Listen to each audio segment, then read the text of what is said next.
All right.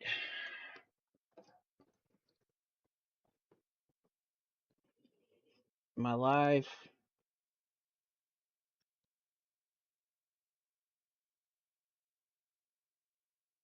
The people that count, those people love Trump because I. Give me a minute here.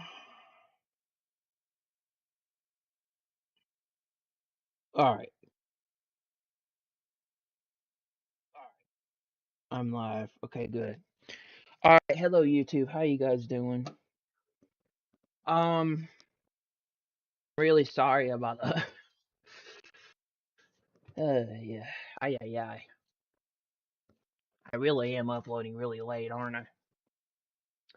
I? Um, sorry guys about uploading so late, man. I really am. I was really busy yesterday. I wanted to stream yesterday, but my dad's family's reunion. I had a dentist appointment today that I had to get up for, and I didn't have time last night to do it.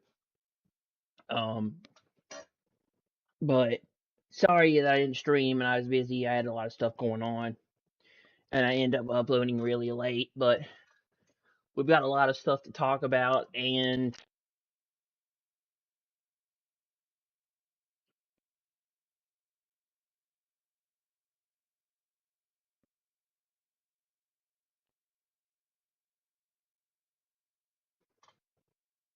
um,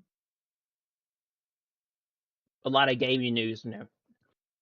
So I'm back. Hello Campaign Evolve actually came out yesterday too, and I'm thinking about getting it, and I'm gonna do some streaming on it. I'm gonna play it and try it out how it is. It's got good ratings. It's got a lot of players, and it's got like a 9 out of 10 from IGN, and it's done really well. So I'm thinking about picking it up for PC. And I'm gonna play it on my computer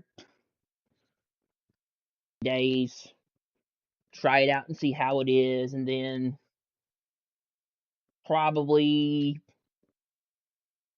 you know, um, more than likely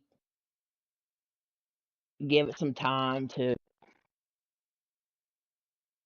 out and see see if it's worth the $70 and everything. But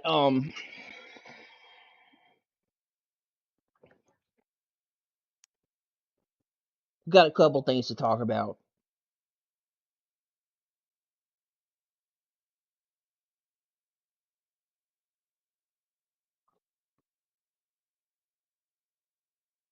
The first thing is there's a discount going on for um the Metal Gear Solid Delta Snake Eater game.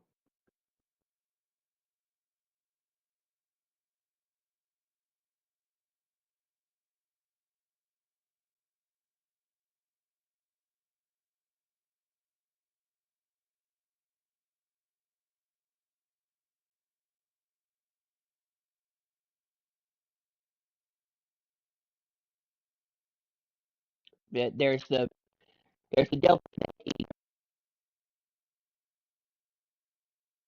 um discounted for PS.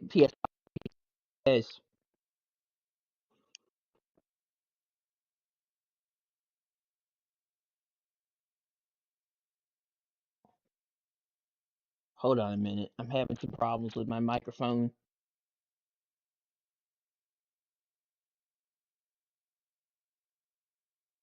Um Gamers of a certain age can enjoy another healthy dose of nostalgia at a reduced price thanks to this new sale on Gear Solid series has built the foundational bastions of the modern stealth genre while with plenty of features this genre originated price.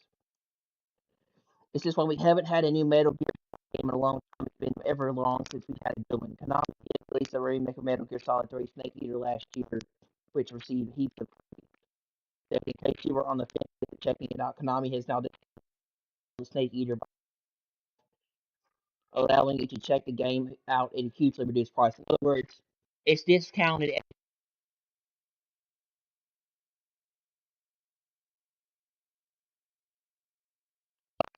can get it at a 60% discount. It's normally priced on Steam $2 here.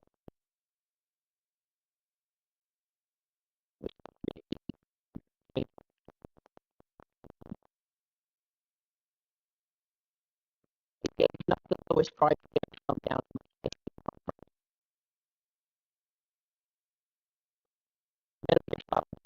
It's pretty good if you make it serves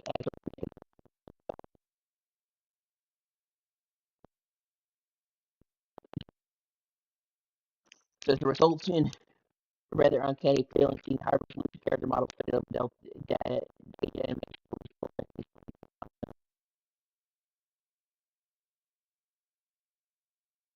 and Metal Gear Solid Delta Eater is a game if you haven't played it. It's worth picking up for the price, especially if you get it for both, really, no matter what. But um, and now Metal Gear Eater,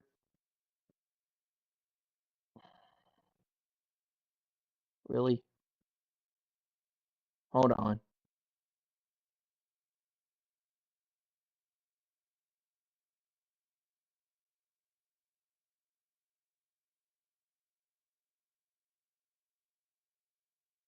And now Metal Gear Solid Delta Eater, it Tommy has some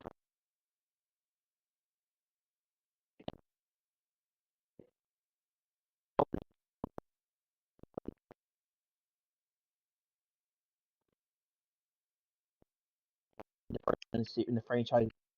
He introduced new elements, stealth,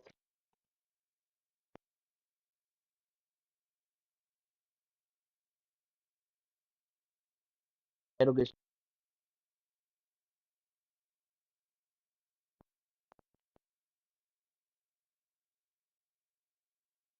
Metal Gear Volume 2 is coming 2020.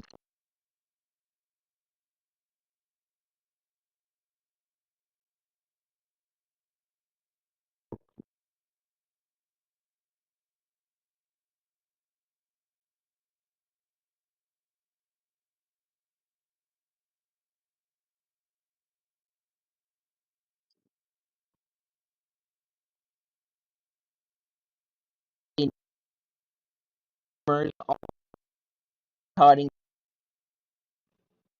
they're saying the rules of PSN the server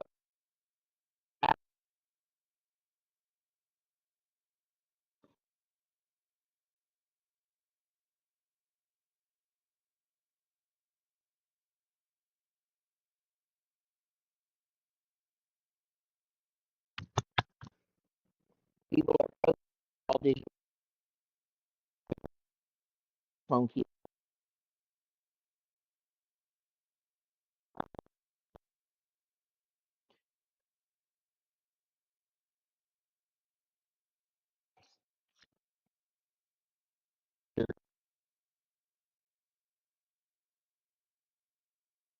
Hold on a second.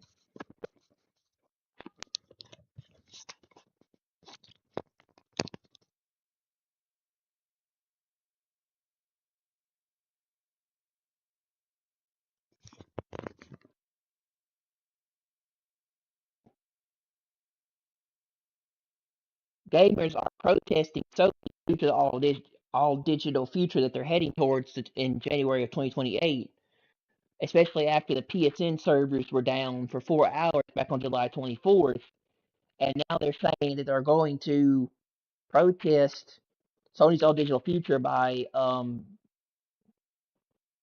Basically, this is from Eurogamer, powering the PlayStation for 3 hours.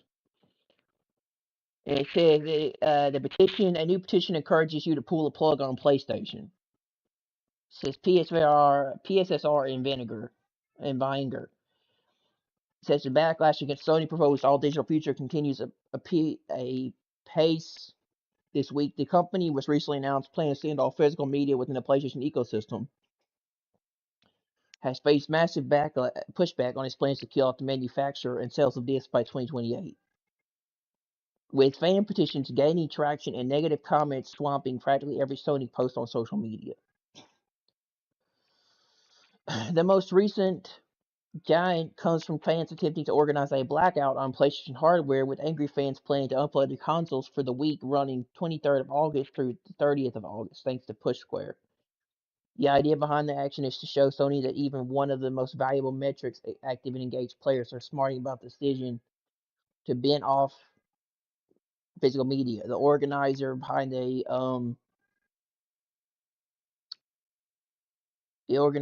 idea, taking to Twitter X under the moniker Does It Play, published a statement explaining the idea. It says, for several years now, Sony Interactive Entertainment has continued to grow further apart from its fan base. The message reads whether it's closing beloved studios like Bluepoint, pursuing a Magic Item live service strategy, canceling fan events, leaving PSVR 2 to die, or being completely out of touch with franchise players want to see return. I mean, completely out of touch with franchises players want to see return. PlayStation has never felt more disconnected from its community. The statement goes on to suggest that any physical disc in 2028 is the straw that broke the camel's back and represents a company that mismanages the strong position inherited from the PS4 era. After some other slightly more unconnected points about forgotten franchises, Twisted Metal, SOCOM, Slykuber, Resistance, the statement calls on users to participate in a week-long economic and gameplay blackout from Sunday, 23rd of August, 7 p.m. in your local time zone through Sunday, August 30th, and 7 p.m. in your local time in order to send Sony a message. Sony wants to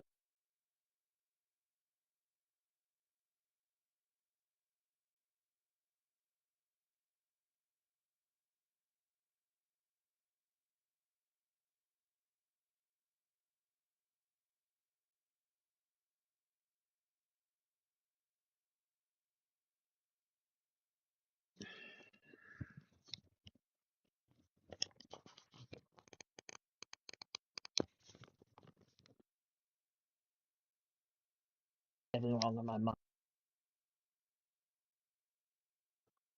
Feel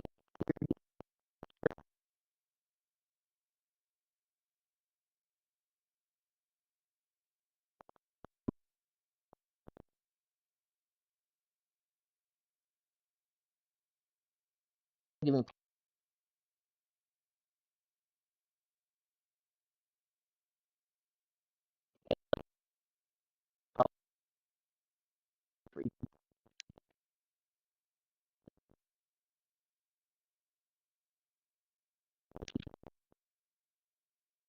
parts of Sony's core audience feel about this issue. Even if Sony is adamant about precision, admit this decision is in response to consumer trends. Whether or not this latest of protest gains enough traction,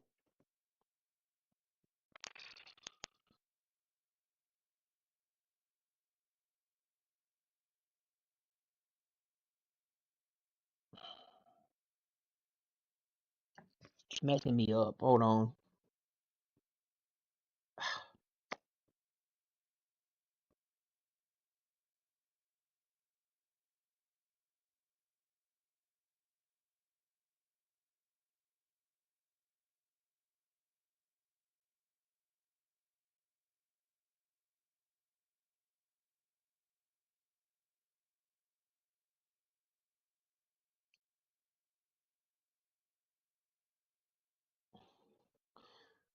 Um, Statement seems to be rallying fans for even more action, suggesting that bringing back physical games would only be meeting players halfway. There's a lot of emotive language and messages, but I think this is quite indicative of how strong parts of Sony's core audience feel about this issue. Even if Sony is adamant about its decision in response to consumer trends, whether or not displays from protest gains enough traction to be a visible strategy for players feeling disfranchised by Sony's latest decision remains to be seen, but it feels like the frustration in the community is reaching fever pitch. Yeah, I the reason why people are choosing to do a full blackout of PlayStation from the 24th of August to the 30th of August is because the all digital future thing gone well for Sony, and people are really upset about the diskless future and having to, you know, have all your stuff go digital because that hasn't worked out very well. When so far the digital future of Sony hasn't gone out very well because PlayStation Network was out. The um PSN was down for like 4 hours on July 24th, and nobody got to play their games or buy from the store or use the services or anything.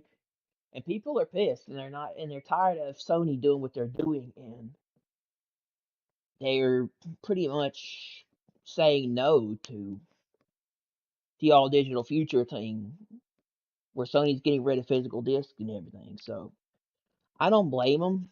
I don't blame them. I think it's pretty much them boycotting Sony's horrible decisions they made recently, including they haven't really said anything about PSN being down since the debacle happened. They're not doing anything to fix it. They didn't do anything to fix it, really. And I think that's why a lot of gamers are just sick of it. They're just sick of the all digital future. They're sick of these companies making up stuff to get into the good graces of Sony, and they're sick of media companies and everything making up news stories to prove physical media is dead and digital is now the future, and all these outlets just being pro PlayStation and trying to pretty much agree with everything Sony does and just make up numbers and lies and just tell people what they want to hear. And at this point, people are sick of it. They're sick of like things like Push Square, Eurogamer, and all these companies making stuff up that isn't true and saying it's okay, and that, that more people get it, but then they buy physical, and just agreeing with all these outlets. People are sick and tired of what Sony's doing. They don't want an all digital future because you don't have access to do anything. You don't own your games. You can't play them anytime you get ready. Sony can do whatever they want with them. You have to be on PSN. You have to be online on PSN 24/7, and you can't access your digital titles or your games on your system unless you're on PSN or you're connected to the servers. Or if you lose PSN, you don't no longer have access to that stuff because Sony can take it away, or they can take away your games anytime they get ready because it's on a digital license. You don't own them. It's not a physical disc. So meaning that your SOL basically, if you're if you buy into this all digital future, including getting the PS6 and then participating in this stuff, you're pretty much screwed because you don't have access to anything. If PlayStation has offline mode and Steam, you can't play these titles. You can't play your single player games. You can't play your multiplayer games, especially if you're not if PSN doesn't work, and you can't access any of these services if PSN is down, including buying games off the PS Store. So you're screwed. If there's an all digital and you have no access to PlayStation Network, you can't do anything, including play your games. But on PC or other places, you can. Same thing with Microsoft. You can't access anything if you're not if Microsoft if Xbox Live isn't working. So this is why people are really not into the whole all digital future thing for gaming consoles and things going into the future with Sony and Microsoft. People rather own their physical media than have or do anything to get ready. In other words, Sony and Microsoft can do whatever they want with your stuff anytime they get ready because it's all digital and it's on a license. You don't own a physical disc or a physical copy, so you technically don't own it because you don't have the case or the disc, or you don't have the physical copy.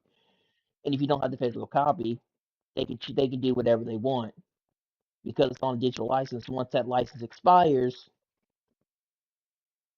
you're screwed. You can't do anything. So that's what an all digital future is. All digital future understand what comes down to it. And this is just my opinion. We don't know what Sony's really going to do yet.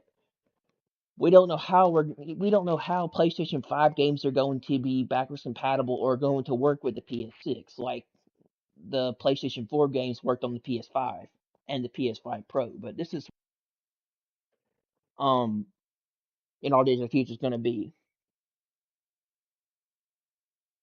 Sony might with the PS6. Sony might make a disk drive to go separately with the PS6 like they did with the Pro. You have to put it in.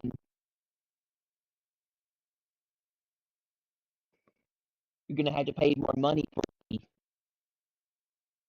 drive if you want to use physical disc play PlayStation 5, PlayStation 5, PS6.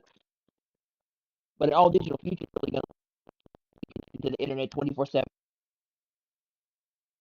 In order to use all the services, you're going to have to be connected to PSN. If PSN goes down, you can't access those services.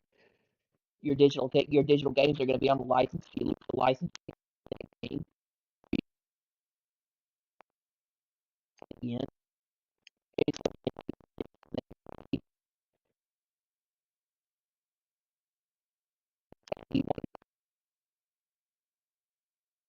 very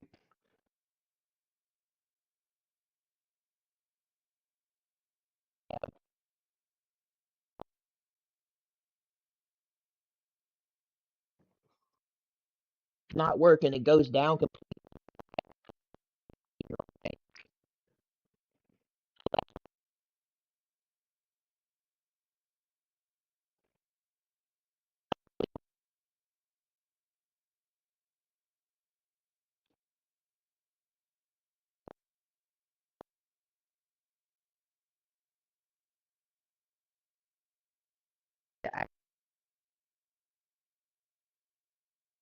You're not a member of PSN 30 days.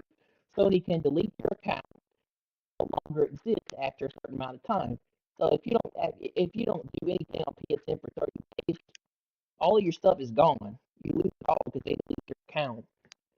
So pretty much what they want with your future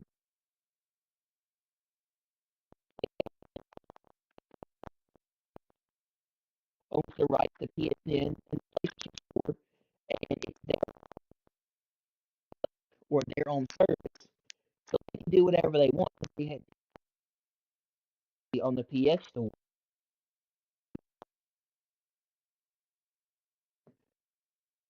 in an all digital future, and that's what they want. They want to be able to control the consumer on their games as they want with dynamic pricing. They want the ability to control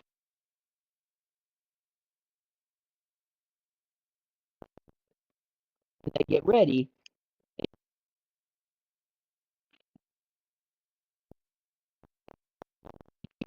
access to them or have the pretty much that's just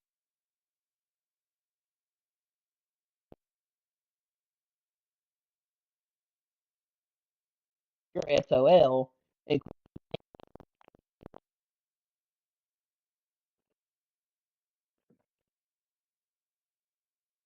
And you don't need an online connection to play this. And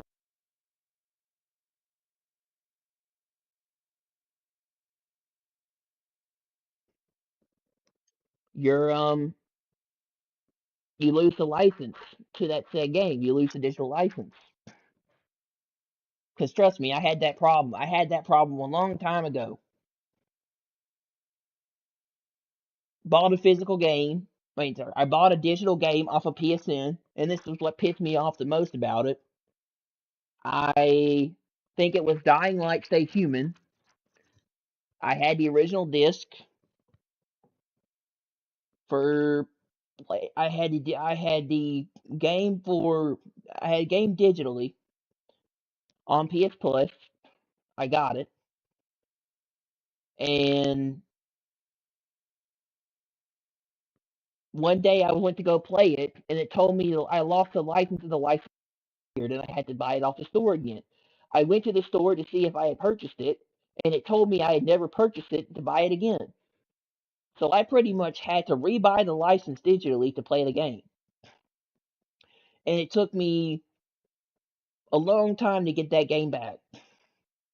So that's what happens. That's what happens. If you lose the license to a digital title, all digital future, you cannot play it because you have to have that license to play that said game. That's the only way of them knowing that you bought the product and you have the right to use it. But if you don't have the license, well, that's it. You can't play the game. You have to have that digital license. And Sony, knowing that, can do whatever they want with that game if you don't own it. And you don't really own it because it's on a license. So when that license is gone, you either have to rebuy the product or you have to purchase it again. Same thing, but yeah. And that's why gamers are pissed, and consumers who like Sony and PlayStation are not happy, and that's why a lot of people are putting a lot of negative comments and things under Sony's products like Wolverine and stuff like that. Because people don't want physical discs to go away because there is a lot of positives to owning physical media, and there are a lot of negatives to being all digital. Even though digital is technically easier to access and it's it's more simple. It takes away the hassle of having to go to a store or going out to buy a disc or a physical product. You still have a lot of advantages with physical over digital. Digital's easier and more simple. Physical takes a lot more time, and you have to go out and buy a disc or a case or a physical product at a store or someplace like GameStop, but you own said product and you have a disc. And then you can do whatever you want with that product because it's technically yours. It's on you own the physical product. And so it takes a little bit more time to do that when you can just go online, buy said game, and play it digitally. But there are advantages to owning physical media. And that's why people still like physical. Because with a digital only future, you have so many options you have taken away from you for the simplicity of an all digital future, even though it, you're going to be out of luck if PSN doesn't work. So there isn't really things are not simplistic if PSN goes down. So if PSN continues to go down, doesn't work anymore, like it did a couple of days back, you can't play those games. That's why in all digital, that's why people want physical, because with physical, you can do whatever you want with it. And you don't have to worry about losing your game or a license, or if PSN goes down, you can't play that said game or download it because it's on a disc, and the disc has the data on it, so you can just go ahead and download the data off the disc, and you don't have to worry about downloading the game because you have the physical disc. But that's the reason. An all digital future from Sony is their way of controlling the consumer and telling them what to do and having a monopoly on the PS store and controlling everything through pricing and everything through their services and telling you what to do. More more control for the corporation and what they can do to the consumer over the consumer having options and choices. They don't want them having options and choices. They want them to have what they have and like it. The whole you will own nothing and be happy thing. You won't have access. You know, the more corporate control, and the less options and power, the less options and choices for the consumer. It's all about making money and running the business. Sony wanted to save money on making physical discs, but also having power over their products and services, which is telling the consumer what to do. You're taking away choice and options from the consumer too. The gamer doesn't have an option to choose between physical and digital. They have to go with the if you want to play games in the future from Sony, you got to go digital with the PS6. So people don't like that. They want options. You take options away. Well,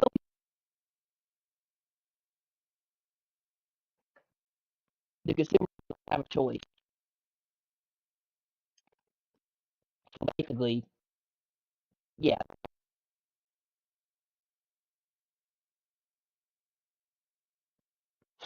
An all digital future kind of sucks for gaming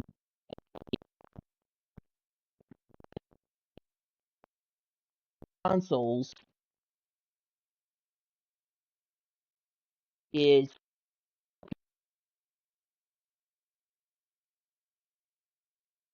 one reason I like PlayStation. I mean, like Xbox, because you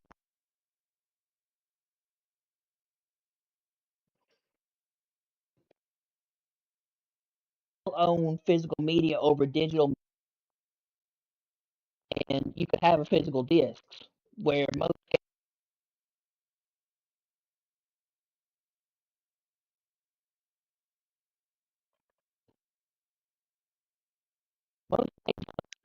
are kind of digital.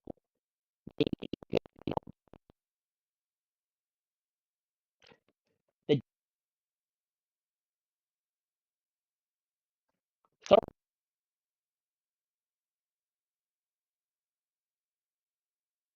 play Steam line mode.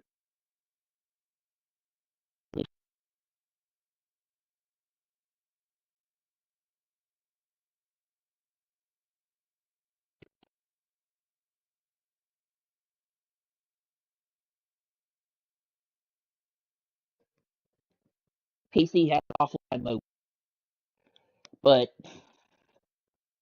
that's the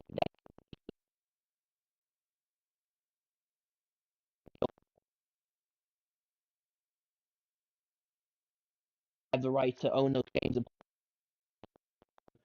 with offline mode, and PC is over console. The last consoles that people really enjoyed and liked being able to that Sony's taking that lead.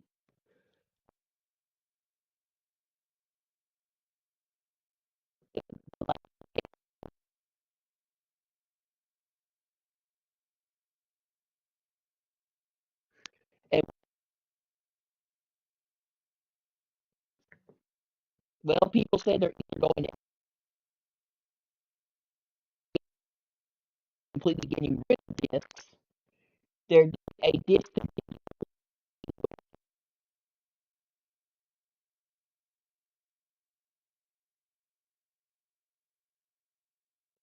so the Xbox Helix allows discs to transform into digital.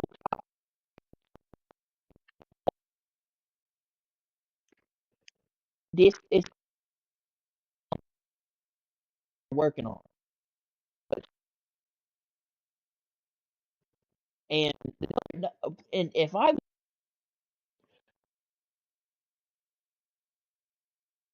was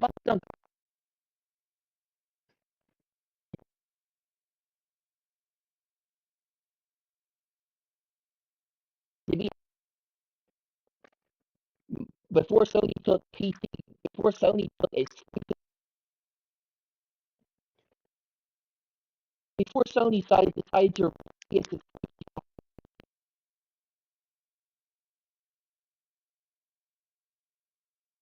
decided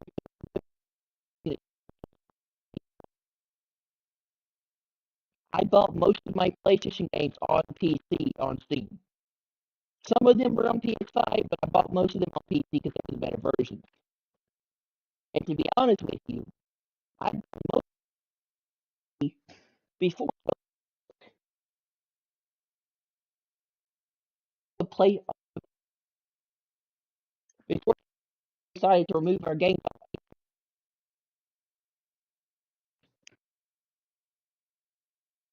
players not playing them, it's the first party titles off a PC. Most, if not all, of my game PC from PlayStation when they brought them to PC. All the PS exclusives I have are from PC. I bought most of the PlayStation ports that were brought to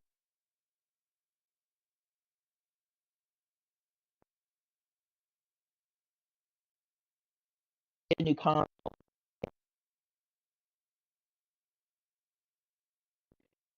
These systems in a long time. I would go to Xbox because to allowing you to use your discs on the Helix through physical through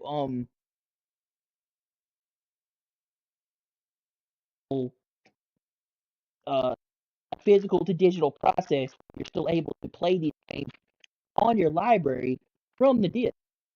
It digitizes it and makes it to where you can still play it, where it's still available. Unlike Sony, where they're getting rid of discs completely, Microsoft's still using discs to make a point for some reason.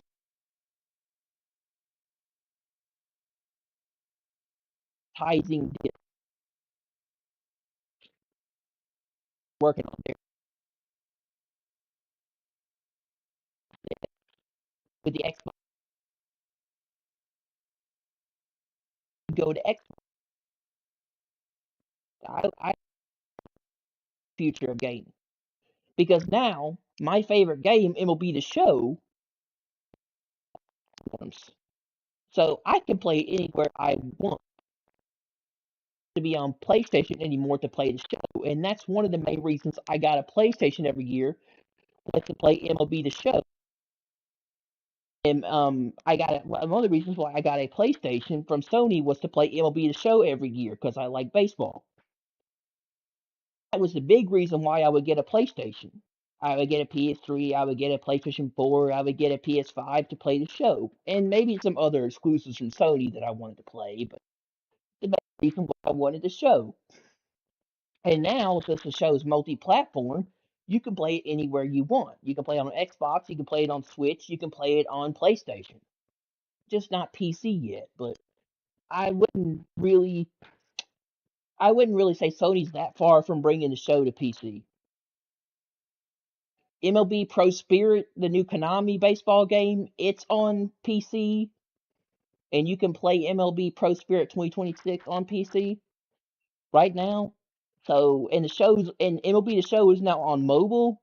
So that far away from MLB The Show coming to PC. In fact, maybe in the next couple of years, if Sony's going all digital to see the show on PC in 2027 or 2028, maybe something like that. So, but knowing Sony's games didn't sell well on PC, knowing Sony's exclusive games didn't sell well on PC, and that's why they took them off, and not a lot of PC gamers bought them. I don't know. We might not see the show ever come to now. The show's right now MLB The Show's a console thing where you can play it on three con all three gaming platforms, which is Switch, Xbox, and PlayStation. So let's just say if I was not on PC, if I didn't have a if I didn't have a gaming PC and I didn't have a good computer to play these games on, I would go to Xbox and play on the. I would go to Xbox and play, be an Xbox member in the future and play games there and be a and probably be a part of that. I'd probably join Xbox and what they're doing because I like all their new stuff they're doing. I like that they brought backwards compatibility to the PC through Xbox, and you can play it through Game Pass and through other Microsoft handhelds like their Xbox Rogue Ally and their Xbox Ally X. And they're bringing 360 games to the PC in the future due to the leaks that have come out. And I like what Asha's doing over there at Microsoft. And Microsoft has really caught my attention. And I honestly like what Microsoft's doing. They've kind of made me interested in really they've made me really interested in what they've got planned for the future. So I'm not defending Sony or Microsoft. I'm just saying that Microsoft is doing a lot of pro gaming things that people like over there compared to Sony. And they're really making Xbox worth wanting to buy into and play again. And I like what Asha's doing. I like what the new CEO's doing over there at Microsoft. Since the Xbox layoffs, Asha's really gotten to work and made all these studios get their asses into gear and start working over there. Phil Spencer didn't do shit for a long time, and then all of a sudden we got the Fallout remakes. We got Fallout 5 in the future. We got the new Obsidian Fallout. We got Fallout New Vegas and Fallout 3. And we got Elder Scrolls 6 and we got Fable coming out next year. Not to mention we got Gears of War E-Day and now we got the new Halo game out the new Halo that came out yesterday. So Microsoft's really cooking over there with what they're doing. They are. And I really like it. And if I was a, a gamer who was getting these new consoles and I didn't own one and I really wanted to buy one, I would probably go to Xbox and probably buy the Helix. And I would be interested in what Microsoft was doing for the future of gaming through backwards compatibility and everything they're doing over there at Microsoft. Because I like what Asha's doing. I like what she's doing with Microsoft. I think it was a genius idea by Asha and Microsoft to bring Xbox games backwards compatible through PC, and now they're doing 360 games. You know, it's a really good way to, it's a really good way to get back at Sony for them getting rid of physical discs. Saying, hey, Sony, look over here. We're preserving gaming for the future. We're preserving these titles and everything for the future, and we're letting gamers play them. While you're getting rid of it, we're doing game preservation. We're keeping these things alive. While you're getting rid of it altogether and getting rid of an historic part of gaming, we're, we're letting gamers play these old titles, and we're bringing them back through PC. Who would not want to play all these great classic titles from those eras again? Who wouldn't? And right now Game Pass is only $1. And I thought about literally joining in on that shit. Like Game Game Pass is only $1 for like 14-day trial. You get to try the game. You get to try Game Pass for 14 days. You get to try this backwards compatibility thing from Microsoft. And I'm like, that's a steal, bro. It's like it's like um that's awesome. You get to play these games. You get to play Conquer. You get to play Rising Storm. You get to play all these great games they brought to PC through Game Pass. I'm like, Microsoft's cooking. While Sony's over here, I don't know what they're doing. You know, Microsoft's doing a lot of stuff the gamers want. Microsoft is doing a lot of stuff the gamers want to see, while Sony's pissing off a lot of people. But Microsoft's pretty much kind of shooting their shot at Sony, saying, "Okay, PlayStation, what you got now?" Doing a lot to Microsoft. She's kicked the she's kicked the butt into gear over there. They are cooking with games like E-Day, Gears of War, E-Day, Halo, Campaign Evolved. We got Fable. We got the new Fallout games. I think we got a new Wolfenstein game coming out. We got Far Cry 7. Well, that's technically not Microsoft, but yeah, we got a lot of stuff to look forward to for Microsoft. Elder Scrolls 6 coming out in the next couple of years. It's good time to be a fan of Xbox and Microsoft. And this is coming from a person who prefers PC. I prefer a PC. I prefer PC for most of my games, and I prefer PS5 for the exclusives from Sony. But like I said, I like playing the show. My favorite game is MLB The Show. And for years, because I couldn't get the show on any other platform besides PlayStation, because San Diego Studios and Sony owned the show, because they had the license to they had the official MLB, they had the official Major League Baseball license to produce these said games for the league. You could not play this game anywhere else unless you had a PlayStation. And then the show went multiplat like around 2021, I think, and now you can play it anywhere. And most of MLB The Show games are through Game Pass. Most of MLB The Show titles can be played through Game Pass through Xbox. So, you know, you can get the show anywhere now. You can even get it on mobile, which the mobile version sucks ass, but that's for another day.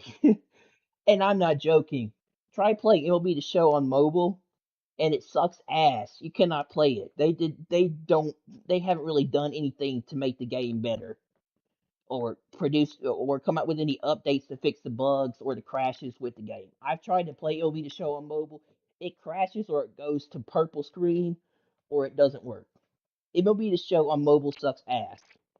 It does not work at all. It's awful. I mean, I tried to play it.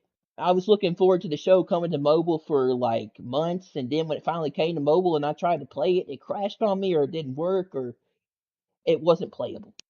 And since then, I don't play it. The show on mobile.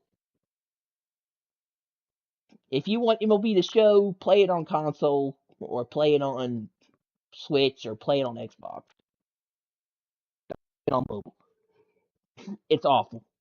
If you want the proper version for the show, play it on one of the gaming platforms it's on. Don't play it on mobile. It's terrible. Um, but yeah, man, if I was a bet man or I was a fan of gaming and I wanted to get into the next generation or the new generation of consoles, and I didn't have a PlayStation 4 or I didn't have a PlayStation or I didn't have an Xbox One or I didn't have a PlayStation Xbox One X or a PS5 or let's just say even a PS5 Pro, and I didn't have a gaming PC to go with it, I would go to Xbox because Microsoft is doing a lot of things I like. Not only would I be getting the show, I'd be getting Game Pass. I'd be getting backwards compatibility with most of my games. I can replay them on Xbox if I had them. And I would be getting backwards compatibility through PC, through Xbox One games and 360 games through Game Pass. Not to mention, I'd be getting some really good titles from Microsoft, and I'd be getting the Halo remake. I mean, I'd be getting the Fallout remasters. So it gave me a reason to go to Xbox. But Microsoft's really cooking over there. They are. There's no doubt about that. Asher's done a really good job, and we got to give credit to Microsoft. We really do. Even though the Sony fanboys are never going to say anything good about Microsoft. And for some reason, people are really upset that Halo came to PS5. And I have to admit, it's a little weird seeing the Halo series come to PlayStation because it's always been on Xbox. Halo's been on Xbox as far back as I can remember since Halo 3. But it's the first time Halo's come to PlayStation with PS5 with the with campaign evolved, and it's a little strange, that the only PS Halo's the only Xbox exclusive coming to PlayStation 5. They canceled Gears of War E Day. It's not coming to PlayStation. It's coming to PC. But I don't know. Sony hasn't given me a reason to buy into PS6 for the next generation. I mean, yeah, you got Marvel's Wolverine coming out in August, and that's about it. Sony doesn't really have anything huge that surprised me to get into next generation for PS6 yet. But I don't know, they might surprise me. Sony has some really good exclusive games that they come out with every year that I like playing, and they might surprise me. They might make me get a PS6, but right now I am not a fan of what they're doing with their company and their in the future of their studios and the future of their. I'm not a fan of what they're doing with the company, what they're doing with PlayStation. So I'm 50-50 on the PS6. But right now it's like the only thing Sony right now for me so far that I have interest in playing is Wolverine, and that's in August. And I mean that's about it, man. Like when you look at it, that's about it.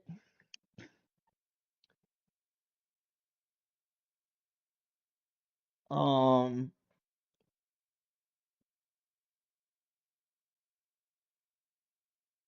you have Venom coming out in 2027. Then you have Intergalactic, Spider-Man, um, the new Ratchet and Clank. But I don't think those are coming out till PS6.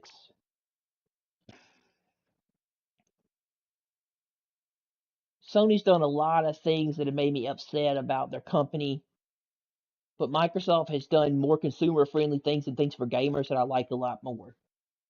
So I prefer Xbox over PlayStation right now and what they're doing. I think they're better than Sony. Sony should do what Microsoft's doing. Like I said before in one of my videos, I said Sony should bring backwards compatibility to PC through PlayStation 2, PlayStation 3, and PlayStation 1 on through through uh through PS Plus. Sony should make these games on PlayStation backwards compatible through PS2, through PlayStation 3, and through PlayStation 1, like Microsoft is doing, and do it through PC too. But knowing that PlayStation exclusives didn't sell well on PC and on Steam, Sony's not going to do that anymore. But Sony should allow you to play backwards compatible games through PS2, PlayStation 3, and PlayStation 1. And I'm not just talking about some PlayStation titles. I'm talking about the classics. You need to bring the big classics back to PlayStation Plus, like Microsoft is doing. Or at least let gamers play games on the PlayStation 6 backwards compatible with the PS2 games, the PS3, and the PlayStation 1. But Sony's not going to do that. They're too greedy. Microsoft knows that they lost last generation and they're trying to catch up. So they fired Phil Spencer, they hired a new CEO, and they're trying to get Microsoft back on track.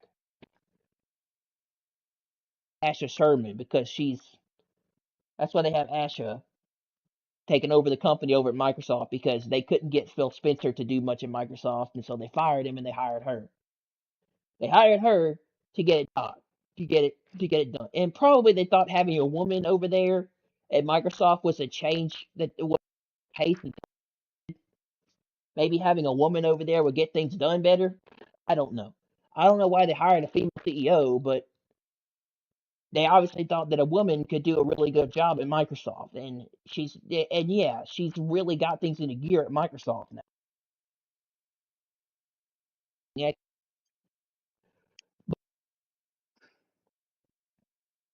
you telling me that Microsoft is beating Sony right now in gaming stuff, in the gaming market, and doing better than them right now, while Sony's getting a ton of backlash and getting and being hated by a ton of people. You telling Microsoft's doing better than the number one top selling company in the world right now in the gaming industry, and the market leader is not doing as well now compared to Xbox. Number one in the industry, PlayStation, that has sold a shit ton of PlayStation 5 consoles. It's not doing as well as Microsoft right now when it comes to gaming. It's getting a ton of backlash while Microsoft is being loved by gamers for doing things that Sony hasn't done. So, you know, people are liking Asha, whoever's over there at Sony. But Microsoft's cooking, bro. You got to give them credit. They're doing a lot over there. But you got to give her credit. She really knows how to run things over there at Microsoft. Because since Astro's taken over, these gaming developers haven't been sitting on their asses anymore. They've been getting to work and getting things done over there at Microsoft. We're getting some big releases in the coming. It's just gamer from Microsoft because PC players and console players are eating good in the coming years from Microsoft because we get Xbox exclusives on PC and Xbox players they get to play these games too. So you know we both sides win. Play Fable, we get to play Clockwork Revolution, we get to play Halo campaign evolved. We get to play all these.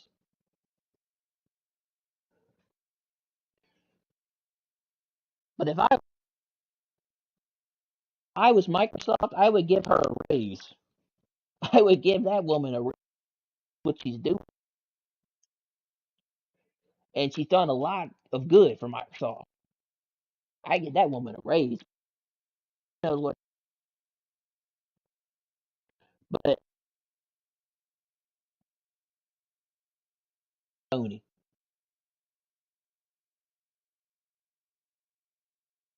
I don't know what's going on with Sony.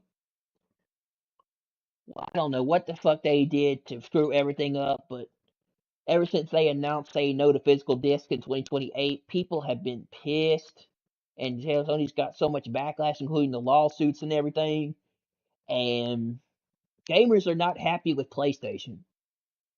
They're the most hated right now of all the companies. Maybe Nintendo is the second most hated, but Sony is by far the number one most hated company right now. In the PlayStation is the number one most hated industry in gaming right now. People hate Sony with what they're doing to PlayStation. So I don't know, man. If Sony never made the show multiplat, I would probably still be on PlayStation. But I would be buying all my games physical to that point for the show, just to show that I don't support the all digital future Sony's doing in 2028. I'm behind gamers 100%. I don't agree with this, and I don't think it's right. And I'm not going to buy into PS6 right now because Sony hasn't given me a reason to want to buy into it. There's no reason. I don't know what the reason is. Sony hasn't given me one. Marvel's Wolverine, and then what? I guess God of War Luffy coming out in 2027, which is in August of 2027, August 16th. But I don't know. Marvel's Wolverine, God of War, and then what? Then I guess Venom, and then Marvel Spider-Man 3, and then Ratchet and Clank for Insomniac, and we have Intergalactic.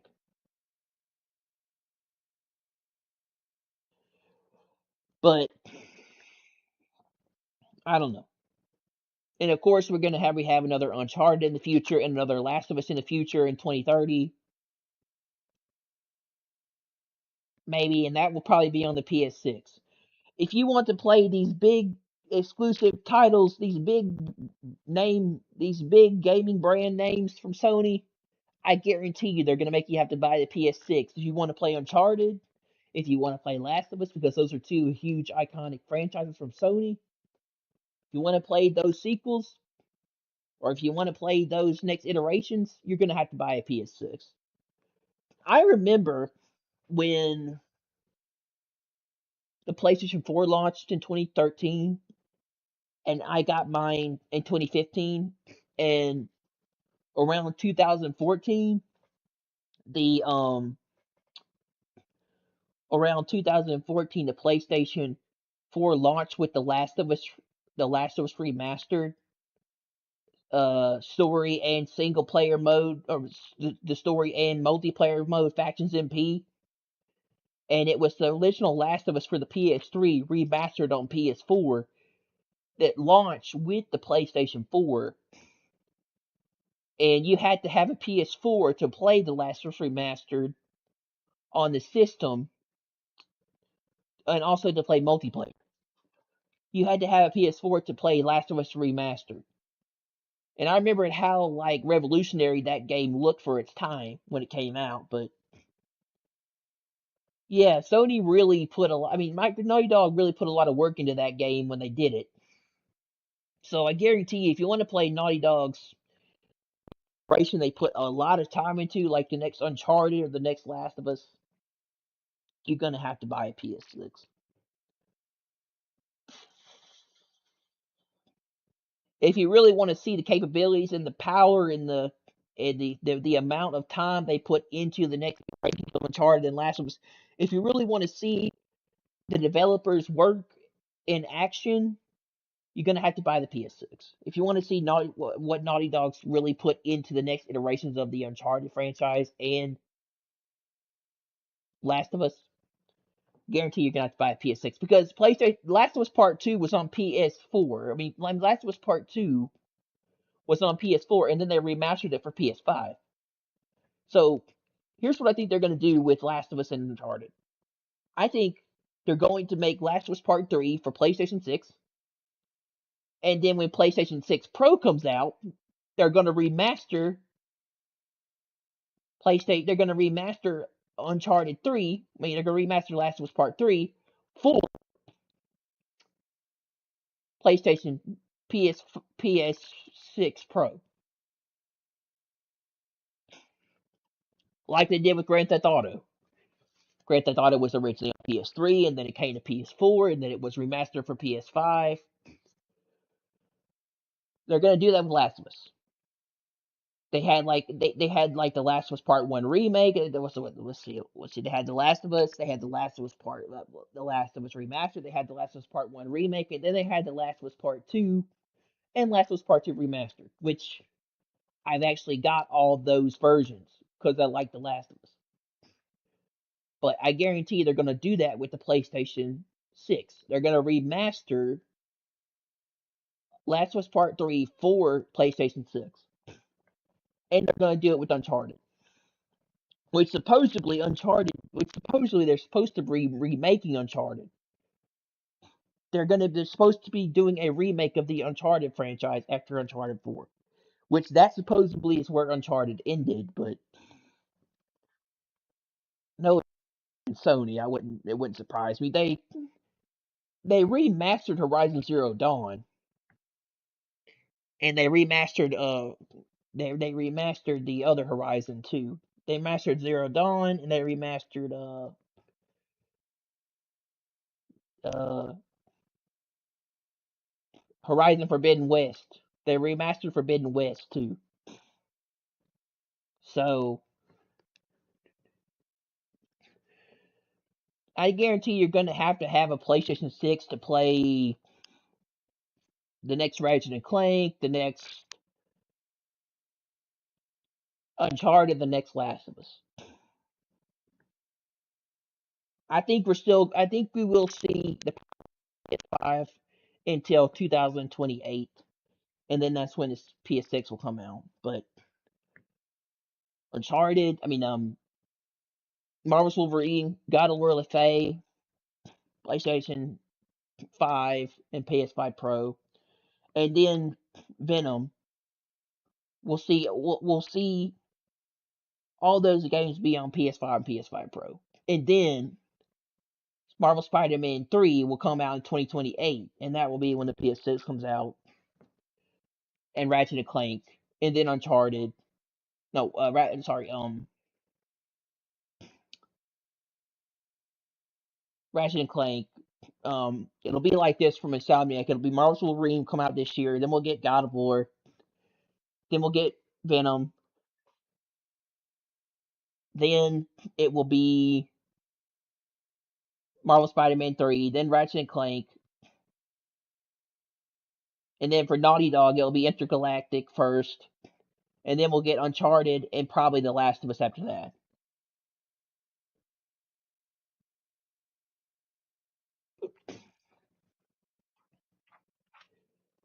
And knowing Sony's dynamic pricing thing they're doing, I wouldn't expect God of War or Venom to be $70 anymore. I expect it to be higher. Expect it to be 80 or 100, like Grand Theft Auto 6. So, but yeah, if I was purely only a console only person, I would be on it. I would go to Xbox with the disc to digital thing and the things that Microsoft is doing. Sony just haven't made me a fan right now to want to buy into their future of gaming that much compared to Microsoft.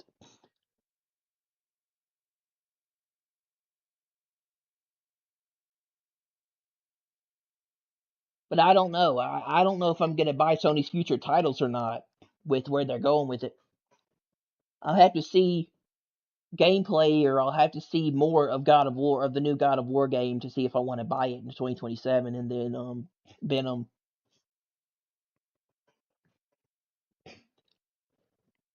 And then I think Marvel Spider-Man 3 and Ratchet and Clank is going to come out in 2028. And then Intergalactic will probably come out in 2027 or 2028 from Naughty Dog. But yeah, Sony just hadn't given me a big reason. I don't know. Not a big fan of it.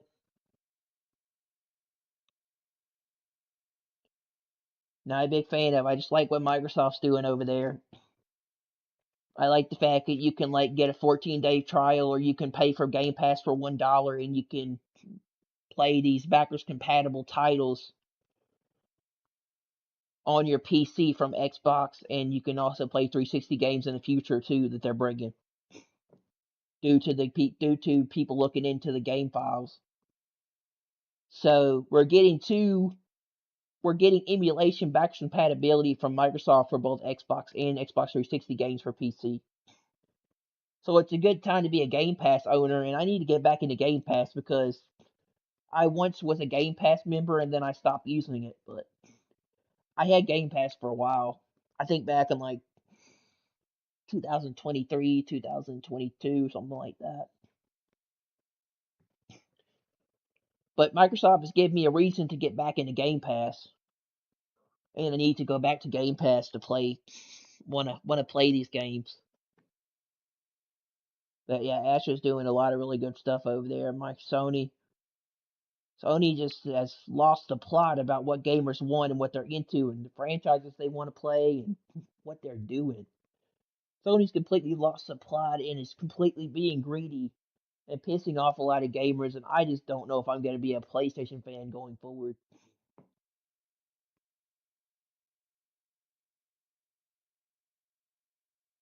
You know, and I realize if I want to play the show, Sony's going to make me have to get a PS6 to play the next iterations of the show. I get it.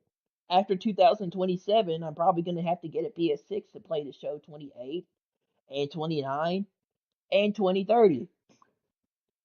And I get it because that's still that the MLB The Show is still a Sony game. It's still made by Sony San Diego Studios. It's a studio owned by Sony, and it's a studio owned by PlayStation. So if you want to play the show, you're still going to have to get the next iteration of that console. So past 2027, I'm going to have to get the PlayStation 6 to play the show, or I just buy the Xbox and play it there. But I don't know. I'm going to have to get a PS6 to play the show past 2027. 2028, 2029, beyond that. I don't see a reason to get an Xbox because I have a gaming PC and most of Microsoft's games come to PC. So there's no reason for me to own an Xbox. And I'm not going to buy a full-on $500 system or $700 system or $800 system just to play the show when I can get the game still on PlayStation where my games are, where I still have my games. So I'm not going to buy an Xbox just to play the show for one game. But but PlayStation, I just don't know. I'm 50-50 on it. But if like I said, if I was only a console only gamer, I would be going to Xbox and play there for the future. If I never was if I never bought into getting PlayStation consoles and games at PlayStation. If I never bought into getting the PS consoles and started playing the games there. But I do have my entire library on PlayStation. So it's more than likely if I still want to play the show, I'm probably going to get a PlayStation 6, but not yet. Sony hasn't given me a reason to buy into it yet. But I'll see what the future holds for that. But I know if I want to keep playing the show, San Diego Studios is going to have the next iterations of the show where they're going to have improvements in the graphics. They're going to have the show on PlayStation 6. Sony's going to switch to PS6 in the near future. I know they're going to phase out PS5 and they're going to go to PS6 heading into 2028 and probably beyond that. But um I don't know. Being a gamer, I just can't agree with what Sony's doing and defend it. So it's going to take a lot for me to get a PS6 and to buy into the next iteration. So I'm just saying they got to give me a reason. Microsoft's giving me every reason to want to go to Xbox. Like I said, if I didn't have a game PC or if I was mainly a console only person, I would get an Xbox and I would play there. And I would join Xbox. The only two reasons why I would still want to be on PlayStation. My friends play there, my buddy Trav plays there, and I like playing the show. But you can play the show on Xbox too now. But my friend plays there. My friend plays on PlayStation. And so if I went to Xbox, I had to create a whole new account. I would have to find new other friends, and that would be a hassle. So I wouldn't go to Xbox for just that. And I wouldn't go to Xbox just for the show if I was only on console. But because I have my PC, I'm probably going to stay on PC for third party games, and I'm probably going to still play PlayStation 5 exclusives up until Sony releases a PS6, and then I'll think about it. But if I want to play the show, now that's a whole different story. SDS is eventually going to go to the PlayStation 6 because they didn't phase out the PS4. I think they didn't stop making games for the PlayStation 4 for the show until the show 23 or 24. That's when they started making PS5 versions. PlayStation 4 had the show 15, 16, 17, 18, and 19, and 20. 21 was MLB The Show 21 had PS4 and PS5 version of the show. So that's when Sony started doing that thing where you could buy the PS4, you could buy the PS5 version from the PS4 and upgrade for either $10 um or upgrade for free with if you had the disc version. I think that's what they're going to do with the PS6. You can upgrade from the PlayStation 5 version to the PS6 version for $10 or whatnot. to the next version. That's what I feel like they're gonna do, like with the PS6 too. But I remember when Sony did that. I remember when they allowed you to upgrade to the next iteration of the PS5 version if you were still on the 4. Some of them were for free, and the others were for like $10. And if you had the disc version, you could upgrade from the disc version to the next iteration. So you could like when I before I got my PS5 in 2022, I would stack games. What I would do was, if people don't know this, is I would um I would stack games. What I would do was before I got it because I was gonna get a PS5. Um and I thought, okay, well, I can go ahead and just buy all these versions. So when I get the PS5, I'll have them all in my library. So this is before Sony started saying no to physical disc, like I said, and going to all digital future route. And I bought a bunch of digital games like before I got the PS5. I bought a bunch of digital upgrades for PlayStation 5, and I stacked games. Like I would buy the PS4 and PS5 versions of games. I would buy the PS4 and PS5 versions on the PlayStation 4, and I would buy all the PS5 versions. So when I got the PS5, I would be able to play the PS5 version at the upgraded 120 frames per second that you would get. And so I thought I would go ahead and get the PS5 version so I could play them in the future. And so I bought all these PS5 versions. And I remember Sony allowing you to upgrade to the PS5 version for either $10 or you could upgrade for free.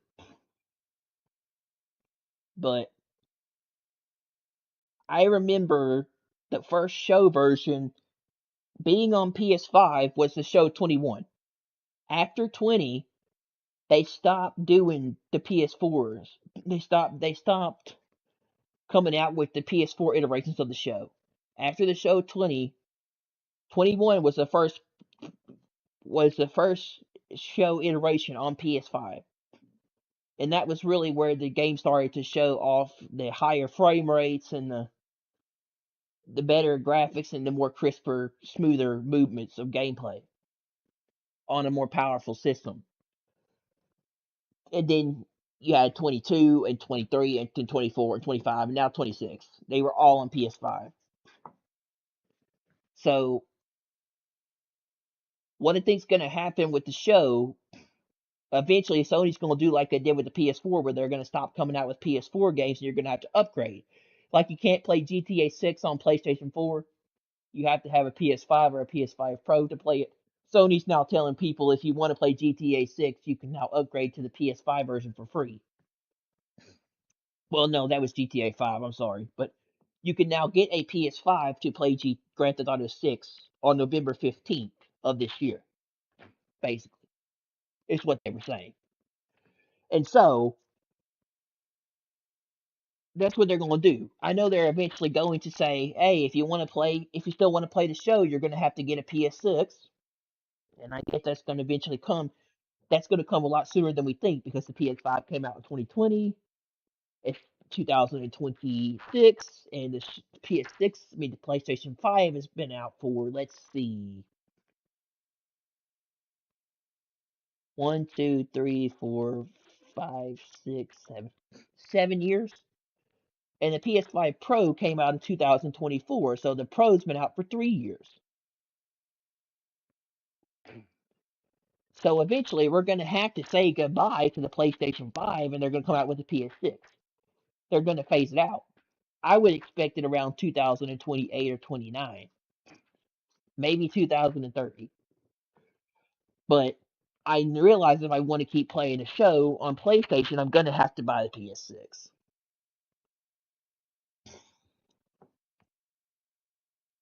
That's like saying if you want to play the next exclusive, you're going to have to buy the Helix because these games are going to be because Microsoft's saying they're going to go back to console exclusives for 2027. Games like Clockwork Revolution and Gears of War E-Day and other games in the future. these games, you're going to have to buy an Xbox.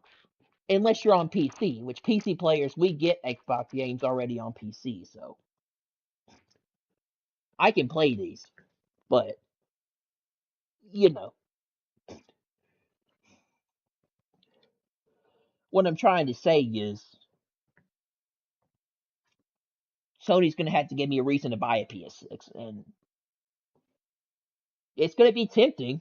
I'm not going to say that. I mean, it's going to be tempting. I'm not going to deny that. It's going to be tempting to buy a PS6, but I'm don't like the all digital future Sony's going toward for 2028 into January 2028. And right now, I'm don't think I'm going to buy a PS6, or I'm 50-50 on it. But it is tempting. It's tempting to say I love the show. I love MLB the Show series so much, and I play it a lot. It'd be hard for me not to get a PS6 to play the show, considering all my games are on PlayStation, and well, I have a digital library of games along with my physical games that are on my shelf that I have. But it's going to be hard.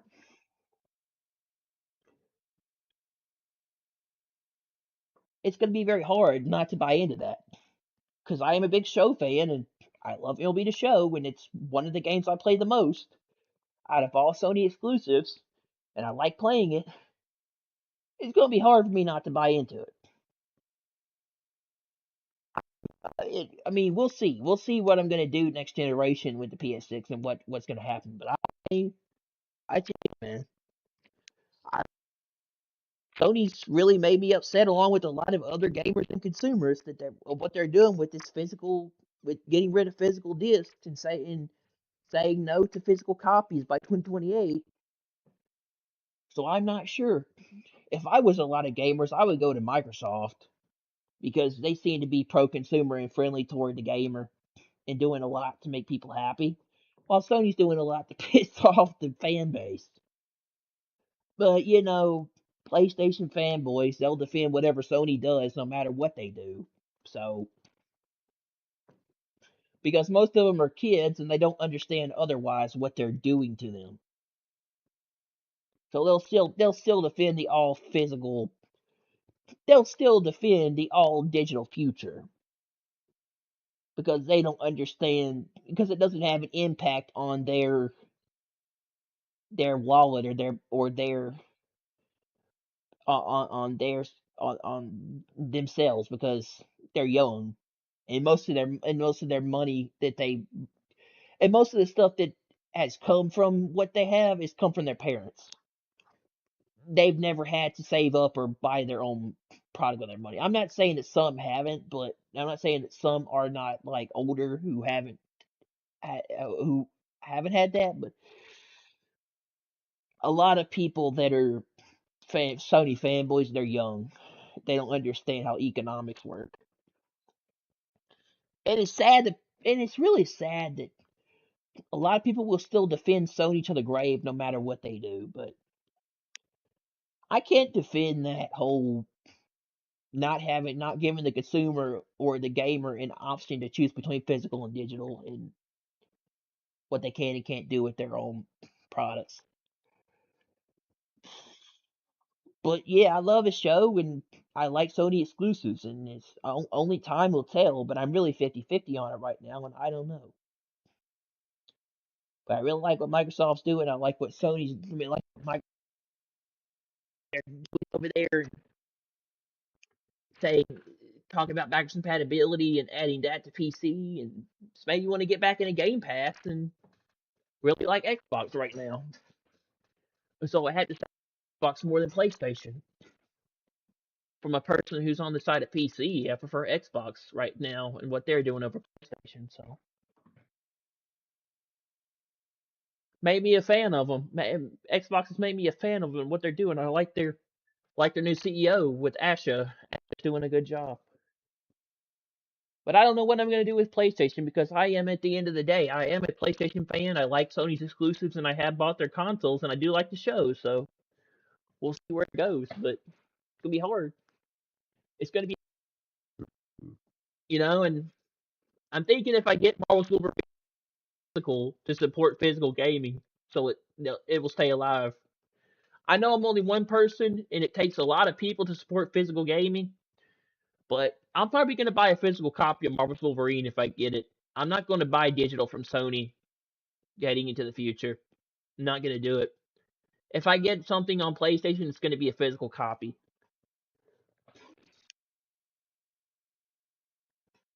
But I guess I have a couple of reasons why I still want to be on PlayStation, but man, I don't know, man. Sony's really done a lot. You know, we've beaten this dead horse so much, but bro, it's like, at this point we've taken a thing out back and we shot it to death. What more can you say about what's going on with what's happening with Sony's all digital future? And I know why it pisses so many people off, but it's a dead subject. I want to, and I get it. People are milking it for everything it's worth until it's dead for views, but it, it's just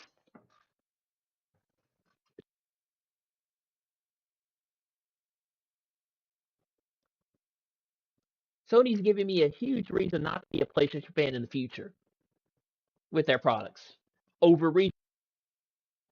While Microsoft has given me several reasons to like Xbox. So I don't know. I just don't like it. I say let Asha cook, bro, over there at Microsoft. So after Halo campaign evolved, we get Gears of War E Day in August. So we're getting Halo, we're getting Gears of War E Day, and then next year we're getting Fable, and somewhere along the line we'll get the Elder Scrolls 6 remake, and then we'll get the Fallout remasters. So it's a good time for Microsoft and Xbox with what they're doing. But and we got Clockwork Revolution come out in 2027 too. It doesn't really matter that it's an exclusive because you can play it on PC too. But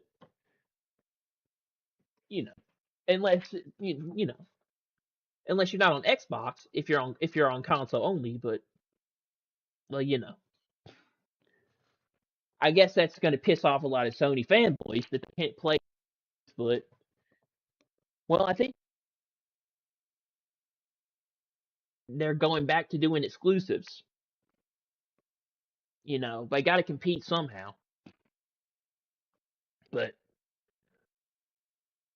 it's the business, it's competition, and Sony and Microsoft are competing to sell the best product and the best console. We'll see what the PS6 and Xbox Helix does when it comes out, but we don't know much about them yet. All we know is that they're both going to be digital and they don't have a disk drive. So I don't know. I don't know. As a PlayStation fan, I'm 50-50 on it. But I love the show, so it's going to be a lot to have to get. It's going to be a lot for me to. But I'm not buying a new console because I have a gaming PC, so I'm not going to get a whole new, brand new console from another company like Microsoft just for the show. If I really want the show, I guess I'll buy a PlayStation 6, but I don't know. It's going to be hard. But I don't like that all digital idea. Not one bit. If I want to play past 2027, the show 2027, going into April of that year, I'm going to have to buy a PS6. I'm going to have to buy a PS6 to play the show, Uncharted, and Last of Us because those are two highly liked franchises by PlayStation fans that they like playing. And if I want to play Uncharted, the next Uncharted, the next Last of Us, I'm going to have to buy a PS6. That's of us. Not MLB The Show doesn't have a huge player base, but it has a pretty big player base. In other words, there's a lot of people that like the game, but it doesn't sell in record numbers like it does with most. But it doesn't sell record numbers like it does a lot of PlayStation exclusives. The show still does have a pretty fan base of players. Well, it does sell, but it's not as high on the list of PlayStation exclusives as other games. That's why people don't talk about the show as much. That's why you don't hear about MLB The Show from gaming channels as you do as much as other titles. You hear them mainly from baseball channels. But there are channels out there that do MLB The Show content, but I would say the show is very underrated compared to other PlayStation games. It's under the radar. That's why it's a good game because it's kind of underrated, and that's what makes it so good because it's not one of those big exclusive games that they're trying to come out with every year. So they have time to work on the game and make it good. So when it comes out, it's worth playing. But that's just me. I went on a little rant there, but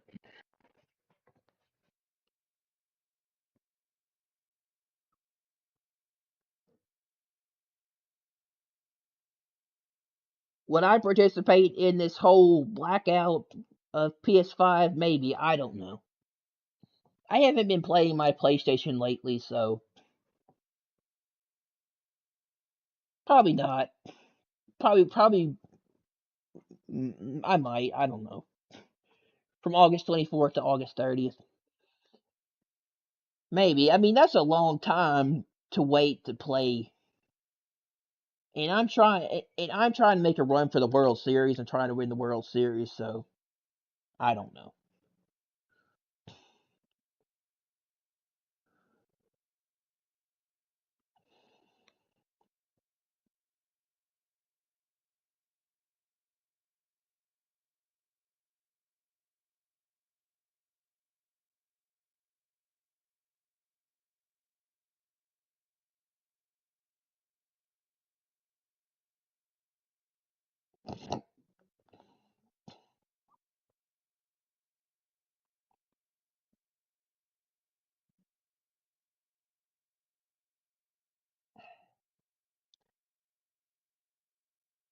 Oh, cool. Insomniac released a new update for PlayStation for Spider-Man 2. Two new suits, fresh start, and Marvel token. Oh, they released the Marvel token costume for the beta, open beta. I need to play the Marvel token Fighting Souls open beta, or I'm gonna miss it. I need to try it out. Enhanced PSSR on PS5 Pro and Power Save mode. Power Saver mode. Ooh, cool. Power Saver mode.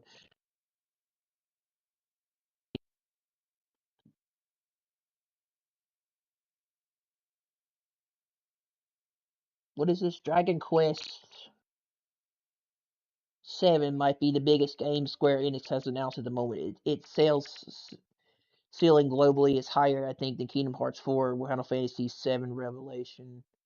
We just had no idea how far away it is from release. I don't know about that. I wouldn't say that the next Dragon Quest is going to sell higher than Kingdom Hearts 4 or Final Fantasy 7 Revelation. Those are two high people want to play.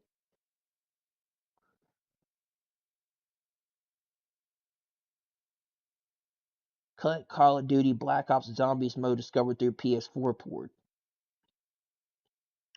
Yeah, I read about that. This person discovered a mode.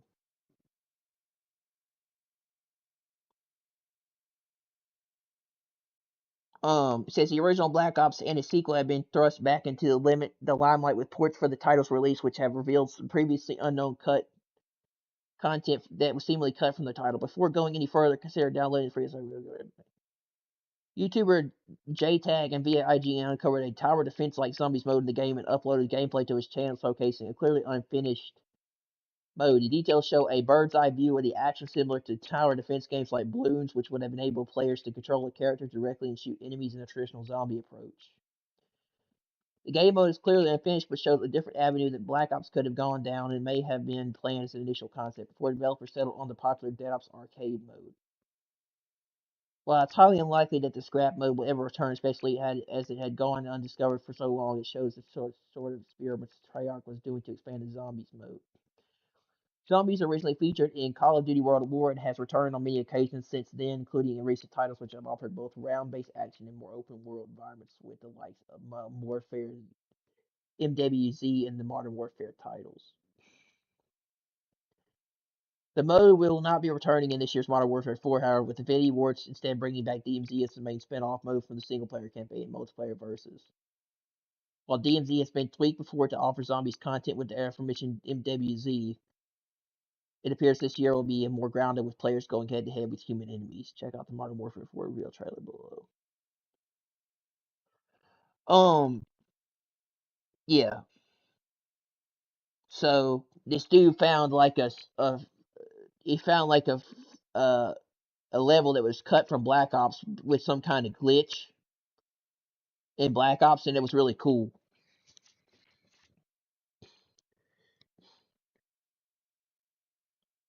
Um,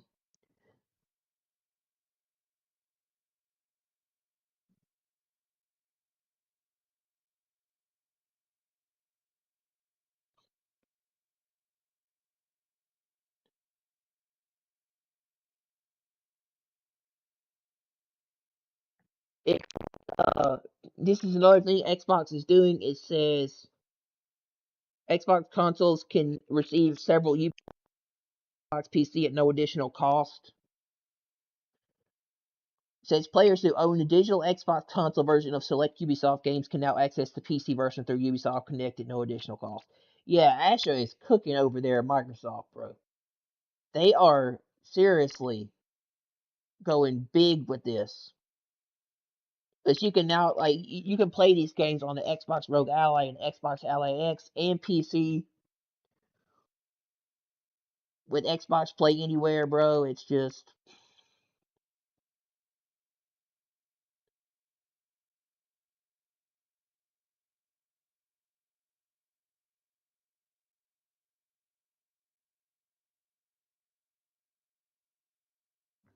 yeah, I agree. They should bring achievement support for Ubisoft titles on Xbox PC app.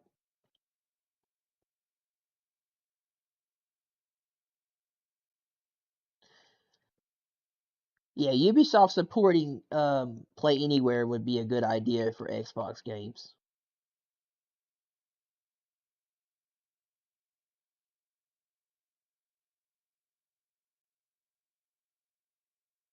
But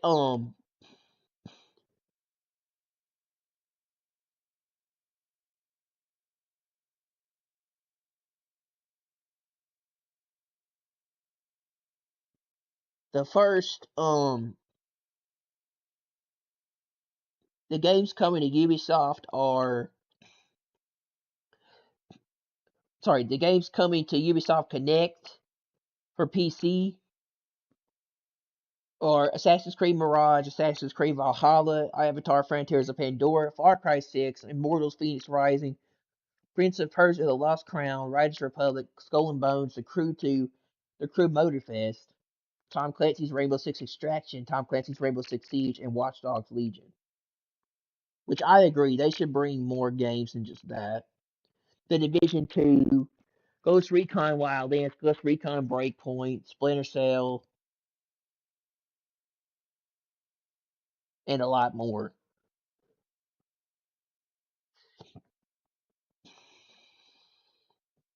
This was pretty cool. Rockstar announced GTA 6 trailer 3 will be released on August the 5th.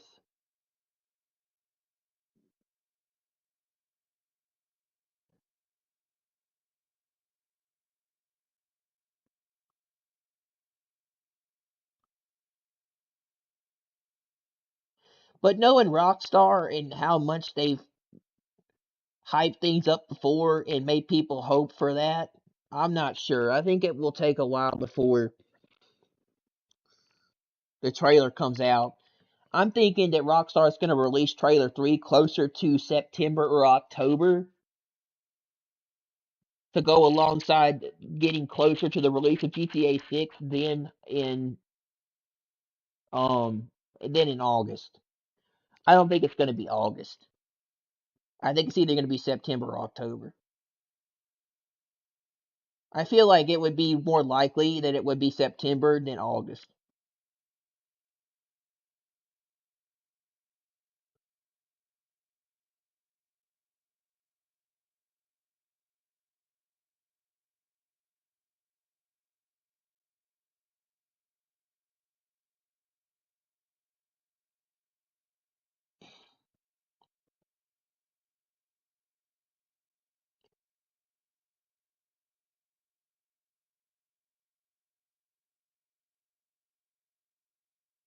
Um, it says selected creators have already played Marvel's Wolverine, and they said the embargo is going to lift on August 13th. In other words, they'll be able to show what the game's going to be like on August 13th because the game comes out August 15th, I think. I think it comes out August 15th, I think.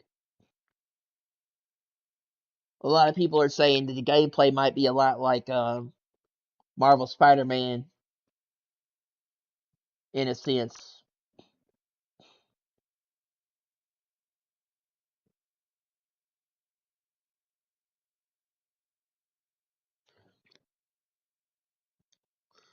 This was interesting. It says Xbox game download speeds are going to improve soon thanks to this new dashboard feature.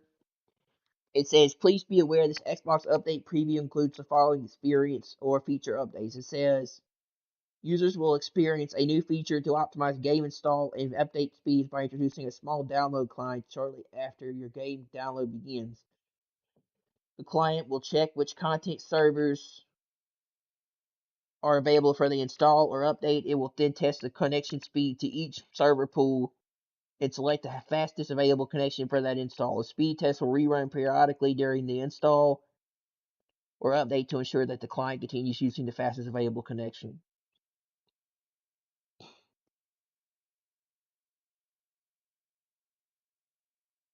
Um, it says according to new poll, it says Xbox first party title Fable is the most anticipated game of 2027. It's not shocking. Fable was voted most anticipated with everything we've seen so far. It's game of the year front runner in 2027. I mean, so far, but there has been a couple of things with the game that people don't like, but I think the Fable remake is going to be really good. I'm looking forward to playing it too.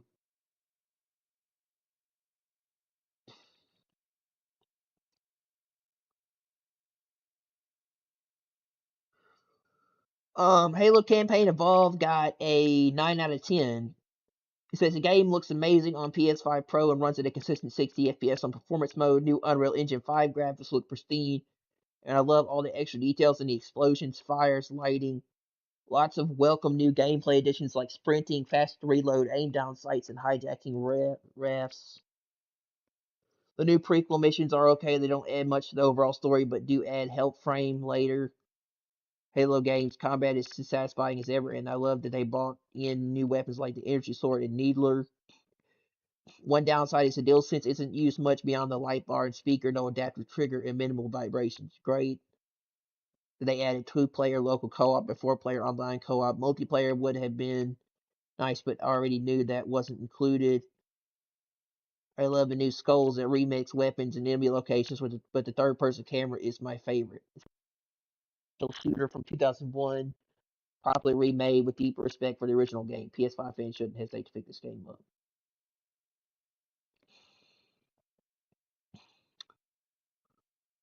It says Rockstar co-founder and Bully writer Dan Houser looks back on what made Bully such a classic in partnership with Alien's Fireteam Elite 2, Alienware, Brisk, X, Platoon Raiders.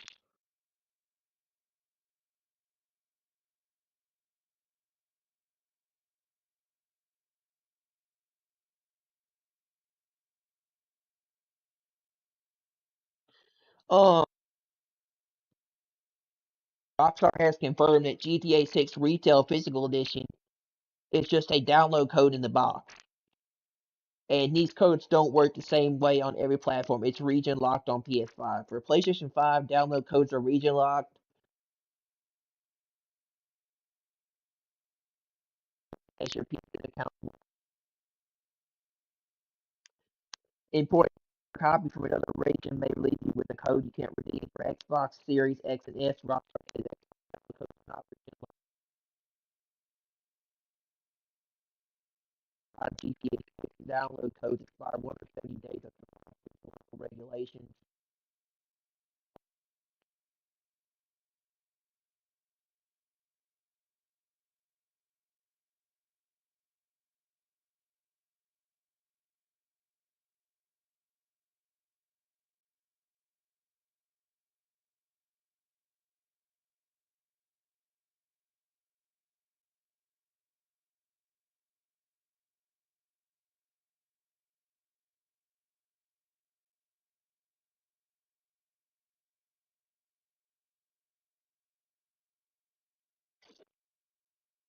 It's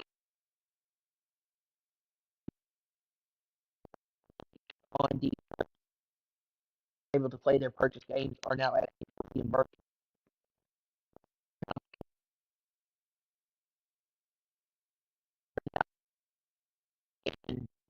Uh,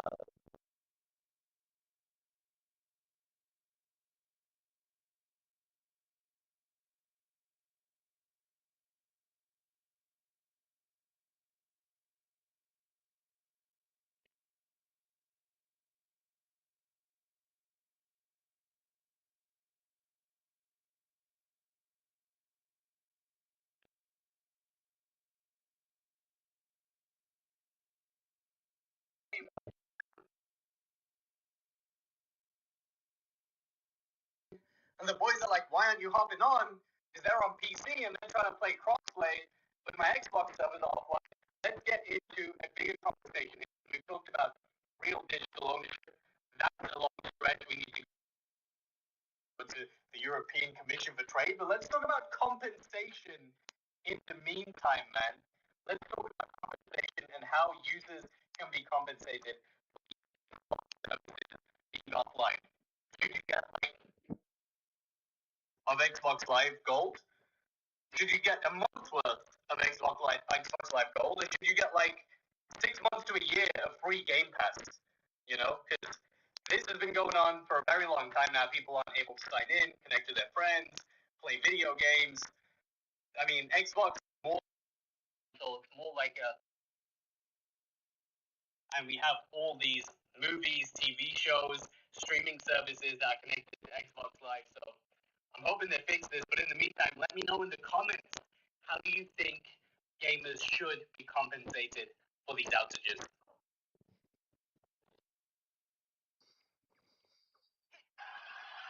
um,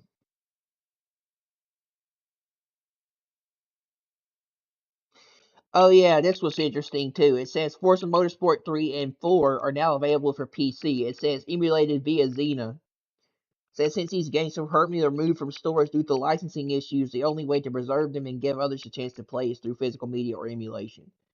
That's why I'm making both versions available, complete with all their DLCs, even with all the fixes, bugs, and clashes can still occur where it might not even run on your PC since it's an emulation. Consider this a heads up. It's been a long time since I did this. It said that the game isn't officially out, and we got to pull out the Steam numbers for some reason. These people are insufferable. It says I know Halo Campaign Evolve is in advanced access, but I still expect more concurrent Steam players. 307 players right now on Steam. In a 4-hour peak, it says 15,840, and all-time peak in 2 days, 19,992. Probably because the game wasn't out yet and it was still in early access. That's why there weren't as many Steam players on there as there are probably now. There are probably more Steam players for Halo now than there were before.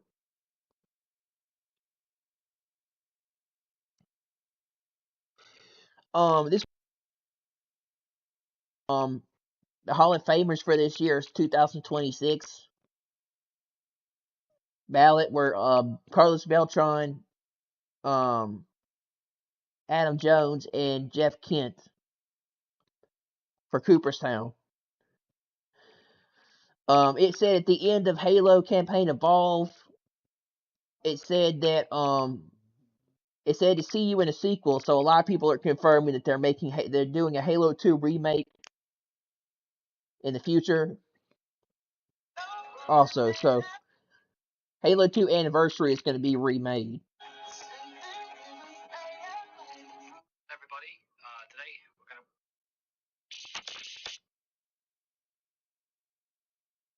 And that about sums it up there, bro. That's about it. I wish with all my heart that GTA 6 gets delayed to March.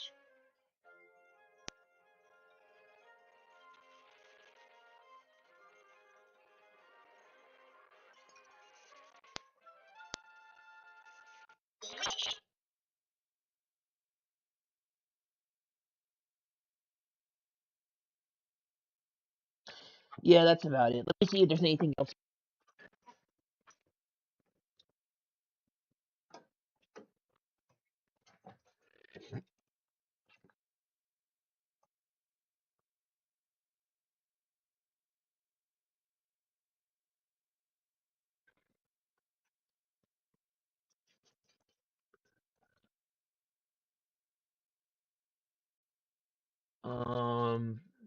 No, that's not what I want.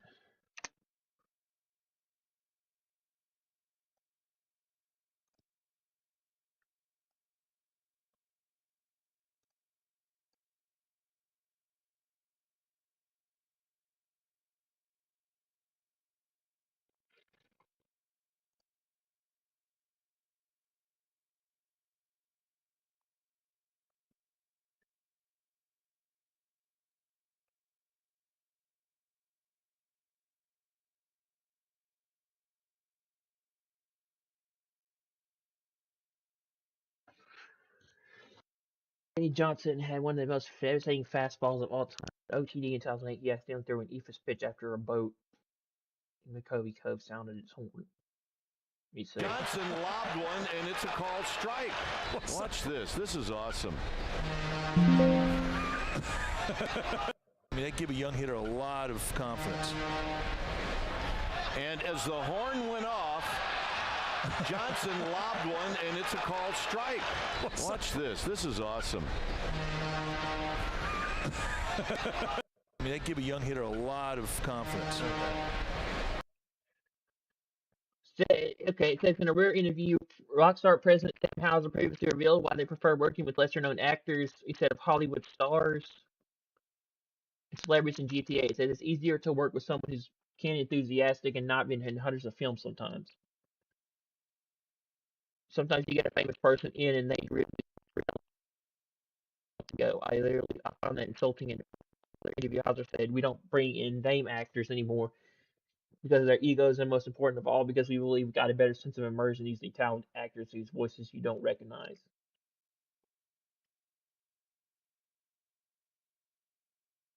Oh, is this Neo?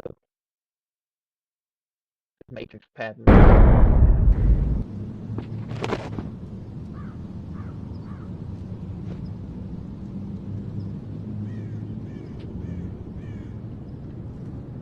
Wow, Resident Evil Requiem hits 8 million sales. Disgusting.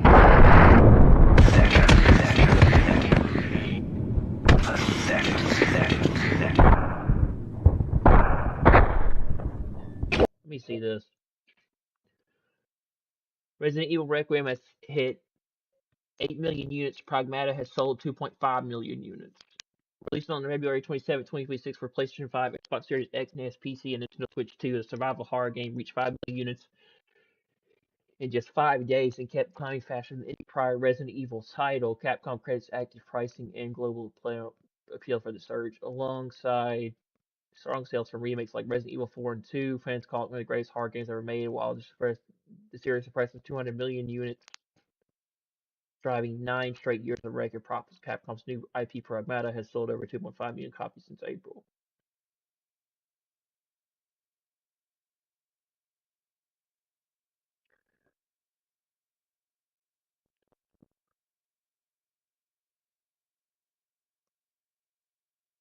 Wow.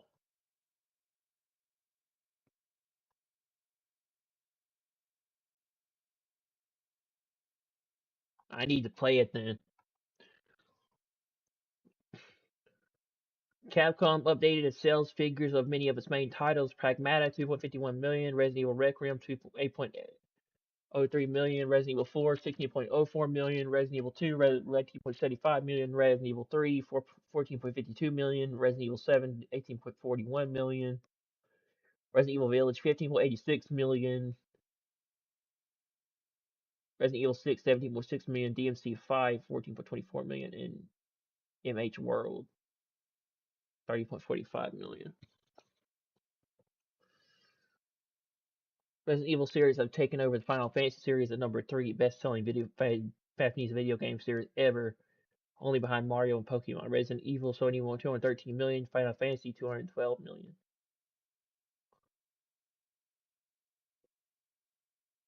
Capcom has an investor meeting going on right now, so maybe a few interesting tidbits on Resident Evil is such shortly. The first interesting tidbit is Requiem has expressed 8 million sales in 6 months, and Pragmata has expressed 2.5 million sales. Capcom announced Pragmata over 2.5 million units worldwide. Oldest Resident Evil games continue to sell extremely well every quarter.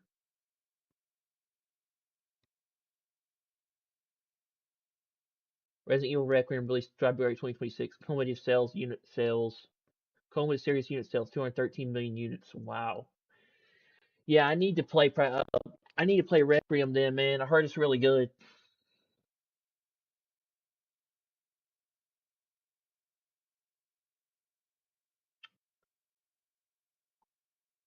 Huh.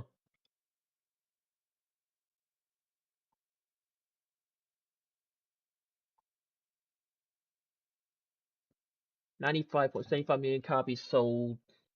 8.45 million copies sold. 70.60 million copies sold. 16.04 million copies sold. 15.86 million copies sold. 14.52 million copies sold, and 8.6 million copies sold. Resident Evil 2 Remake is now officially the best-selling game in the franchise, overtaking Resident Evil 5 with 19.75 million copies sold.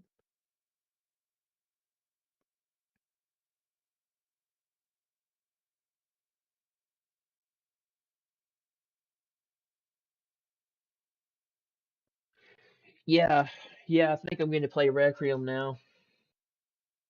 Yeah, Resident Evil 4 Remake was definitely one of the best remakes Capcom's made in a while. 2 and 4 were like some of the best ones.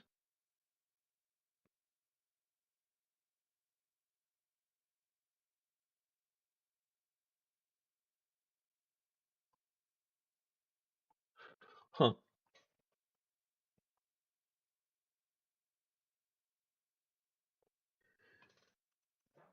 I asked myself, is this reasonable or possible? I think has any franchise pulled this off? Yes or no? I think Assassin's Creed and COD and even Pokemon had eras where they could do this for about 3 or 4 years in a row, but it never lasted and cracks formed quickly.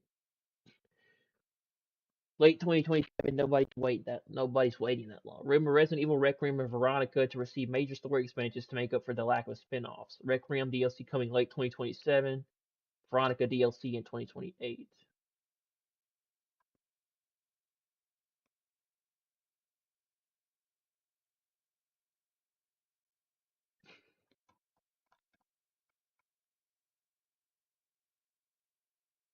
Meanwhile, contributed to Resident Evil 6. 6 is 17.6 million sales.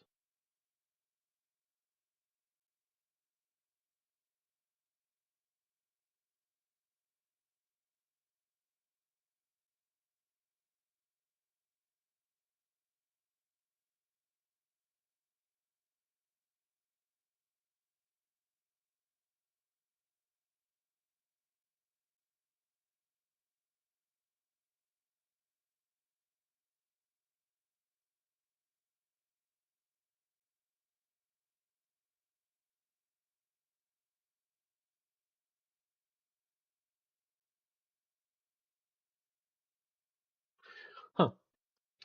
Well, that's interesting. Oh, Ubisoft canceled Far Cry? Damn. Ubisoft cancels Far Cry extraction shooter for ambitious open world pivot. The project codenamed Maverick was set in Alaska's wilderness with permadeath and loot mechanics but scrapped due to general genre fatigue.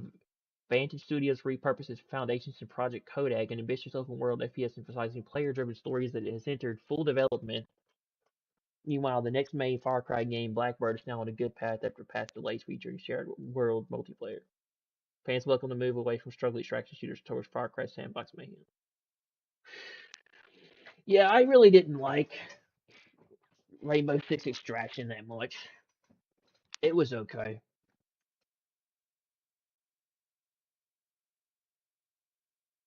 So this must be Far Cry 7. It will instead create a new Far Cry game that describes an ambitious open-world FPS with player-driven stories. Far Cry's extraction shooter has been cancelled after years of development. Instead, a new ambitious Far Cry game is entered development at Ubisoft. Ubisoft's next Far Cry is reportedly going through a major reboot, according to Insider Gaming. The project has been reworked after years of development. The game is now reportedly being rebuilt around the more traditional Far Cry experience, moving away from some of the more experimental ideas that had previously leaked. Ubisoft has canceled Far Cry extraction shooter and started. New details developers have been reassigned to Project Blackbird, the next mainline Far Cry game. Blackbird is now in full production under Vantage Studios. Ubisoft aims to keep Blackbird on track after reconstruction.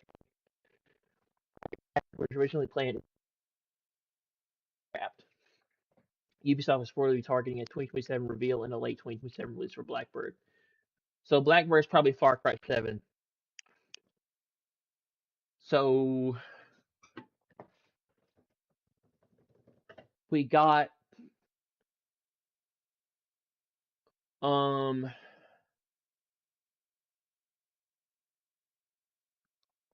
the news about Ghost Recon Wildlands Definitive Edition coming out on August 15th for the 25th anniversary. And then we got Assassin's Creed Hexy after Assassin's Creed Black Flag. Probably Far Cry 7. And of course we got the new Wolfenstein game coming out too in fall of 2026. Ubisoft's Far Cry franchise future. Ubisoft originally had a master project codenamed Talisker that was eventually split into two distinct games. Both titles are moving away from the old Doom engine to the Snowdrop engine and featured overhauled movements, mechanics like tactical sprinting and vaulting. Project Kodak, open world FPS focused heavily on player direction and player driven stories, recently passed the concept action stage at Venture Studios, built on the foundation of Maverick, but it's no longer an extraction shooter. Described as really ambitious, but it's still several years away from release. Project Blackbird mainline has overcome internal delays and development hurdles and is now progressing well. Will include a multiplayer component allowing players to experience the world together. Described as an Act 1 by Charlie Gelmont. Successful reception could lead to several mainline games with similar concepts.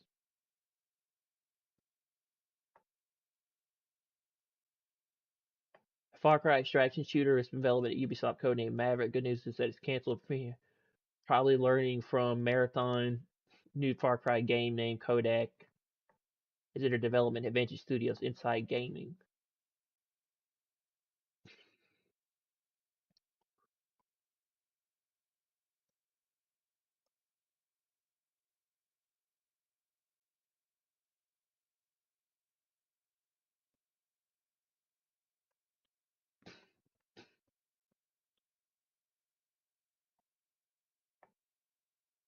Probably for the best. We don't need any more extraction shooters, especially from Ubisoft. I agree. We don't need any more extraction shooters from Ubisoft. Those did not go well.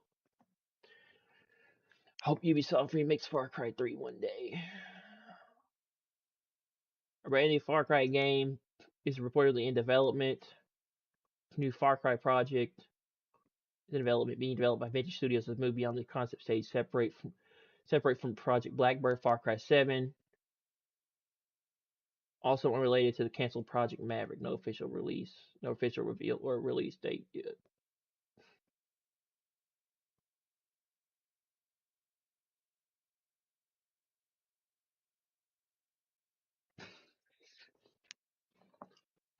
Another new Far Cry game is reportedly in the works, with Ubisoft greenlighting an ambitious new open world project alongside its currently anticipated Project Blackbird while canceling some kind of extraction shooter. According to new report, a brand new Far Cry game is on its way, kickstarting the franchise once again, giving it's been 4 years since the last game, or 5 if you don't want to count in DLCs or Game of the Year versions. Well, to help bring the franchise back to life, we now have a glimpse of what the future looks like with ambitious adventure in store soon. As reported by Inside Gaming, the ambitious project in question is currently codenamed Kodak and officially entered development at Ubisoft Vantage Studios under passing its conception stage. Sources told the outlet that Kodak is being developed as an open-world, first-person shooter where players' interactions and player-driven stories take center stage. While details remain scarce, the project has reportedly been described internally as really ambitious. Naturally, the game is still several years away from release and is currently being developed alongside another Far Cry project codenamed Blackbird, which has previously been reported as the next mainline Far Cry game. Inside Gaming, Kodak is being built on the foundations of the recently canceled Project Maverick. Maverick was reported to be a standalone multiplayer extraction shooter before Ubisoft shelved the project earlier this year. Based on everything reported so far, Blackbird still appears to be the next Far Cry game. Players will get their hands on, with Kodak expected to arrive several years later if development continues as planned. For now, however, very little is known about Kodak beyond its reported focus on player-driven storytelling open-world gameplay. Many fans may have to wait quite some time before Ubisoft officially reveals the project.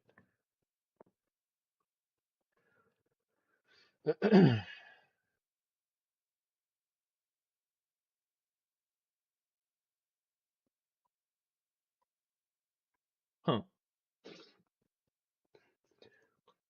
Ocarina of Time runs natively on iPhone and iPad at 60 frames per second. Krivis Fort, the ship of Ironican project, rebuilding the 1998 Nintendo 64 Classic as a true ARM64 iOS app. With Apple's Metal graphics for widescreen full resolution unlocked frame rates up to 60 FPS, players dropping legally owned ROM via the Files app and pair Bluetooth controls like DualSense or Xbox for authentic controls with touch options available too. Powered by OpenAI's Codex 5.6 sold to fix build errors and iOS quirks. Open source port builds on years of decompilation by Zeldarat and hardware masters, bringing polished preservation to Apple devices. User on the internet decompiled and reverse engineered Ocarina of Time to see and rebuild as a native ARM 64 app rendering through Metal, so I could play it on my iPad. It was a couple of codex prompts. Ocarina of Time running natively on iOS for the first time. Running natively on iOS and iPad OS for the first time. Not emulator Ship of Harnican has run on Windows, Linux, Mac OS, Switch, Wii U, and Android, never iOS. Now it runs on iPad with iPhone in the build too.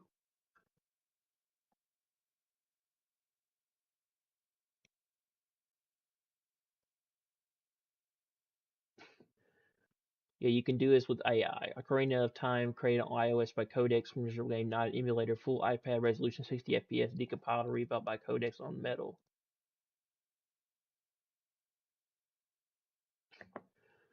There seems to be a lot of chatter about what Nintendo's doing for the Legend of Zelda 40th anniversary. The Legend of Zelda Ocarina of Time remake will be good enough for me to follow up to Breath of the Wild. Tears of the Kingdom will be ready eventually.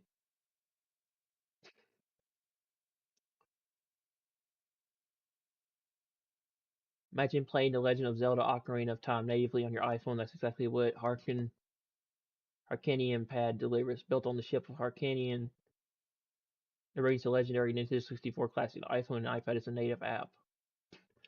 Features native Metal rendering, touch controls, gamepad support, keyboard and mouse support, save support, files app, ROM optimized for iPhone and iPad, audio support, landscape, UI designed for mobile. Very correct. Ocarina of Time has been decompiled over years over nothing to do with AI. The ship of Haranican forked off of those for years, providing a generic platform API as well. This can simply fork SOH with existing decomp and platform code and port it to Android. Legend of Zelda Ocarina of Time Nintendo 64. The game has been modified the following ways in this GIF HD texture pack, characters mod, and widescreen mod. Let's see what else.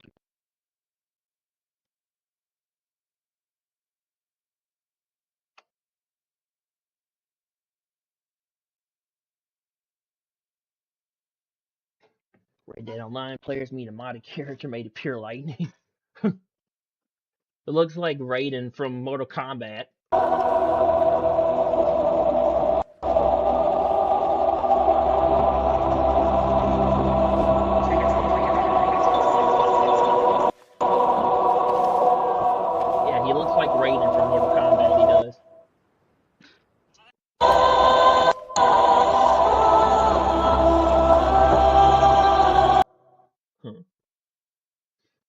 Hercules devs were straight cooking with this game. I think I remember this.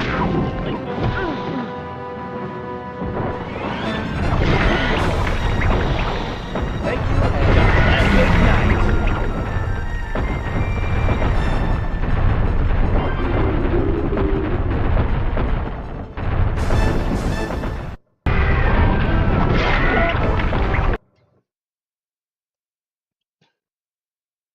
This guy built a roller coaster to stop his fish getting bored.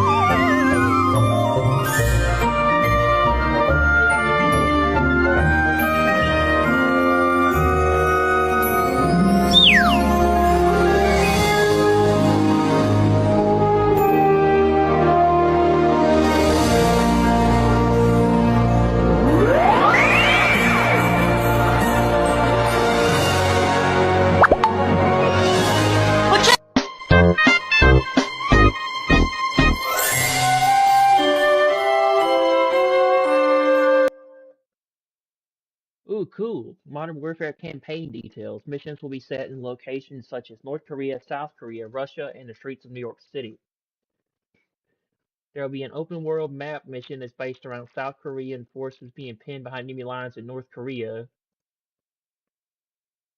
South Korean advisors were hired to make sure everything feels very authentic. Modern Warfare 4 is aiming to feature more full-on war sections, with around 50% of the game being full-scale war, 50% being MW reboot-style spec ops unit missions. 13 years have passed and I'm fighting this now. After some time, police arrive.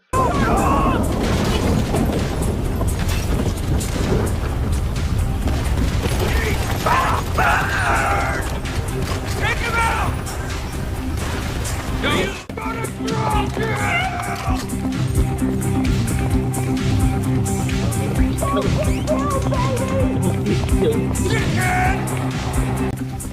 Go back! Go! Dickhead!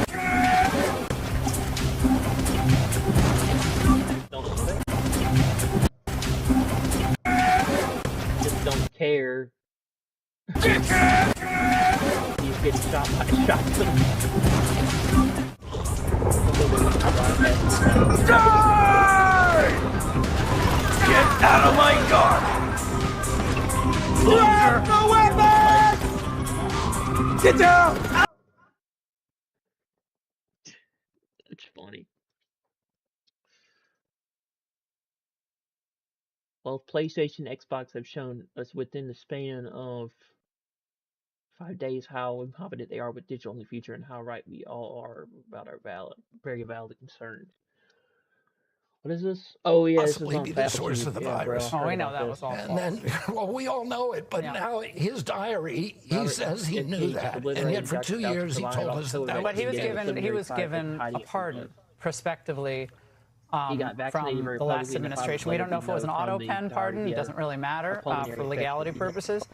But Americans want to know, a lot of them, is there going to be any accountability for trillions of dollars lost, children's education destroyed, and public health reputation and public health industry reputation shattered?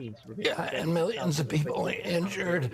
You know, he lied about masks, he lied about social distancing, he lied about the transmission, he lied about natural immunity, he lied about the capacity. I'm not watching the whole thing. Keep seeing the video of Michael. Seen the video of Michael. Oh fuck my pussy! But every time I call him, it goes busy. Guess he's busy getting. What?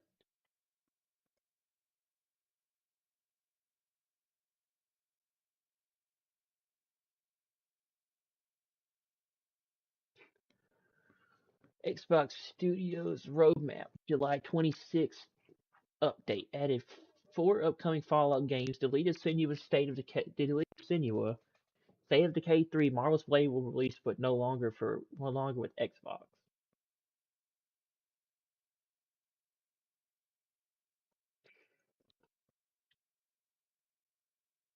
Xbox servers have suffered a global outage, preventing users from logging in or playing ARM titles, but this disaster has taken a completely severe turn. In the wake of the blackout, the community has discovered a critical flaw in the connectivity. Taking advantage of the chaos and license verification, players are using a glitch with the Xbox app to download and play titles they haven't even purchased. And the madness goes further. The exploit is allowing access to delisted games that are now impossible to acquire legally from the store. True Veils like Peter Jackson's King Kong from Xbox 360, Marvel Ultimate Alliance, or Left 4 Dead are being installed in mass. Recent releases like 007 or Lego Batman 2, several communities, especially in LATAM, have quickly organized into groups to share a list of vulnerable games while Microsoft tries to stem the bleeding.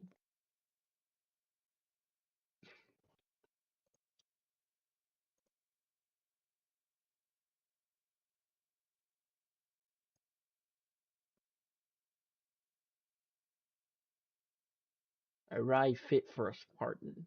Follow and repost with Master Chief 117 sweepstakes for a chance to win a custom designed Lamborghini URUS 117 edition 118 scale collectible replica. The greatest transition in gaming. Oh, he's supposed to be Wolverine? You okay? I'm working on it!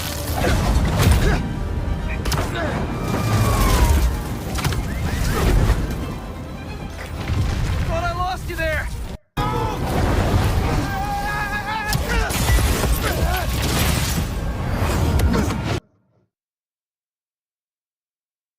X has removed our main undercover account on the platform that combats child predators.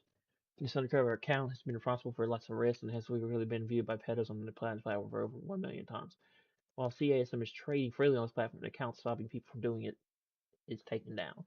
Please share and tag Elon Musk and negatives or any ex-employee to get in touch with me so I can tell them which account to unban. This is a public safety issue and we hope this can be resolved.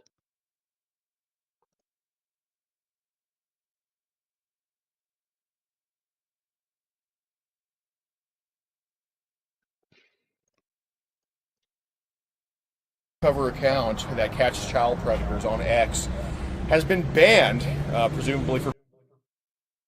This is why the cameraman never dies in horror movies.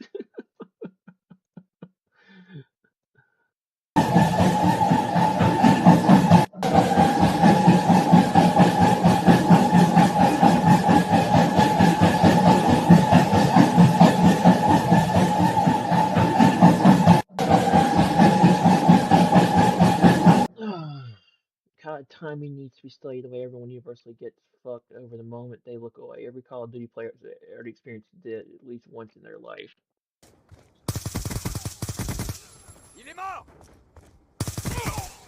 Oh, this is Black Ops 2. It is.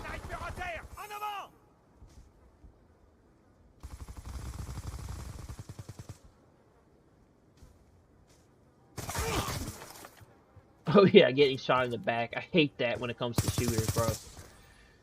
I hate getting shot in the back, bro.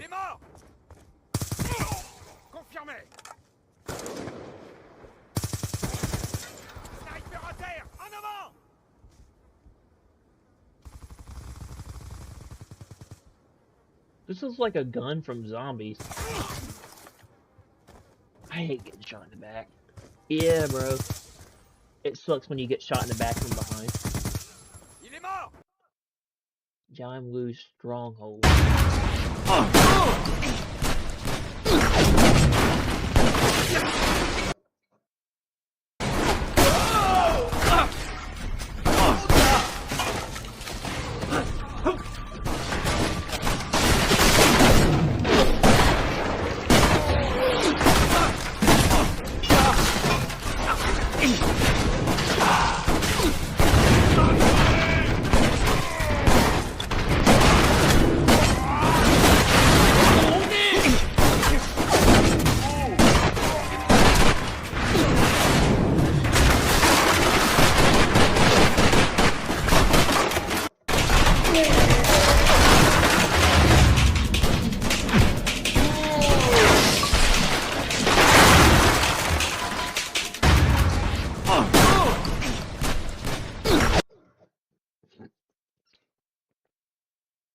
Jay Leno says a widow tried to sell him a Ferrari for $350,000, so he helped her turn it into a $350,000 instead. I got enough free stuff like that. That's right. That's very nice.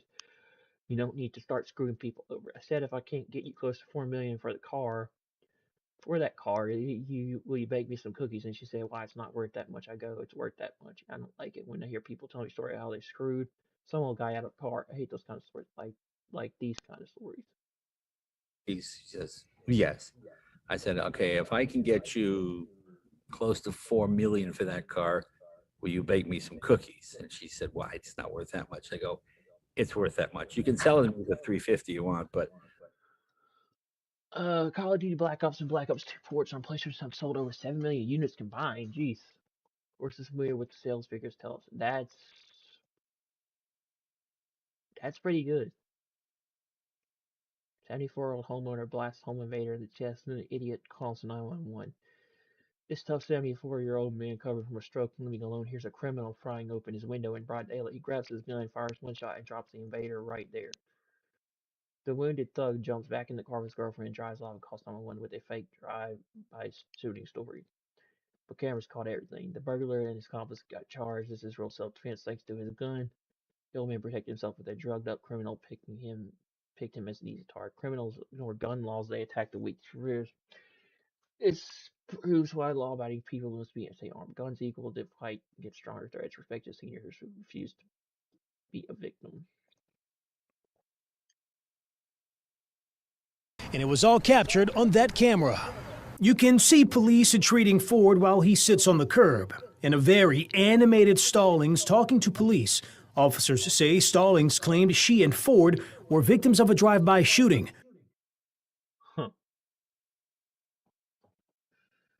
Insane stories unfolding in Troy, New York, where a mayor who overrode her own city council vote to end their flock camera contract by declaring a public emergency is now fuming after citizens began cutting down the cameras. A female mayor said that they're cutting down the cameras was an act of violence and is begging the public to help identify who did it. This is Troy, New York. Troy's own city council elected representatives of the people voted to stop the flock contract over piracy concerns. They ordered the funding withheld. So what did the mayor do? She declared a public emergency to keep the surveillance cameras running away. So just to be clear, the people's representatives said in flock cams. The mayor forced them to stay up by declaring an emergency. She's now being sued by the own city council over it. The council is so alarmed they're trying to strip our power to declare emergencies at all. And when frustrated citizens finally took a few of those cameras down, the mayor called that violence. One of the wildest stories I've ever seen. Resident Evil Requiem Grace life-size statue at the Capcom store in Yokohama. Ooh, cool. Let me see. Yeah, that's pretty cool.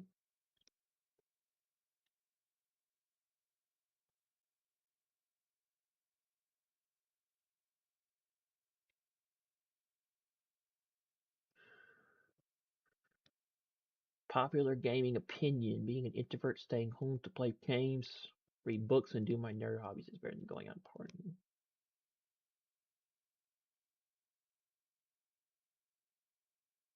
This Steam machine sucks. Wait, what? Charge up. Oh, it's like a slideshow. Oh my. Oh, look at this.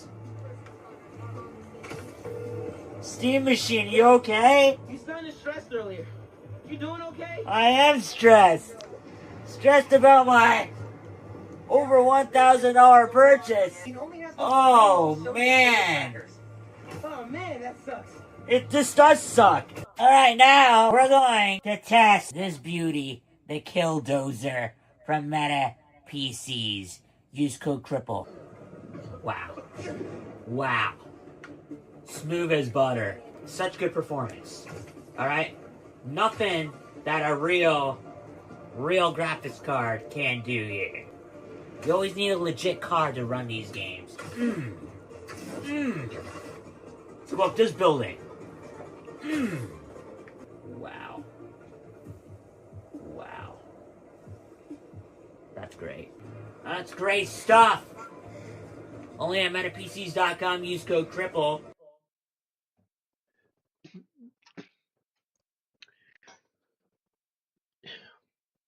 Siphon filter PC for PC game, PlayStation PS1. Look at frame rates and mouse aiming. What else could you want from Siphon Filter PC port.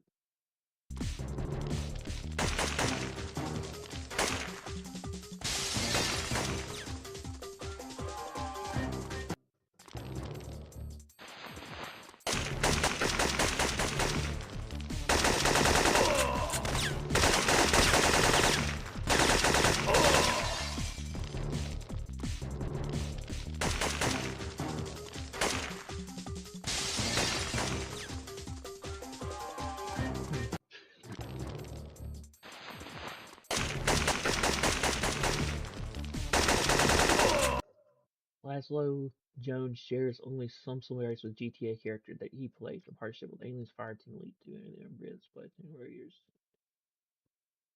Interesting one. Dan and I worked on GTA 3, and he said, we need to parody American radio. And I worked in radio at the time, and then hosted the talk show Chatterbox. But then as the games progressed, Dan made my character worse and worse of a human. More different from the real you. Yeah. That was the goal. When he sent me the script for some of the scenes that we were going to do in GTA 5, I went down to his office, and I was like, are you effing kidding me? He's like, it'll be great. You'll dance in your underwear. And then I was like, okay, this is going to be the top level of humiliation. And then later he's like, and I have a great idea. Players will be able to tattoo a penis on your chest. And so I think that was actually my idea, just to be fair. Okay.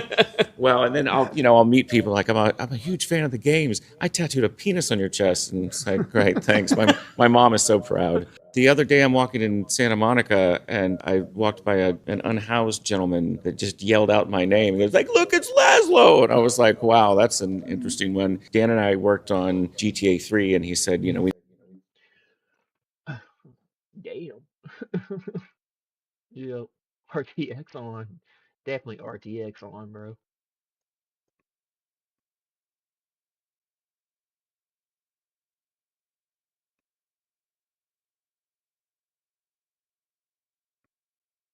You should horrify every American man tries to let the Minneapolis American flag. He immediately gets harassed, threatened with physical violence. Shortly after a car pulls up, quickly the man gets out to rush him to cause harm. He has to run and yells he's calling the cops. The American can't sit in his car without being worried. Without worried about being assaulted. If I get shot over a flag, that looks bad on you. This shit. Everybody's so mad about American flags.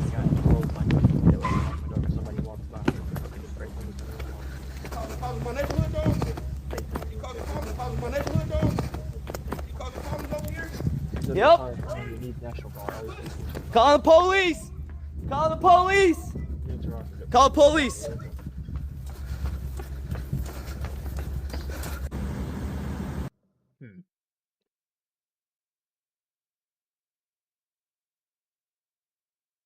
Kissing at the weigh-in.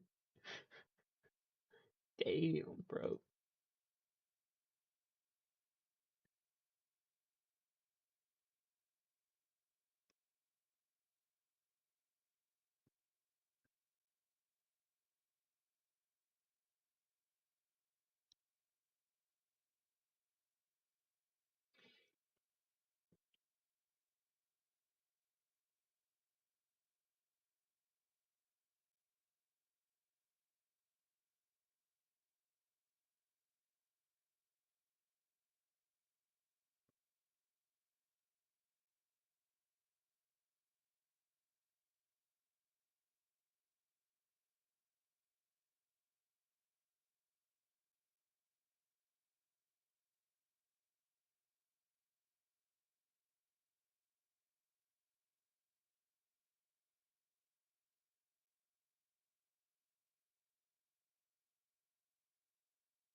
Friday the 13th, part 7. Jason Takes Manhattan, released 37 years ago today. 20th of July, 1990.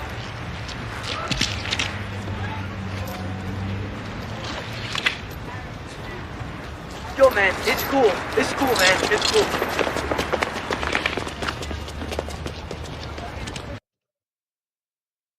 Gotta have a heart made of U.S. steel. If the crack don't get you, then the hookers will.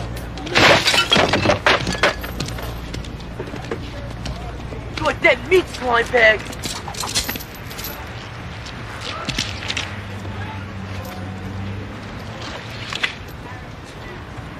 Yo, man, it's cool. It's cool, man. It's cool.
Last week, PlayStation PSN was down. Today, Xbox has been down for over 15 hours. Clearly, they don't have an infrastructure to be digital only for consoles.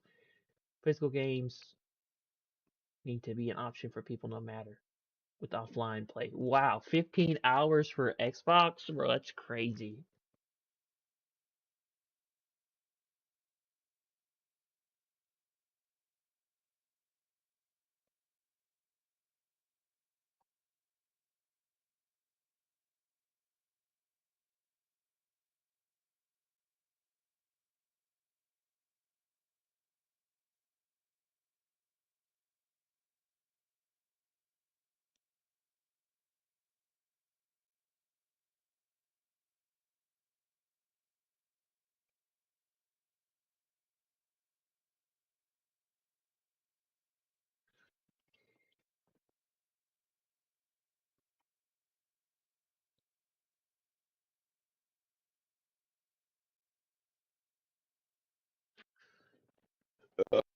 Just managed to get Xbox Cloud Gaming working on a Nintendo Switch.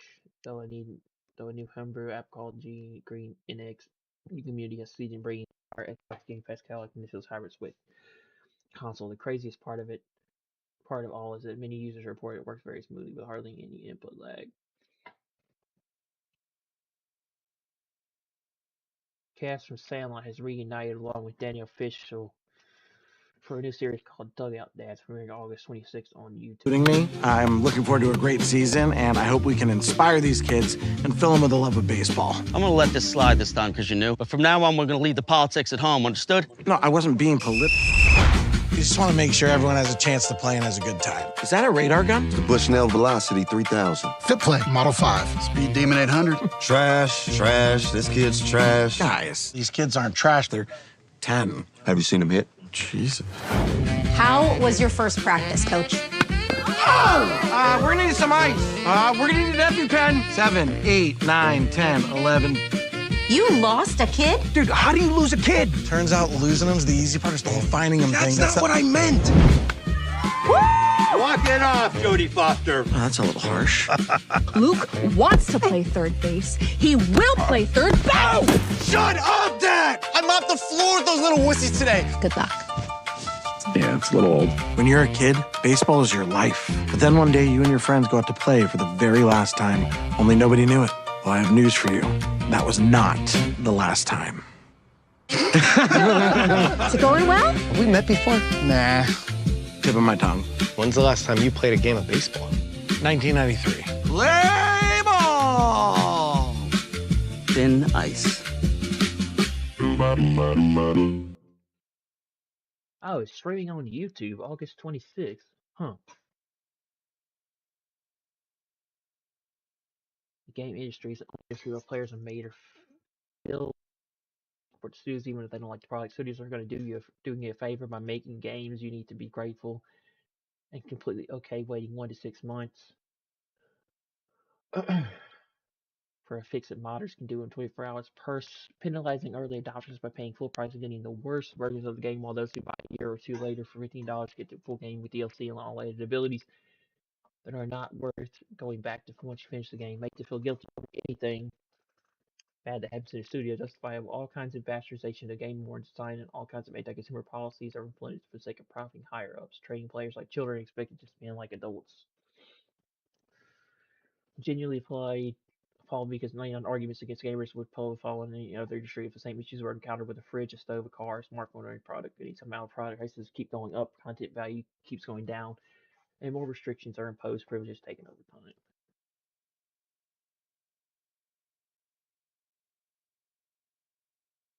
The one you like now at the beach with our friends. Definitely. Joder, esto sí es fútbol.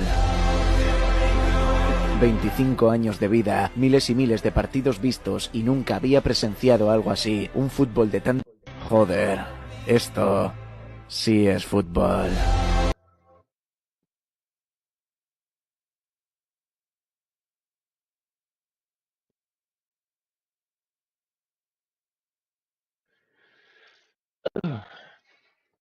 Miyamoto explains how the relative failure of the GameCube versus the PS2 led to creation of Wii and DS. Before creating the DS, admitted the Nintendo GameCube is something that's highly versatile, something anyone could use. Maker could easily develop for, and something that was affordable. It didn't get the response we had hoped for. There were game consoles that sold well, but at least people bought them mainly to watch TVs. They bought by people who play games on analysis of why the sales figures fell behind. Those of another game console could say at that time was that I remember talking with Mr. Iwata and saying the world hasn't reached a point where playing games is just a normal part of everyday life, has it? After all, we never used to divide people into those who read books and those who don't, and though perhaps people do make the distinction more nowadays. Looking back at the time we were making products for a segment of customers, and there were periods when we debated, but is Nintendo supposed to be a company that creates entertainment for a much broader range of people? The conclusion we reached through this discussion was that if we kept making controllers more and more complicated and traditional way of game machines, people who have never played games would become even less likely to approach it. With the DS and Wii, we tried to rapidly spread a new kind of play using game systems through society, and because that worked to a certain extent, the idea spread that creating the interface itself could also be part of the fun. I think that was a very significant thing. Universal Pictures is probably trying to determine who leaked the Odyssey online. The studio is using forensic digital watermarks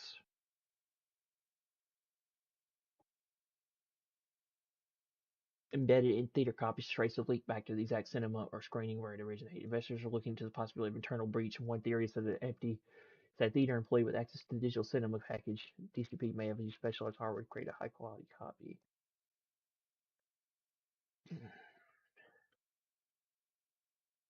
It's really annoying how Uncharted Drake's Fortune on PS5 hasn't been fixed yet. Anytime I want to replay it, I have to disconnect from the internet so I don't keep getting this game breaking bug which causes it to crash. I never had that problem playing the Nathan Drake.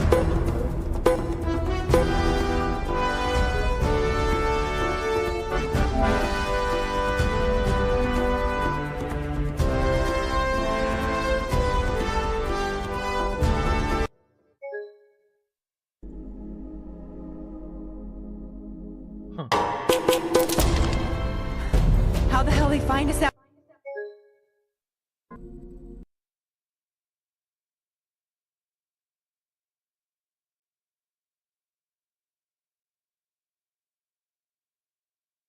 Daily Magazine.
Game developers, then we managed to squeeze a 800 megabyte PlayStation game, including full motion video cutscenes, to a 64 megabyte cartridge. We didn't even sacrifice any levels.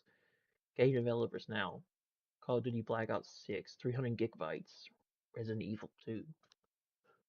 Caught Trevor Collins lost horrible images of when he was arrested.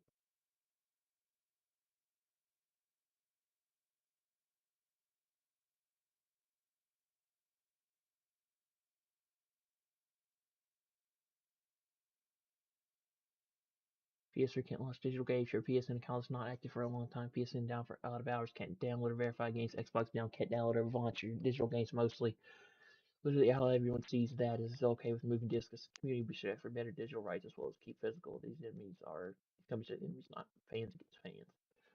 Whether it's PlayStation, Xbox, Nintendo, or other system, the concept is simple. If I buy a game, I should be able to access it anytime, anywhere. No account restrictions are banned, no license control, deletion from the library, no general roadblocks, no internet or backward. It's really simple as that. Same way you have access to your car, fridge, clothes, vinyl records, kitchen appliances, etc.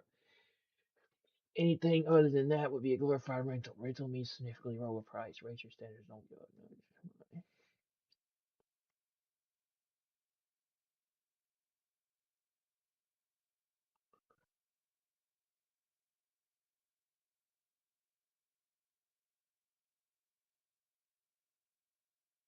GTA 6 will be meanwhile Rockstar with Red Dead Redemption 2. Thanks to the fools in Congress and their grab this on yourself, you know. Go for the love of God. Close in.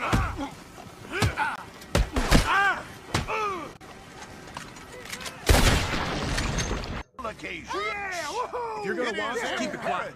That we reestablish sanity and supremacy before it is too late. Our numbers are waning. Thanks to the fools in Congress and their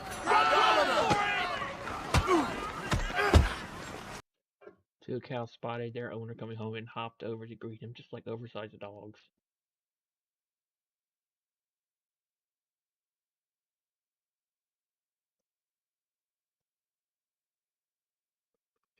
And it's the gameplay. Bring it back in Modern Warfare 4. so sick. Let's go, baby. Come on. Run through the jungle like every. No, I hit him. I got him. Oh, Watch out, one kill, baby. Look at me, look at me, look at me, look at me. Oh my God. Look at me now. Oh my God! Let me catch his body. Let me give you a smooch.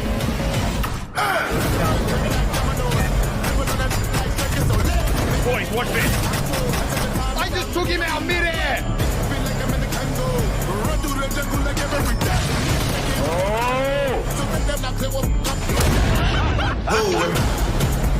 Who ain't winning? I'm like that, Nagula.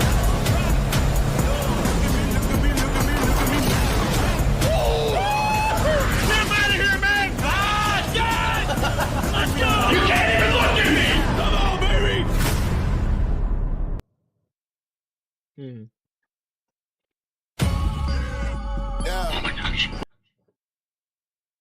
The Nuevo DRM has removed from Apple 7 First Light just 2 months after its release because Duo Nuevo costs developers around $30,000 per month. Studios often use it at launch to simply protect early sales from piracy.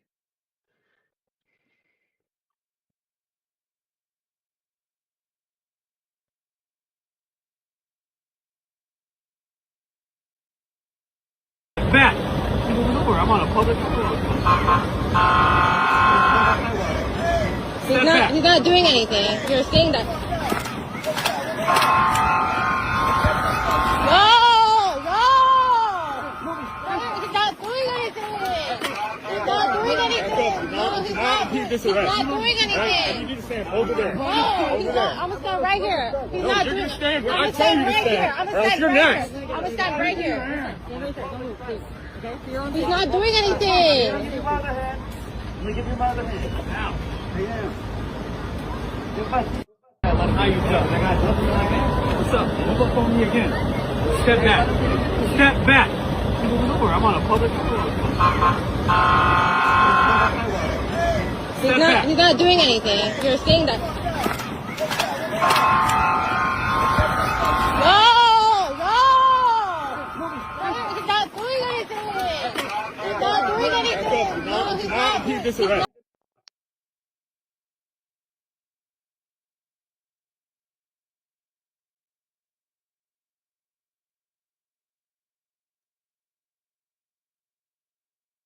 Black Ops 2 was the most played game on PlayStation US week ending on July 18th. First, Black Ops 2, 6, Black Ops 7, Warzone 8, Black Ops. Katy Perry had a total meltdown after Trump told her with her own music she sold the rights to her catalog. 225 million TikTok users are you allowed to use it. Finally, she had no problem using the U.S. Marine uniform as a prop in 2010, but now complains she hates the military. Pull that off. Too bad. Katy Perry also one time nearly fell 3 stories. Kind of scary here on a giant moth. You can see this isn't great. Whoa, okay. Not having a good time. Not happy either. Again, Katy Perry in free fall, just like her career. The funny part about this video, here, listen to this.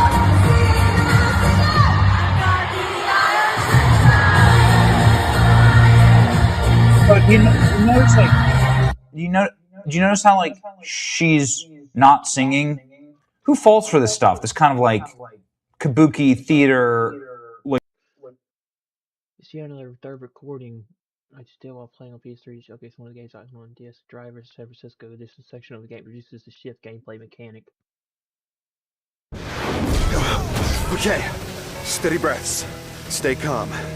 No biggie. Come on, John. It's easy. Okay, just pick another car. I've got to do this. I can't just float around like this forever. All right, I'm okay. Maybe try something with a passenger. Talk to somebody. Okay, I'm beginning to get the hang of this. Never flagged down a taxi like this before.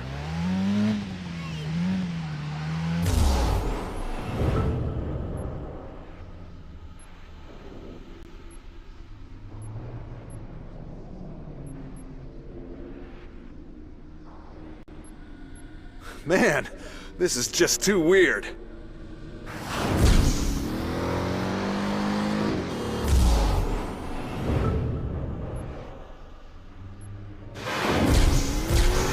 Boom! Yes! Keep it down, buddy. Just drive the cab. Oh, right. Hi, I'm the driver.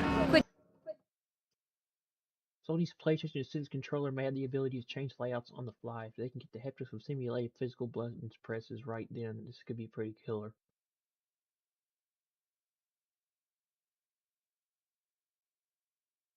The more I look at this patent, the more I suspect these will be able to attach to a display in the center like the Switch. So even if Sony takes physical buttons, there will be third-party alternatives to kill the gap.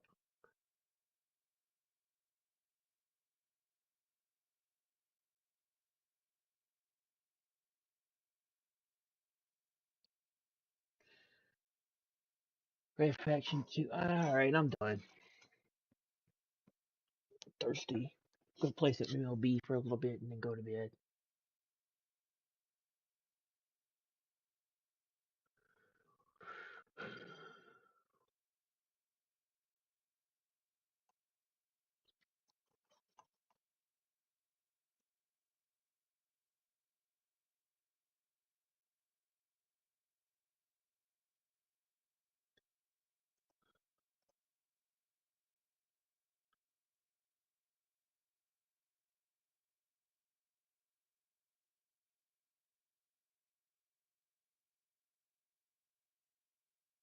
The current state of Blackout 7. What the fuck happened? Day. Well, I say no, but then I'm met with another ad. Are you sure you don't want to pre-order? It'll give you a new camo. Fuck no, dude. Let me actually play the game. Now we have another ad. This time it's for the Season 5 Battle Pass with a trailer you have to skip. Then we get another ad that's 4 so far, showing what Black Cell includes. That fucking $30 Battle Pass.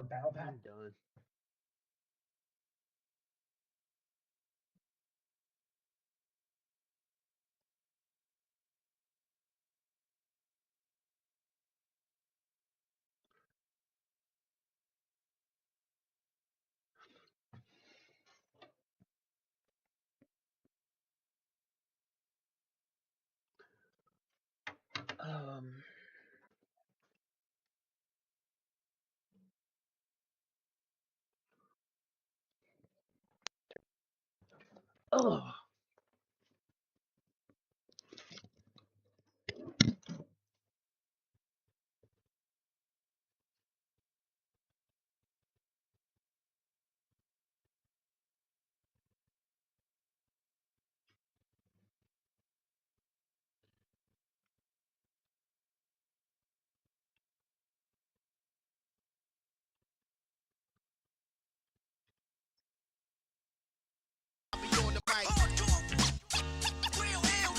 I'm internationally known, yo. I'm internationally known when I be on the mic. So all hails are honorable. It's to my real ill heavyweight hitters. Go get it. 50 ways to make figures. Spot the fail sisters like the hair rail spitters. Kids on the ziggas. When it's ugly, then the club is lovely. Dogs be sipping. Welcome in, baseball fans, and here in New York, two of the best teams in the game square off. It's the Seattle Mariners taking on the New York Yankees.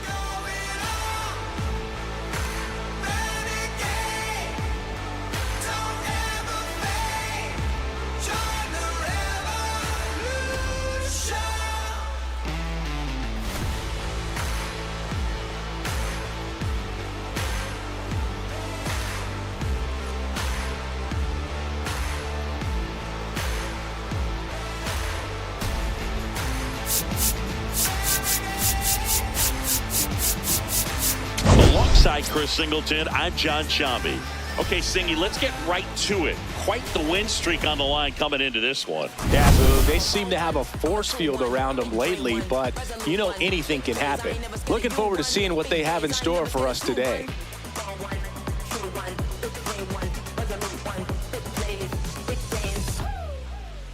If you don't want to say something, if you don't want to say something, if you don't want to say something. All right, we'll be back to get this one started after this. And going to the mound in this one for the Yankees, Max Fried. Safe to say, he's pretty stingy, Chris. Indeed, his walks and hits per innings pitched is ridiculously good. I mean, when you look at the rest of the league, this guy never works out of the stretch. He's always in his windup, probably feeling pretty comfortable, getting the baseball going right after hitters, limiting hard contact.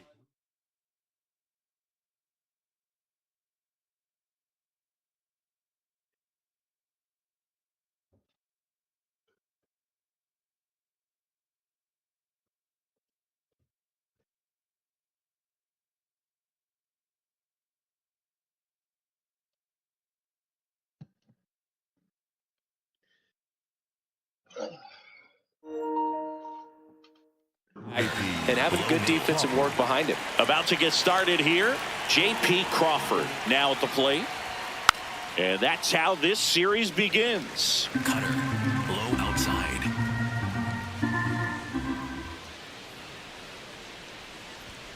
That one finds the zone. That's strike 2. Fried was recently named Pitcher of the Month for some outstanding work on the mound. No question that he earned that Pitcher of the Month award, Boog. He was just dominant. String together enough of those, and you can expect some other hardware on the mantle. Fried notched a complete game the last time on the hill.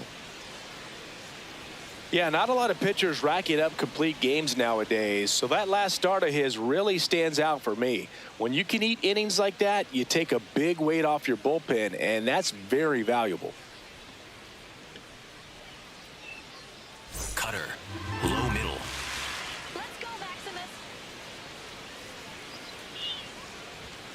Stays alive. Cutter, middle outside.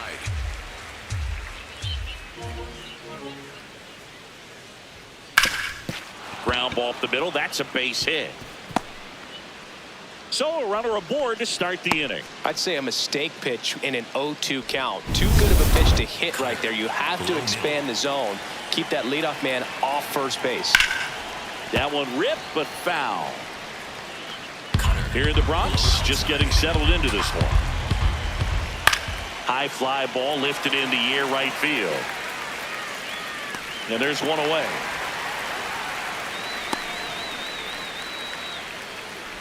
Batting third. All right, let's take a look at the lineup. One guy swinging a hot bat recently, Cole Young. And stepping in for the Mariners, Rob Refsnyder. Knowing that the pitcher wants a ground ball double play opportunity here, you've got to lay off pitches down in the zone. Right there, swinging at that pitch, that's a no-no. Has room, and he makes the catch. Cutter, high inside. This one popped up. Caballero. And that'll do it. Back for more from the Bronx. And taking the ball for Seattle, Bryce Miller. And Chris, pitching on the road has not been particularly kind to him. Yeah, and you don't want to be too quick to say that he can't pitch on the road. Sometimes, you know, it's just a matter of luck. It's not having a feel. Difference between the bullpen mound to the mound out there on the playing field. Don't know what it is, but I know this. He's got good enough stuff to overcome and get it done on the road as well as at home. So we'll see what he's able to do in this one. Judge in the box here and fouls it off for strike 1. Here comes the 0-1. In the air, pretty deep out to center field. Rodriguez settles underneath it. 2 down. Batting third, the second baseman, Jazz Chisholm Jr. now. Singing when the year's over, he'll have a new career high for RBIs in a season. Chisholm working on a massive campaign right now, putting up some big home run numbers. Nice grab onto the pitcher. Nicely done for the out. We played an inning, no score. Here at New Yankee Stadium in the Bronx, and stepping in for the Mariners, Randy Arozarena. Cutter, Love seeing a player come through in the clutch moments, Boog. I'm sure his teammates appreciated him sending them home with the W.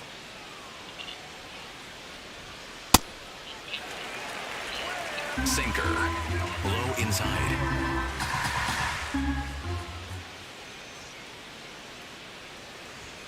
And he swings through that one. Sweeper, middle inside.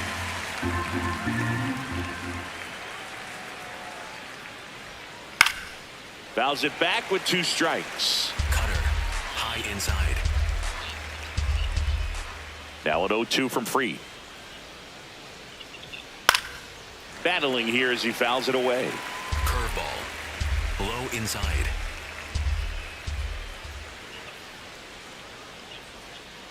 See if you can go upstairs a little bit. Make sure you miss up and out of the zone since you're heading to count 1-2. Don't miss in the zone because that's where you get hurt. Got him. One out in the second. He's locked in at the plate when he's using the whole field. He was out in front there. Just needs to let the ball travel a little more, and his timing will be back on track. Good pitch for the strikeout. Low inside.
Cutter.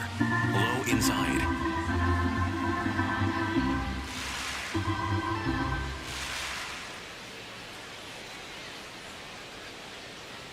Come on, Maximus.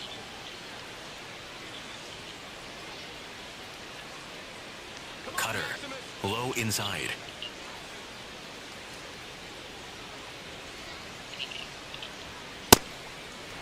Four-seam fastball. High outside.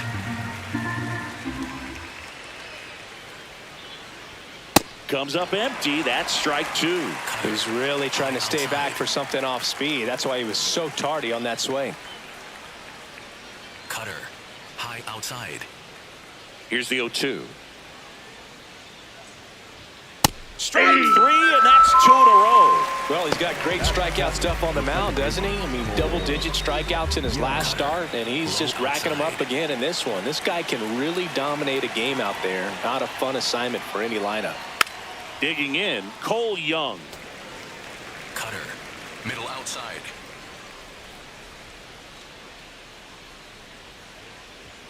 Swing and a miss. No balls, 2 strikes. Outside.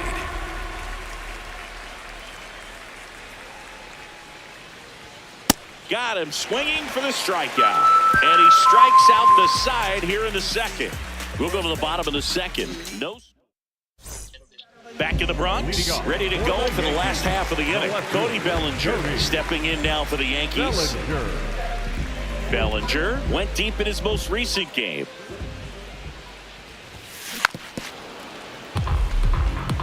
Bellinger with some impressive production lately. That one not close. Ball 1.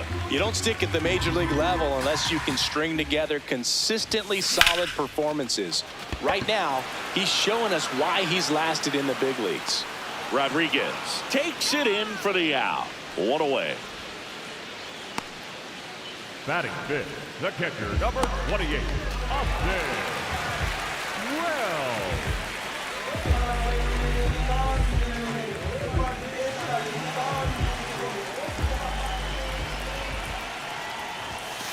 Yeah, that's in for a strike. 0-1. Looks like a really good fastball today. You can hear that catcher's mitt popping. Looking forward to hearing a lot of that one in this one. And it goes just foul. The 0-2.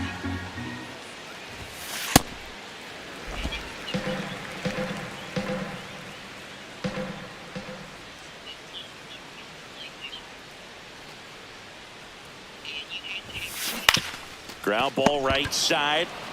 He'll do it himself. Already 2 out here in the home half of inning number 2. The shortstop, Anthony Volpe. So up next, Anthony Volpe.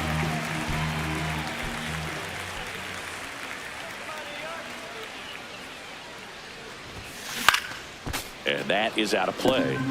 Volpe launched a homer in his most recent game. 2 down, nobody on. High fly ball down the left field line. Going back on this one. Caught just shy of the wall. Welcome back. And coming off a series where the pitching was outstanding, we take a look at those numbers. That one lifted to left. Bellinger sizing it up. Takes it in for the out. So digging in, Brendan Donovan.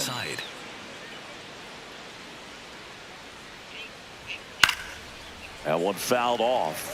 Two of the most potent offenses in the game squaring off. Pretty good pitch there to take a rip at. He wants to get his arms extended. He likes the ball away from him a little bit. Just not able to square it up. Inside. Comes up empty. So this can be kind of frustrating for the hitting coach. Right now this lineup seems to be swinging at everything. Swing and a high fly ball left field. 2 away now. That's a really nice play, ranging back into the outfield for that catch. We all know those can be a little tricky, especially if the wind's swirling around out there.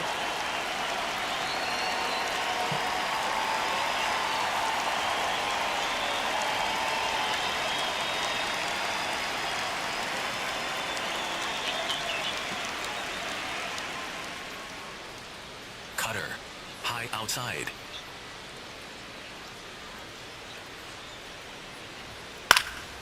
And first offering is fouled off. Curveball. Top of the third, no score.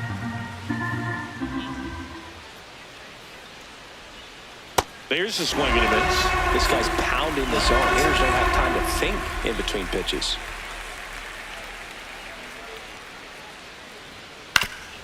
Foul tip straight back, and that squared him up in the mask. That didn't feel good.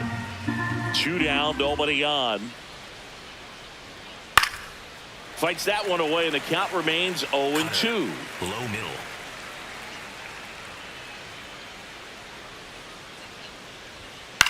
Left field, Bellinger, and a full sprint. Nice grab as he reached down to make the play. Home half of the back in the Bronx. Well, Siggy, this team has found different ways to win. Quite the streak they're on. Still early, but this one is all tied up. Streak or no streak, you've got to take care of business one game at a time. And right now, it's anybody's ball game. You know, these Yankees definitely being aggressive at the plate, but I think it's fair to wonder if they're being a little over-aggressive. I'm specifically talking about the first pitch. These batters are swinging more than 80% of the time, which is fine if you're scoring runs, but that hasn't been the case today. Jose Caballero stepping in now for the Yankees. Swing and a miss. On the mound, you take a note. You see the hitter's willingness to chase that pitch upstairs, get deeper in the count, try to climb the ladder. You know, being aggressive can be a little tricky. You want to have confidence up there, but sometimes hitters fall into the trap of being overconfident, thinking they can hit anything, and that can lead to a lot of mistakes. Gosh, here it is, hit it. 3-pitch strikeout, all fastballs. Man, he's got a lot of confidence in that pitch right now.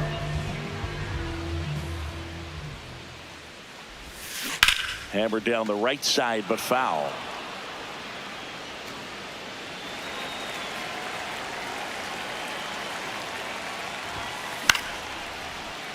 That one pushed to the left and foul.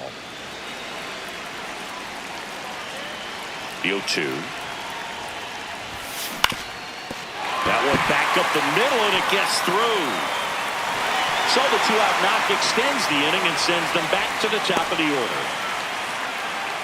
Good start for him to this ball game tonight. I always talk about it. Get a knock in your first at bat. It just makes your confidence at such a higher level for the potential of having a big night. Now it's Trent Grisham to the plate. And a base hit into right center field. Lead runner around second. Throw is cut off, goes to first. Now back in safely at first. The right fielder, number 99, Aaron Judge. Into the outfield, base hit. And they'll score first. It's 1-0. Well, there you go. The RBI machine. Another clutch run scoring at bat. Yeah, he's been so good in these situations. Call it clutch if you want, but his resume speaks for itself. Chisholm in the box now. Takes strike one.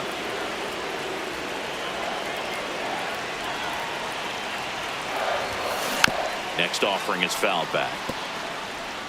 First and second, 2 down. Here in the last half of the third. Fouled off the plate. They'll do it again.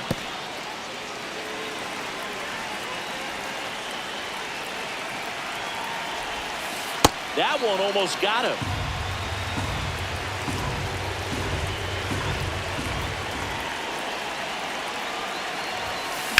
Swung on, belted. That's got a chance. And it is gone. A 3-run shot, and they add on. Chris, he's homered in back-to-back games now. Yep, seeing the ball well, and he's got his timing locked in. He's looking pretty dangerous at the dish right now.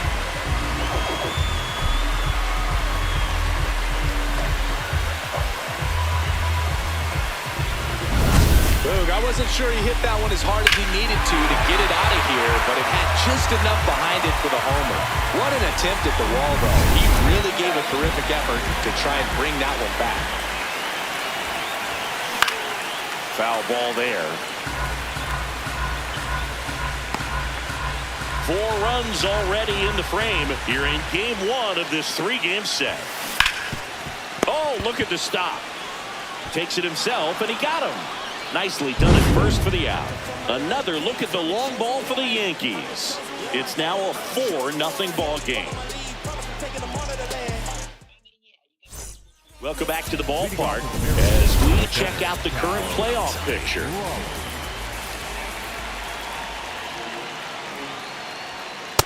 Well, he's looking great so far. It helps when over 80% of your first pitches are strikes. He might be able to go the distance if he keeps this up. High fly ball, and that one curling foul down the right side.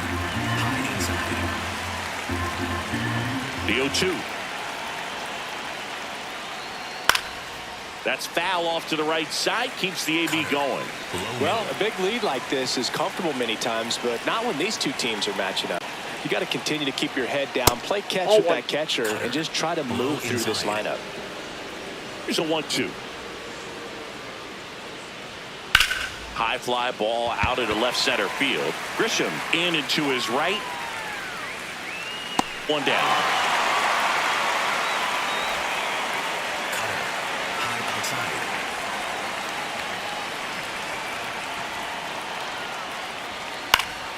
Yeah, that's fouled off. Cutter, low middle.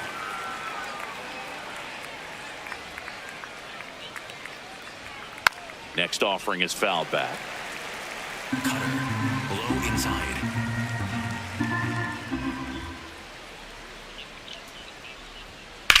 On the ground, out to short, and that one finds its way through. And they have their first hit since the first inning. Up next for Seattle, the center. And now it's Julio Rodriguez. He's 0 for 1. And first offering is fouled off. Cutter, high inside. Got the bat going too soon. It's strike 2. High inside. And they'll do it again. Curveball. Man at first, 1 away.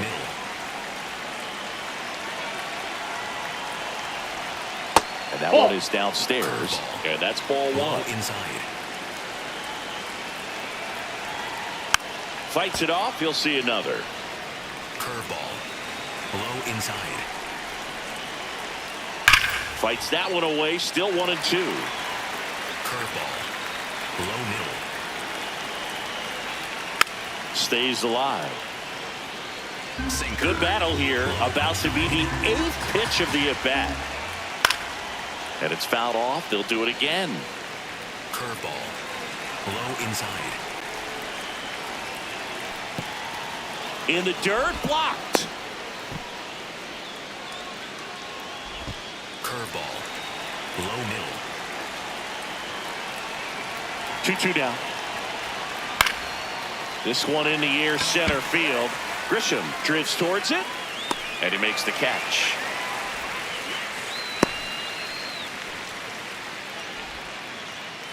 Four-seam fastball. High inside. Center field. Grisham is there, makes the catch. One left for Seattle. They're down 4-0. And we're back. Well, Singy, this team has been untouchable lately. Still a lot of game left, but on track to add yet another to their win streak.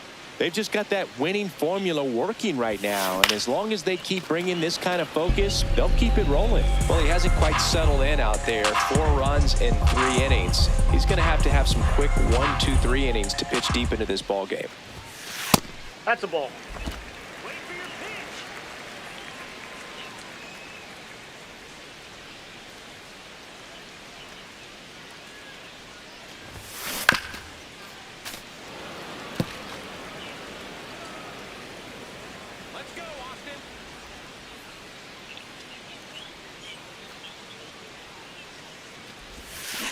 Keeps the at-bat going with a foul ball.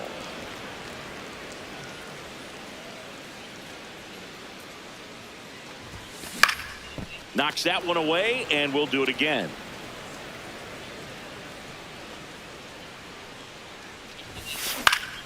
Battling here as he fouls it away.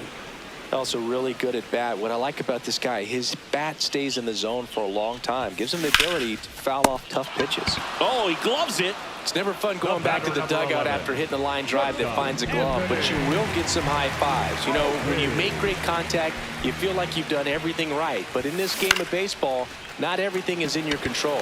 Arozarena on the move to the gap. Pulls it down, and he makes the catch. Up next for the Yankees. Ken Rice stepping in now for the Yankees. He's 0 for 1.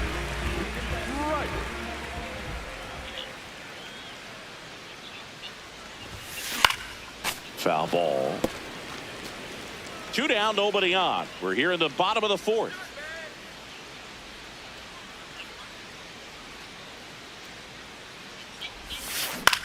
Swing and a ground ball up the middle. That's a base hit. So a 2-out knock keeps the inning alive.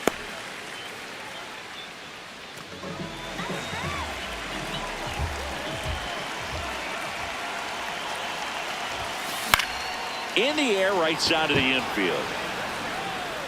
Pulls it in on the run. And that ends the inning. Back here at the ballpark, let's check out the latest news from around the league.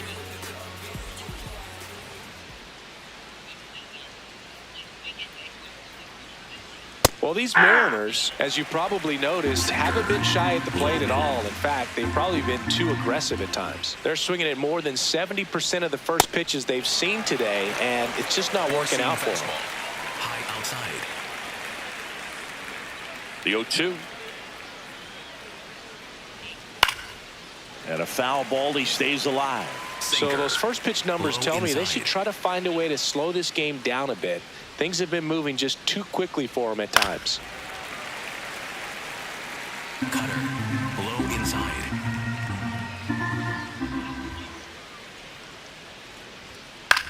This ball's chopped on the ground.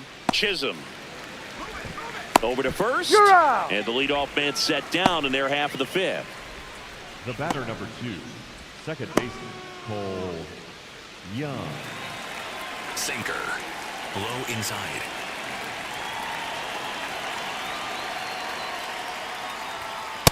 Ball. That's down.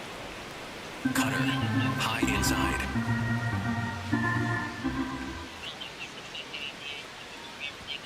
Next offering in there for a strike.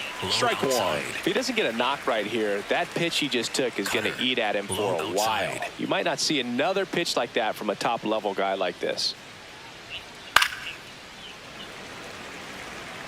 The Mariners down by 4, and we're at the top of the 5th. Low outside.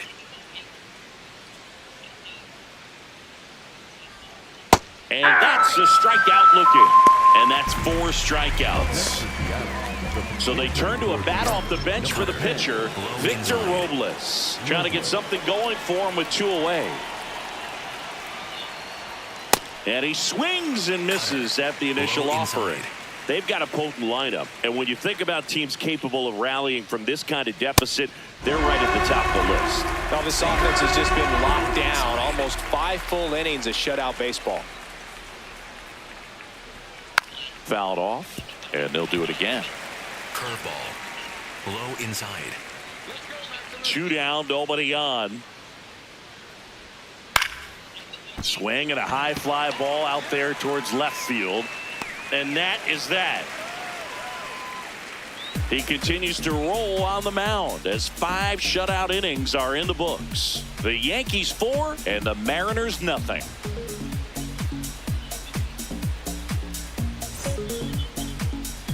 Now pitching for So out of the bullpen for the Mariners, Yasser Zulueta. Well, walks have been a big issue for him this year, so I expect these hitters to be patient up there. Max Fried stepping in now for the Yankees. 1 for 1 with a single and a run scored so far.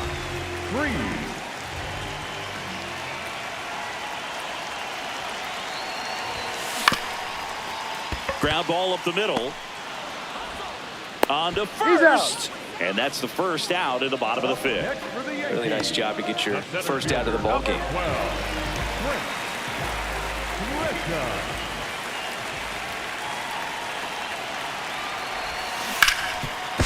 Ripped, and he can't glove it. It's by him.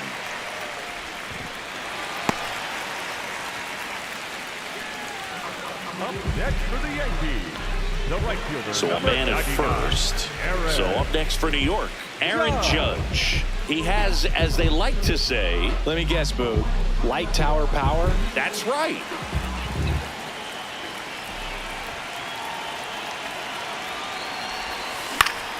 And first offering is fouled off.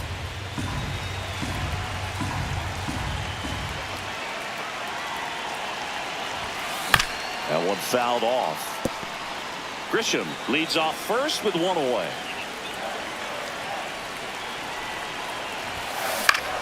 And that one in the air center field. 2 away. The batter, number 13, second baseman, Jr.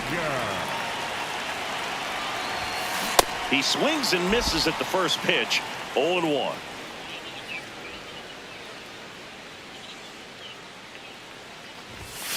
Gets him to chase after that one. Well, he's been aggressive right out of the box, and a smart pitcher is going to play off of that, especially when you get to 2 strikes. Inside, almost got him. Straighten him up a little bit.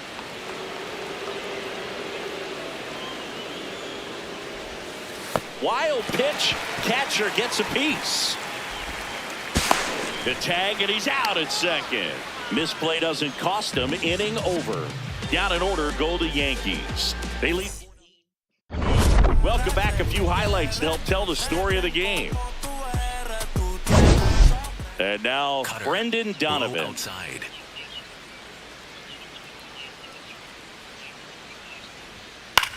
In the air, left field. And he can't quite get there. It's a foul ball.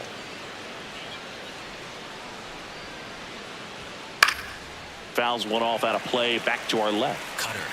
High outside. 0-2 now. Goes down swinging for the strikeout. He picks up his 5th strikeout on the hill. Seam fastball. High middle.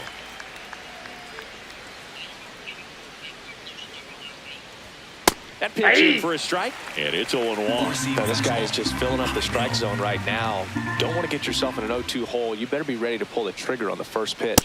Late that time, and it's strike 2. Curveball. The M's down by 4, and we're in the top half of the 6th. Fights it off. He'll see another. Curveball. Low outside. Swing and a miss. Struck him out. And there are 2 down. Cal Raleigh up next for the Mariners. He's one of the best players in the game. That one finds the zone. 0-1. Raleigh with another scorching run of play lately.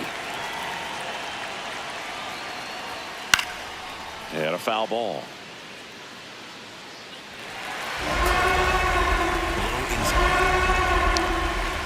Two down, nobody on. Struck him out swinging. And he strikes out the side for the second time today. So another good inning for him on the mound. 6 shutout innings. Back in New York, Jazz Chisholm Jr. up now. Top 5 at OPS and climbing. It's been a loud season for him. Yeah, he's walking, slugging, and raking. A total threat for this lineup. You can count on competitive at-bats every time. The 0-1. Pulled hard, but it's a foul ball. Zulueta, 6'1" righty, 190 pounds, and they traded for him earlier this year. Got him. 1 away, bottom of the 6th. Up next for the Yankees, the left fielder, Cody Bellinger.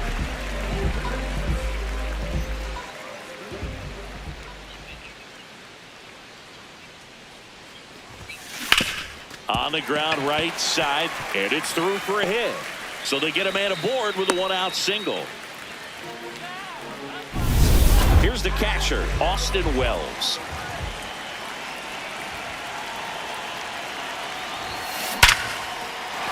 That's a base hit. Rodriguez hustles to get it in. Lead runner holds at second base. First and second with 1 down.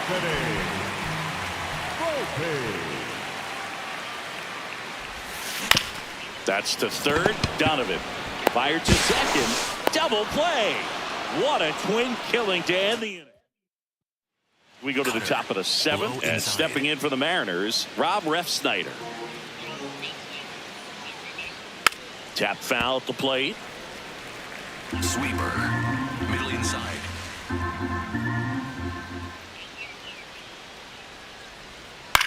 On the ground to the left. Volpe throws it to first in time. That's the first out at the top of the 7th. Four-seam fastball. High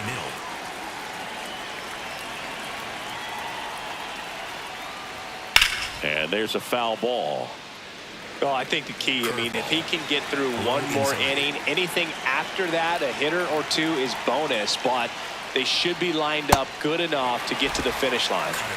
The Yankees leading by 4 here in the top half of inning number 7. Got him swinging for the K.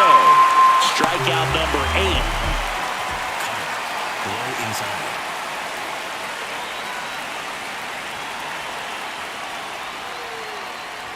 Rosarena in the box with 2 gone, and takes a look at a called strike.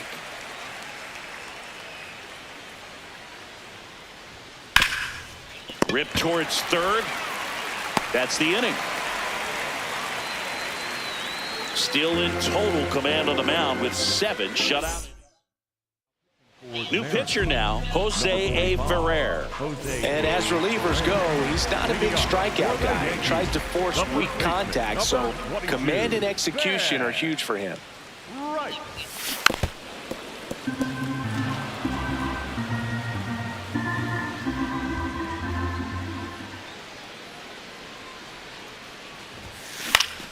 Foul ball there.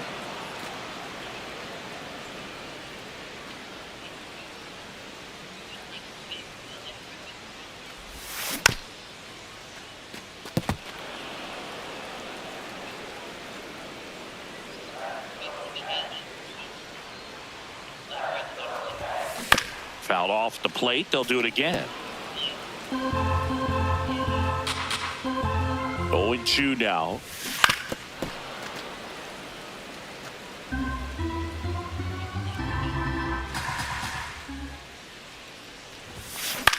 Popped up. Crawford moving under it. And there's 1 down.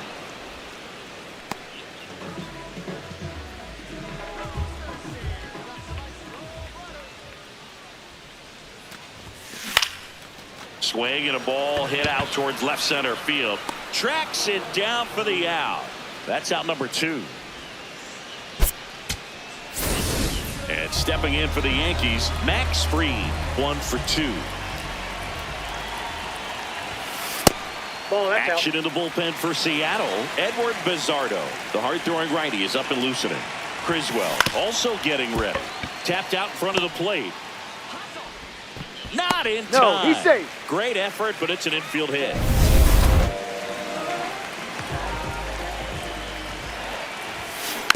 And first offering is fouled off.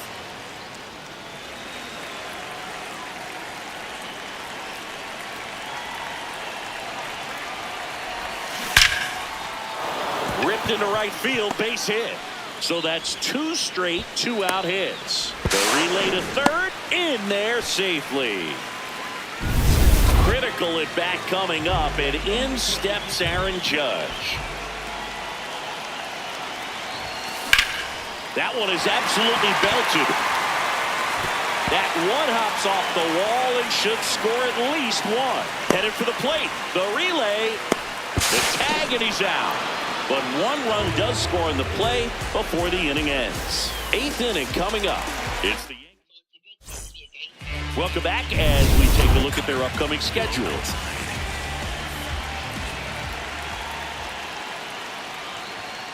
And a foul ball. Sweeper. Low outside. Now the 0-1. Gets a swing and a miss with the sweeper. Just an outstanding job of spinning the baseball, moving it around, doing what he does. Swing and a miss. Curveball in the dirt. Applies the tag. 1 away after the strikeout.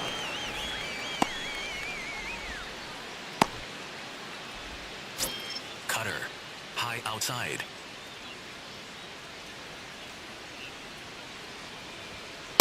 These hitters have been very aggressive early in the count, but when you're down, you might want to be a little more patient. Take some pitches, see if you can extend those at bats and get some base runners on.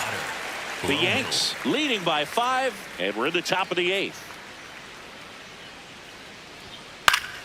Fly ball down the line. He's there. He's got it. 2 down. The Mariners going with a pinch hitter, Leo Rivas, looking for a 2-out spark with the bases empty. Ground ball left side. Low throw, and he can't pick it. Up next. So up next, Brendan Donovan. Struck out on just 3 pitches last time. Swing and a pop-up in foul ground. And that's a foul ball. Low outside. Close one, doesn't get the call. Ball 1. Swing and a miss as he was late that time. Goes down looking for the strikeout. Couldn't pull the trigger on a fastball at the knees. 8 innings, 8 zeros as the shutout continues here. You're watching Yankees baseball on the show, NYC. Back now, new pitcher on the mound as we roll into the bottom of the 8th, Edward Bizzardo.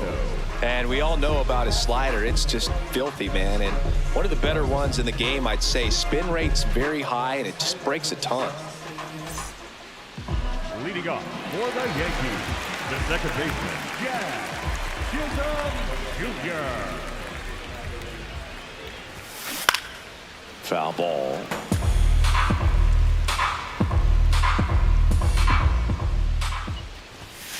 Next offering in there for a strike. That is strike 2. He must have been looking for something else because he gave up on that pitch a little early. It was right down Main Street.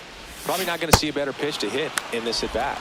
Jazz goes down on strikes. Stood absolutely no chance on that slider right there. And I don't mean to laugh, but that's a tough one. I mean, pretty much a perfect strikeout pitch. I mean, it looks like a fastball middle in.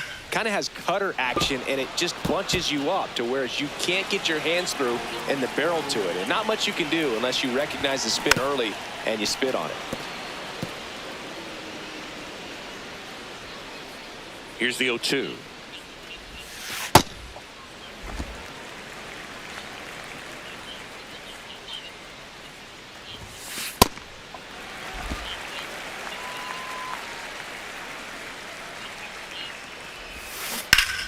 Stays alive.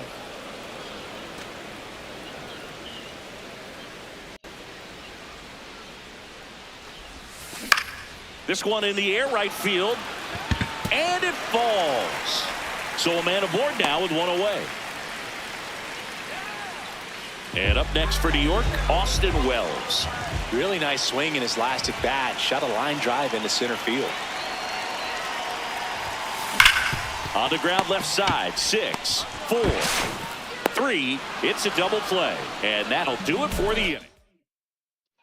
Back at Yankee Stadium, here's the Mariners leadoff man, J.P. Crawford. These two offenses can put up runs in a hurry.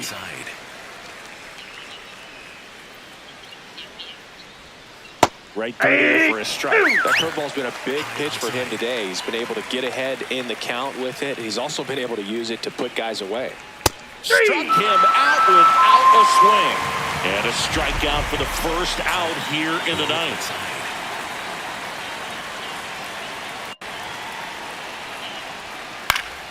Fought off foul. Sinker.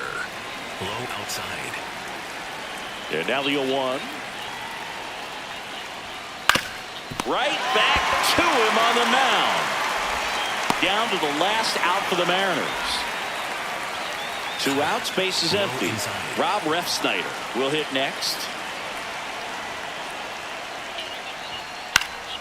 And that one fouled off. Cutter. High inside. The 0-1. And that is out of play. The Mariners down to their final strike. Gets a piece there. We'll do it again. Sweeper. Middle inside. Sweeper. Middle inside. 2 down, nobody on. On the ground, right side. Chisholm. Throw to first. Ball game. And the Yankees add another to their winning streak. Terrific job in this game. He scattered 2 hits and pretty dominant. Efficient with his pitch count. Got himself all the way to the finish line and finished where he started.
To my real ill heavyweight hitters, go-getters, 50 ways to make figures. They come on the spot to fail sisters like the handrail spitters and kids on the ziggas. When it's ugly, then the club is lovely. Thugs be sipping bubbly to my comrade to keep it flaming hot on dangerous blocks, claiming spots where the goal is to be one of the top-ranked soldiers. One of the high rollers, get respect in the hood. Credit is good, knock it down lumberjack style, baby, extra wood. Rock it all night long, the bang-a-thon, baby, keep hanging on. We like it with the lights on. Don't have to blow 20 down to get to know honey style. Show her the town, steal a heart, no money down. I'm internationally known when I be on the mic. I'm internationally known, yo. When I be on the mic. So all hail the honorable. How about some hardcore? Yeah, we like it raw for sure. On the floor, wall to wall. It's more at the door, players ball to score. Cause this right here is for all of y'all. Rockin' my primo. Yo, I got what you need, bro. You go see a show, tell me, yo. And DJs play hits with hard bass kicks. And then they Display tricks like the Matrix, make the record fly undetected by the naked eye. Don't just feel the vibe, cause your ears never lie. Nowadays, DJs, bags of tricks, graphic. Also behind the back, catching and scratching, blasting. This kid got his craft mastered. Hands is mad quick like he mixed with magic. Spin it back and forth and grab it, and know just where it is. There it is. I'm internationally known when I be on the mic. I'm internationally known, yo. I'm internationally known when I be on the mic. So all hell honorable. Jamal Lee peace with the murderers. I hit the street with beats and they critique for weeks. They be like, how that kid Rob reached the peak. Pull out the heat and use my technique to speak. Live from Yankee Stadium in the Bronx, all set to bring you MLB The Show's Game of the Week. It's the Seattle Mariners going up against the New York Yankees.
Joined by my partner, Chris Singleton, I'm John Shambi.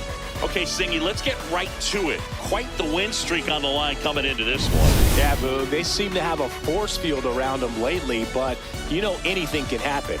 Looking forward to seeing what they have in store for us today.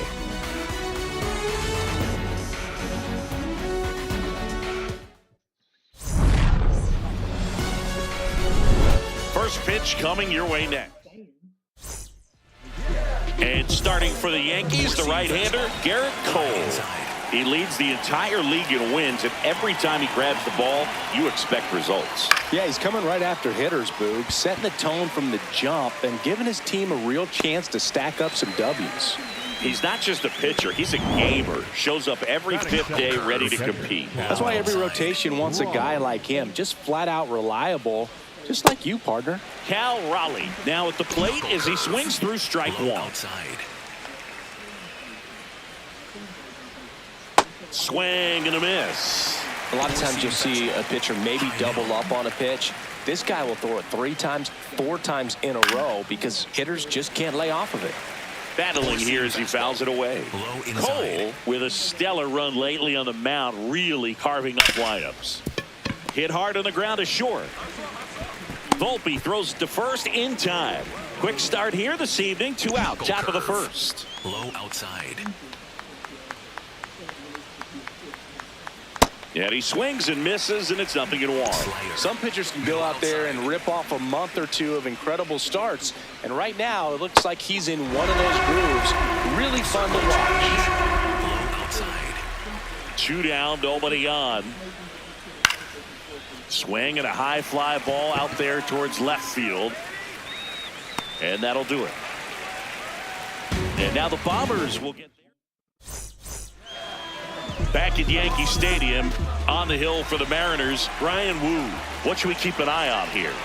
Well, he's been a very dependable starter for his club, and what stands out for me is that left-handed hitters have really struggled batting below 200 against him, and it just tells me they have a hard time tracking the baseball. Maybe it's the release point, maybe it's the motion, but just some way, somehow, they've got to figure out a way to pick it up and try to have some success from the left side. Keeps the at-bat going with a foul ball.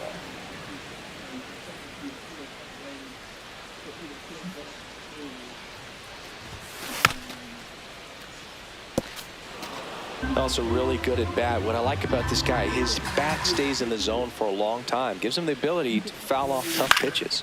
Spoils the 2-strike pitch, and he'll see another. 5 foul balls in a row. I have no idea what that feels like, but you got to love this battle. Just wondering who's going to blink first. Foul ball still 0-2. A healthy cut, tough pitch at 98, but a really good pass at the ball. Here's a swing and a line drive and a base hit into right field.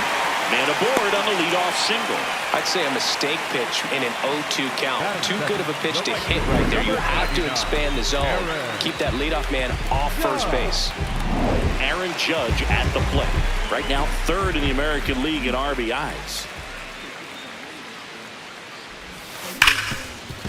Into the outfield, base hit. Throw back in quickly. 1st and 2nd now with nobody out.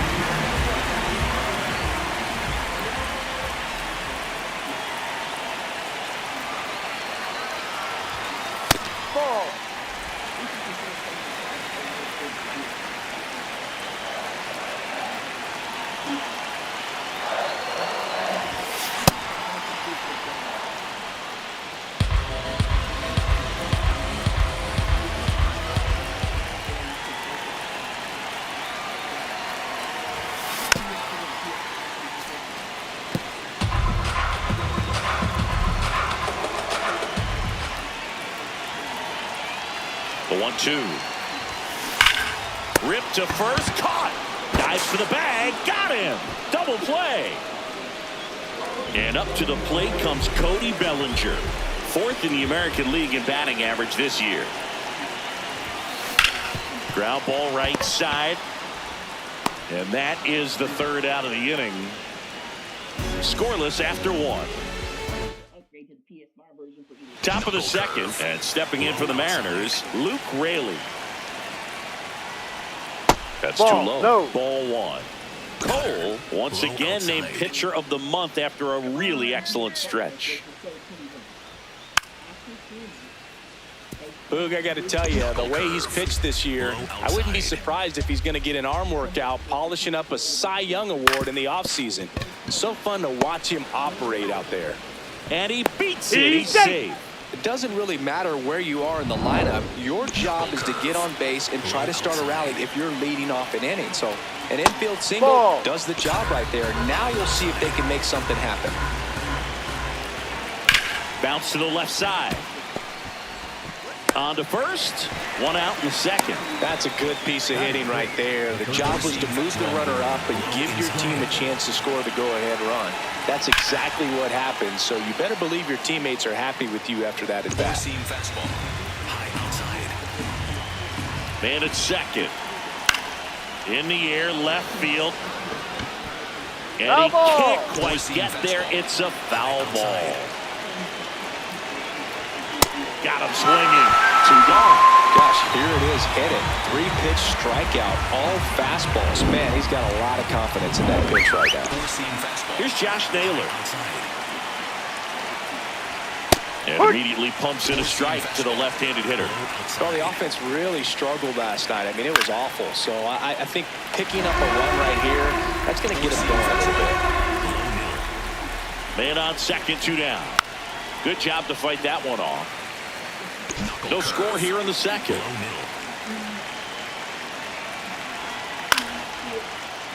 Stays alive. Cole, one of the best strikeout pitchers in the game, and that certainly is a benefit to him when he's in a spot like this. Fouls it back with 2 strikes. Yeah, if you're going to be in the game in high leverage situations, you've got to be able to get the swing and miss and put hitters away.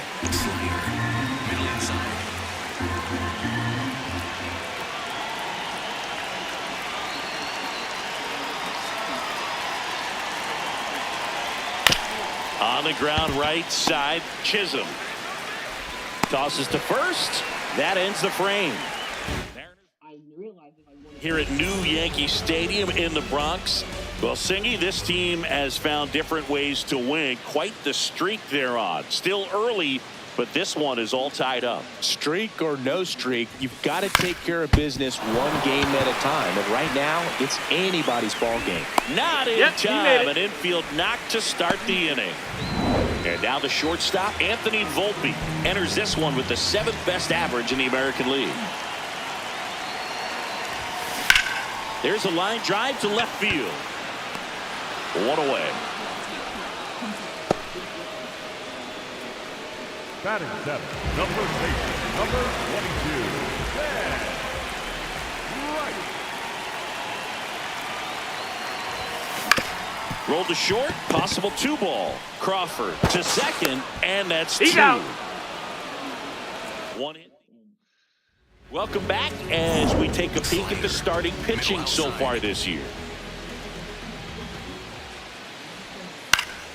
Foul ball there. Woo, in his 4th year, 26 years old, and he was a 6th-round draft pick in 2021. Swings through that one out in front that time. Caught him looking for the K. Well, he's got great strikeout stuff on the mound, doesn't he? I mean, double-digit strikeouts in his last start, and he's just racking them up again in this one. This guy can really dominate a game out there. Not a fun assignment for any lineup. Four-seam fastball. Middle inside. Yep. Knuckle curve. Low middle. Swings through that one for strike 2. Quickly in an 0-2 count, you've got to figure out a way to shorten your path to the baseball. Put it in play somewhere, then you got a chance. Strike 3, and that's 2 in a row. No, that's not the best 2-strike fastball I've seen, but certainly got away with the location there. You know, sometimes as a hitter, when you're down in the count, you're so focused on a pitcher painting the black, and you just get a little bit locked up on something down the heart of the plate, not expecting it, and it just kind of freezes you.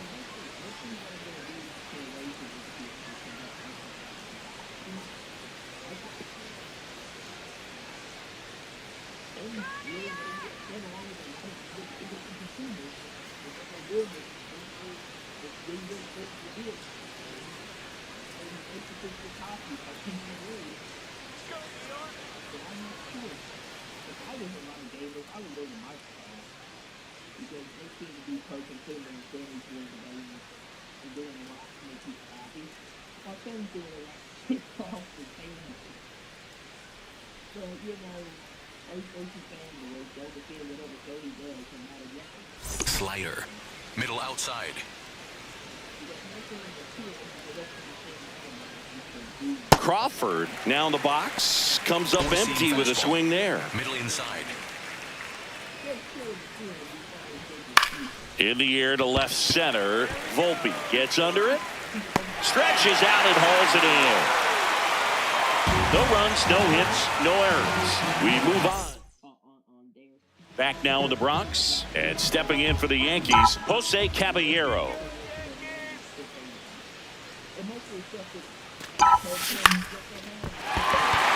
That's a base hit.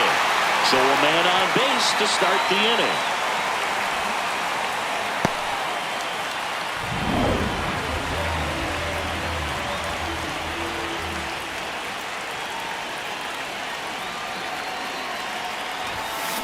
On a line out towards center.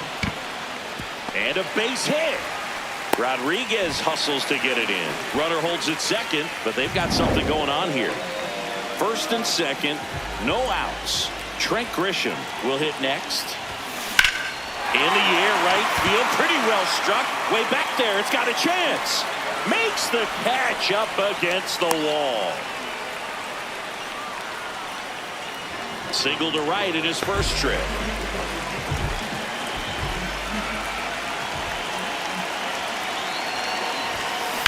Out to short, Crawford. There's one. Double play. What a twin killing to end the inning.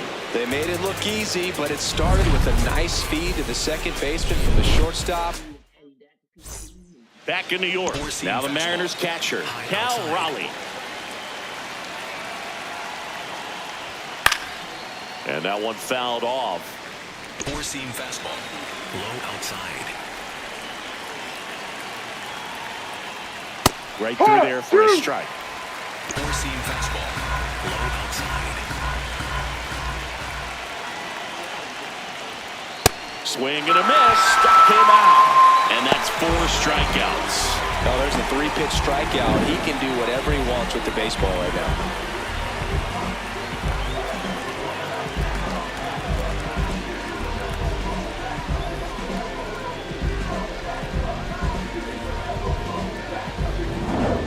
Knuckle curve. Low outside.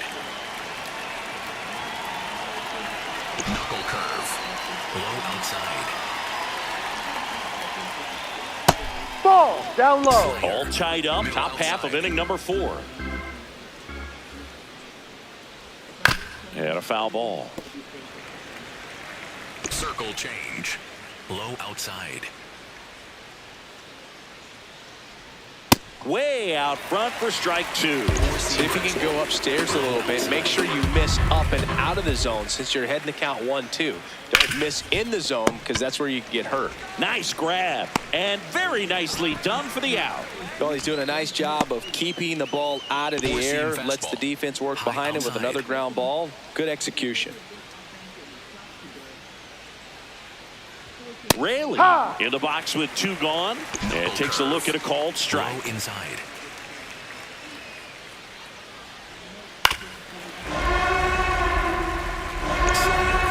Middle inside. 2 down, nobody on. Got him swinging. Now 5 strikeouts for him on the mound. And 1, 2, 3 go the Mariners. And we're still not at. And we're back. Well, this team has been mowing through opponents of late, Singy. Still a lot of game left, but they have some work to do to extend that win streak. Yeah, Boog, that's the true test. Eventually, you're going to get pushed. The real question is, can you dig in, make adjustments, and find a way to keep it alive? Here comes Cody Bellinger. Scoreless here, but now he's got to deal with a guy who's got some power. Got to be careful when you're talking about a hitter with this type of slug and these type of home run totals.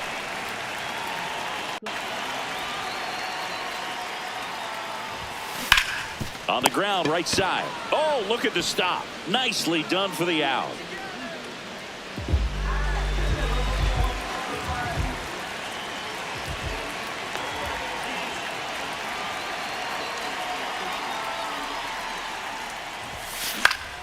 Swing and a foul back, and that's out of play. He's one of the best players in baseball when it comes to scoring runs, Singy. His numbers are good enough to put him in the top 10.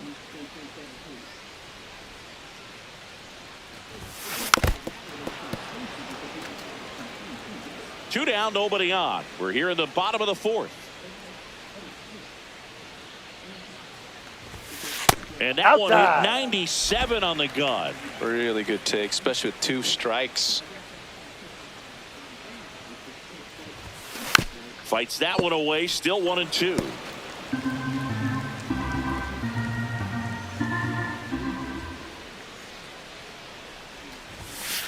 Ball.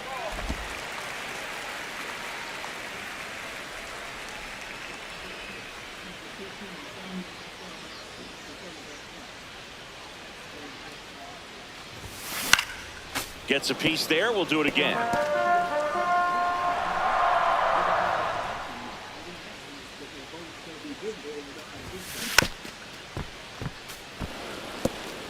Eighth pitch of the at-bat coming up.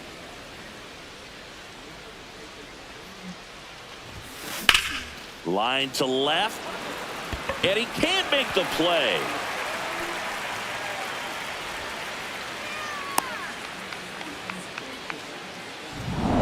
Go ahead run on base. Anthony Volpe now at the plate. He's 0 for 1.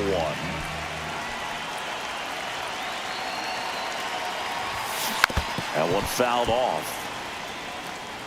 Wells off of first with 2 away.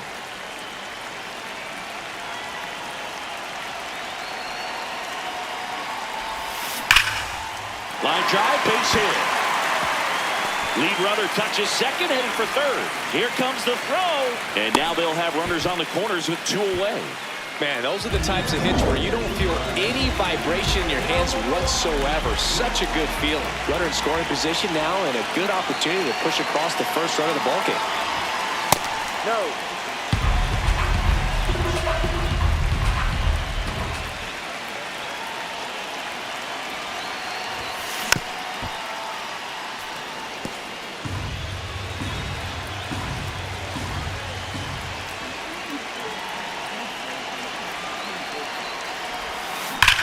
Up the middle. What a stop. To first. It's there, and that's a great play. Through 4. Still tied. Zip, zip.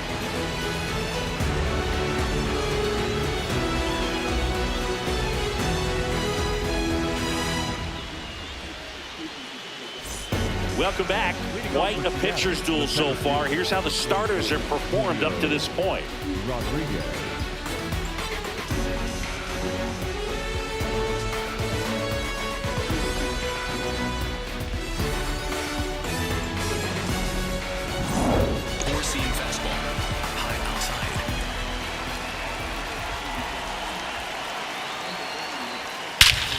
Here's a swing and a drive left field, and he knew it.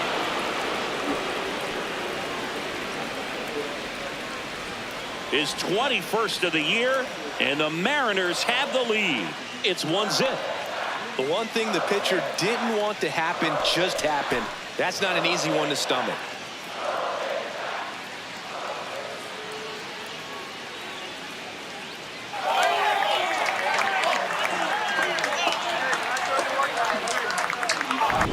Power versus power right there, like 2 locomotives colliding. Who's going to win? Well, a really good job there by the hitter, getting the top hand working. Powers that fastball out of here. 4-seam fastball, high middle.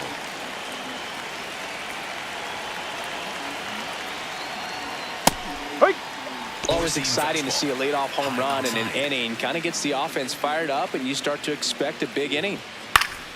Fouled off left side. Pretty good pitch there to take a rip at. He wants to get his arms extended. He likes the ball away from him a little bit, just not able to square it up. On the ground, and it finds its way through for a hit. And a man aboard. Back against the wall with 2 strikes, but found a way. Not much to this one other than just a willingness to go the other way and put the ball in play. That's a team to bat right there. Nice job of staying back and letting the ball get deep. Inside. 4-seam fastball, high middle.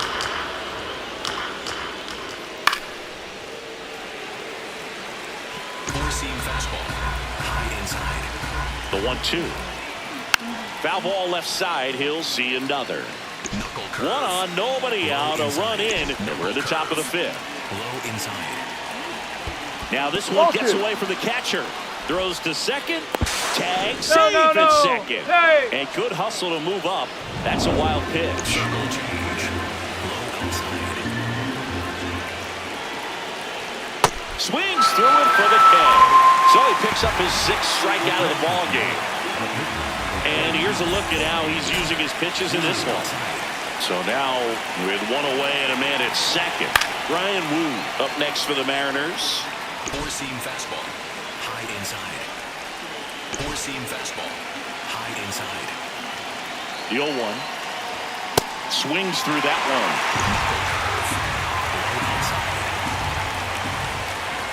Cuts on it and misses. That's a strikeout.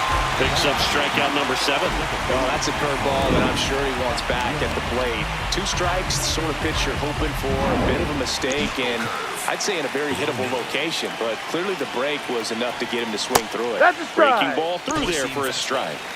Donovan on at second with 2 down. Fastball for a strike. Perhaps not quite ready to hit. First 2 pitches by him for a couple of strikes. Now back is against the wall. He's going to have to figure something out and figure it out quickly.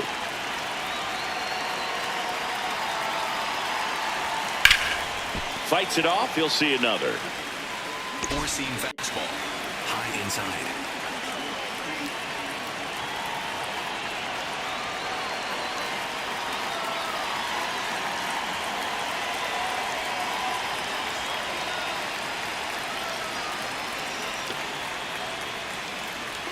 Four-seam fastball. High inside. Man at second. Struck him out looking. They limit the damage here. The Mariners pick up a run thanks to this solo homer. It's now 1-0. Back here at the ballpark, let's check out the latest news from around the league. I need to play with Marvel Token Fight until it's open beta. Yeah, eventually. I need to try it out.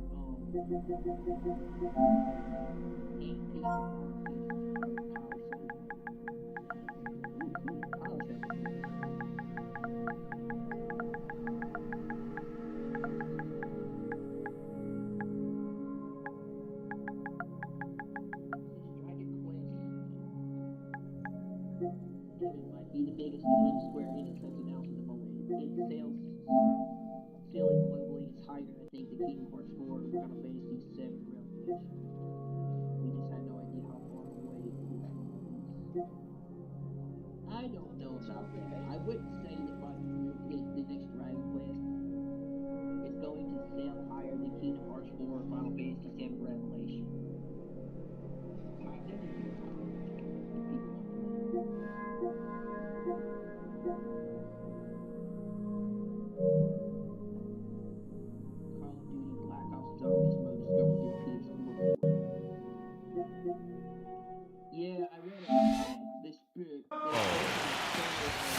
Swing and a miss.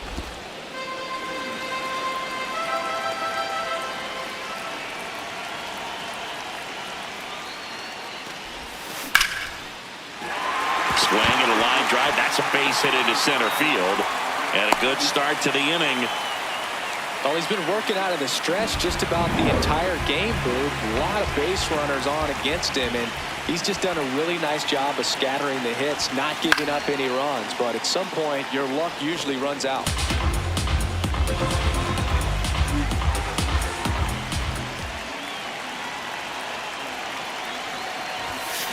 Fouled off down the right side. So now it's all about protect mode. Try to shorten up, try to track the ball, block it if you have to, as far as just a late swing that maybe you're not sure about, but some way, somehow climb back into this at bat through the count. Tying run is at first. Last half of inning number 5.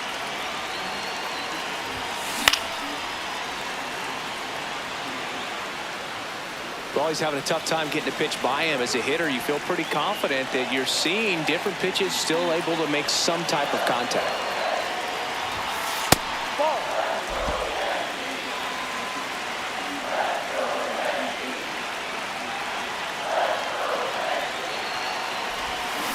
Swings and misses, struck him out. Well executed pitch on the outside part of the plate. 1 out, man at first. So the batter now will be Trent Grisham. 1 for 2.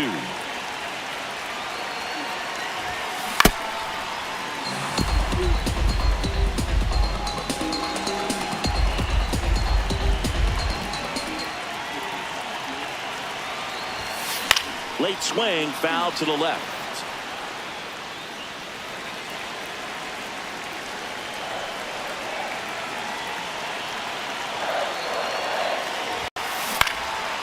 Line drive, that's a base hit.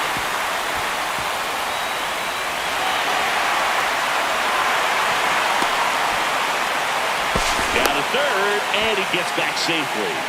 Well, just a nice job coming through in a pretty high leverage spot right there. Now a pretty big at bat coming up with a chance to even this ball game up.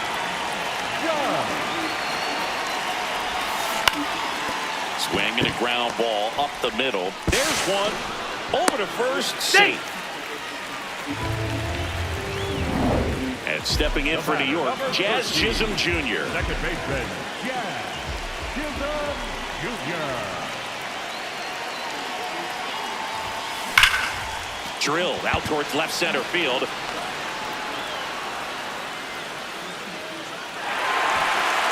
And he hops over the wall for an automatic double.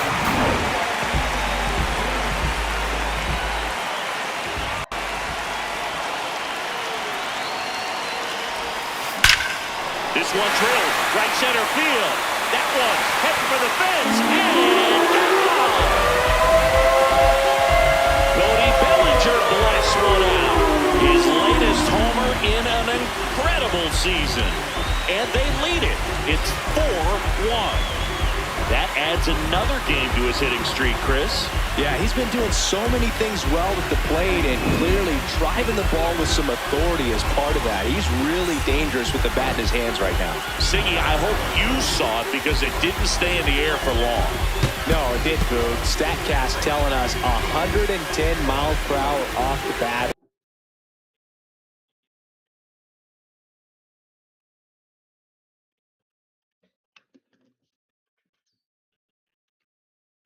First, games coming to Ubisoft are the games coming to Ubisoft Connect for PC are Assassin's Creed Mirage, Assassin's Creed Valhalla, Avatar: Frontiers of Pandora, Far Cry 6, Immortals: Phoenix Rising, Prince of Persia: The Lost Crown, Riders Republic, Skull and Bones, The Crew 2, The Crew Motorfest, Tom Clancy's Rainbow Six Extraction, Tom Clancy's Rainbow Six Siege, and Watch Dogs Legion. Which I agree, they should bring more games than just that. The Division 2, Ghost Recon Wildlands, Ghost Recon Breakpoint, Splinter Cell. See the show.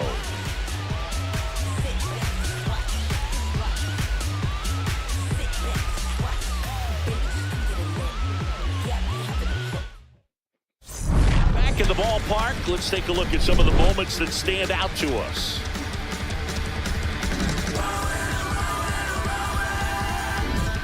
J.P. Crawford digs in now. High outside. And there's a foul ball. Well, just take a look at his last week plus, and you'll see he's been very active in these games. He seems to score a run every night. Fought off foul. This is a very important inning here. After scoring all those runs, you want your pitcher to come out and just mow them down. The offense has worked hard. It's shut down inning time. Popped up to the left, into foul ground. One down.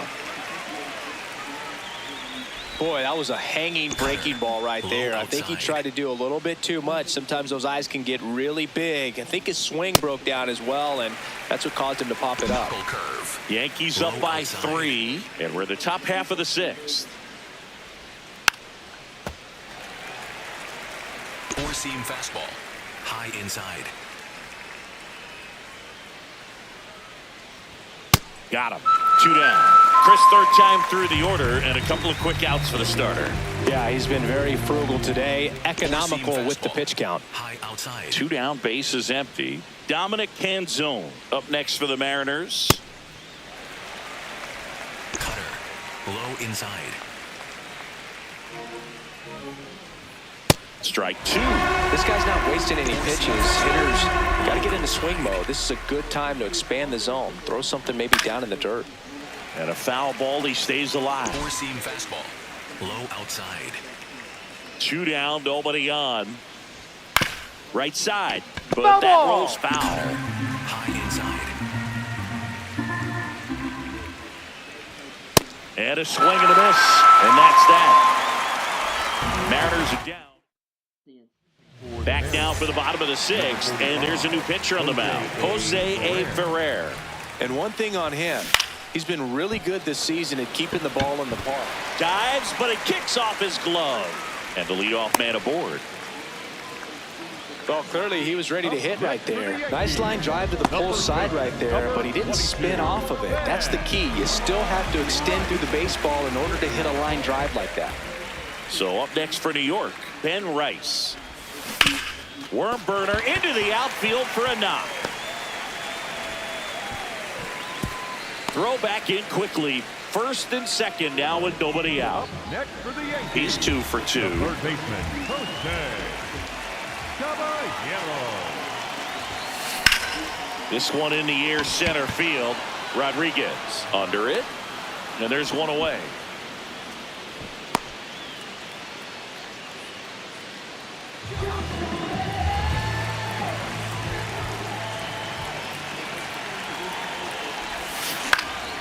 Late swing fouled off. The Yanks trying to break this one open here in the bottom of the sixth.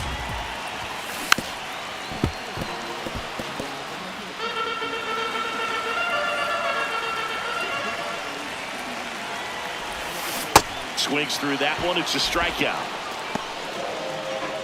Now here's Trent Grisham. He's been really clutch with runners in scoring position this season, so they'll have to be extra careful in this matchup. And that one is lifted in the air. That is the inning. Welcome back to the ballpark as we check out the current playoff picture. Pitch is in the dirt. Ball 1. Four-seam fastball.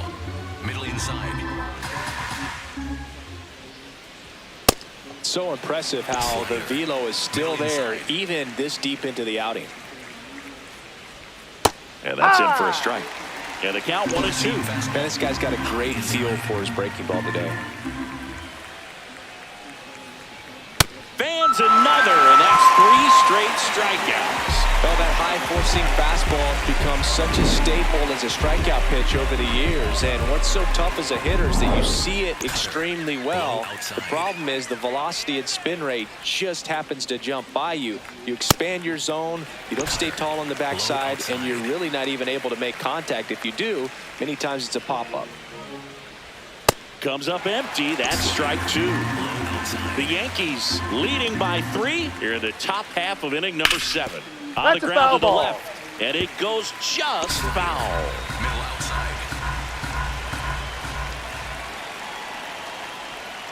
Make it 4 strikeouts in a row. Just cruising along.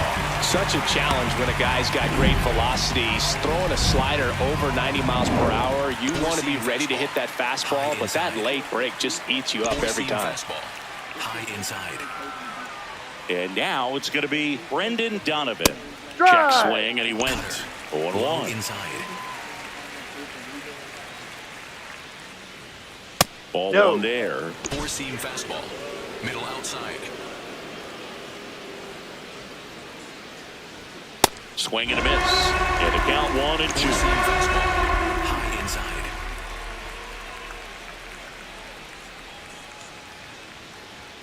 Another one. That's 5 straight strikeouts. Mariners go down quietly there, and this is still a 4-1 ball game.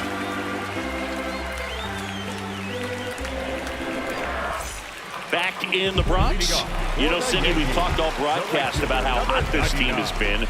To no one's surprise, they're getting it done again. Yeah, that's what good teams do. They don't just win, Boog. They take control and make it look routine. That's a base hit. Hung up in a rundown now, and they tag him out. Jazz Chisholm Jr. stepping in now for the Yankees. 1 for 3.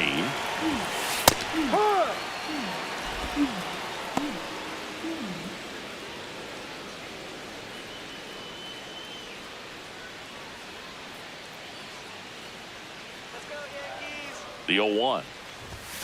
Right through there for a strike. All right, now he may have not liked either of those first two pitches or agreed with the umpire's calls, but at this point, he's going to have to bear down and be ready to hit anything close to the zone. He was looking for some firewood right there. I tell you what, if you're not out in front, swing at that pitch, you'll be looking for a new bat. Swing and a bouncer. Tosses to first. 2 away. Up next for the Yankees, the left fielder. And now Cody meeting near home plate, so it looks like we're going to have a double switch here. These changes for Edward Seattle. Bizzardo out of the bullpen now, and he'll go into the 6th spot in the lineup following the double switch. Miles Mastrobuoni, he'll hit in the 8th spot. Batting 8, number 21, Miles Mastrobuoni. Here's Cody Bellinger, certainly a factor in this one thanks to his 3-run blast back in the 5th. Well, definitely one of the most impactful swings of the game. A big reason why they're working with the lead and looking to add to it right here, Boog.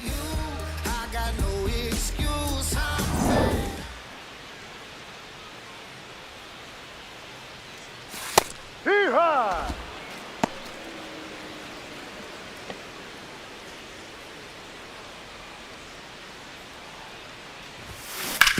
Sharp grounder, that's through for a base hit.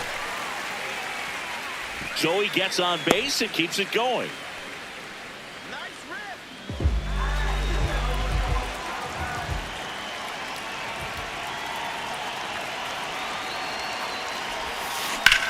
Line drive, and it's into the gap. So that's 2 straight 2-out hits.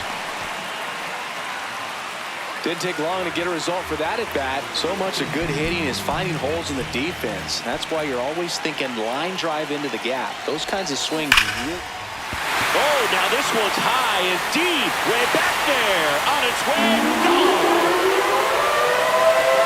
A 3-run dinger, his 64th home run of the season, and they add to the lead. It's 7-1. And that shot makes their grip on the lead even tighter.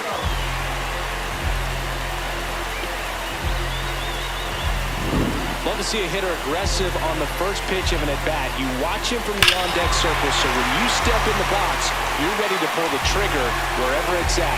Really good job by the hitter. Total conviction on that swing. New pitcher for the Mariners, Cooper Criswell.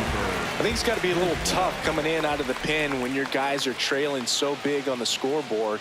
Just doesn't have the same intensity to it, but he's got to find a way because these batters count the same for his stats, obviously, regardless of the score. Can't get there, and now maybe extra bases. And the hits just keep on coming. Up next for the Yankees. So up next for New York, Jose Caballero. Caballero.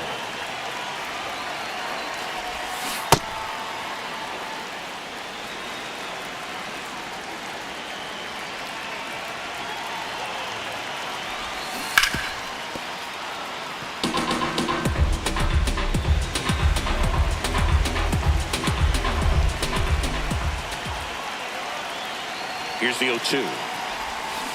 Gets a piece and stays alive.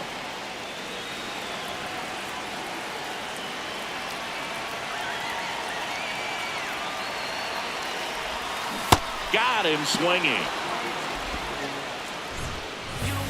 Yankees with a 3-run shot. It's now 7-1.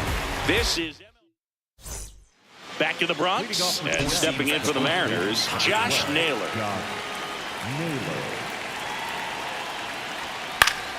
Foul ball. Cole still out there to pitch the 8th and working with a big lead. He's been excellent, really on his game in this one, and at this point, he wants to finish what he started. Circle change. Low outside. Swings through that. Is there a debate to be had about shutting him down, maybe to preserve some bullets given the score? Absolutely. When you consider over the course of a long season, guys putting a lot of stress on that elbow, on that shoulder, but you also have to pry the ball out of a hand of a guy like this because he's so competitive. 0-2 now. stays alive. Four-seam fastball. High inside.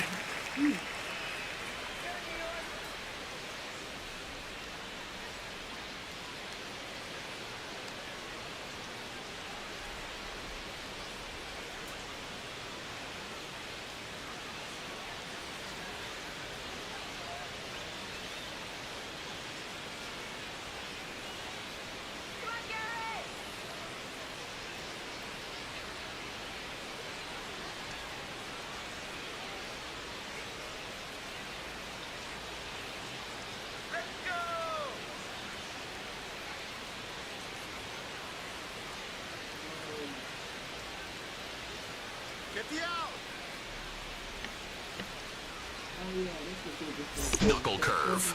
Low inside.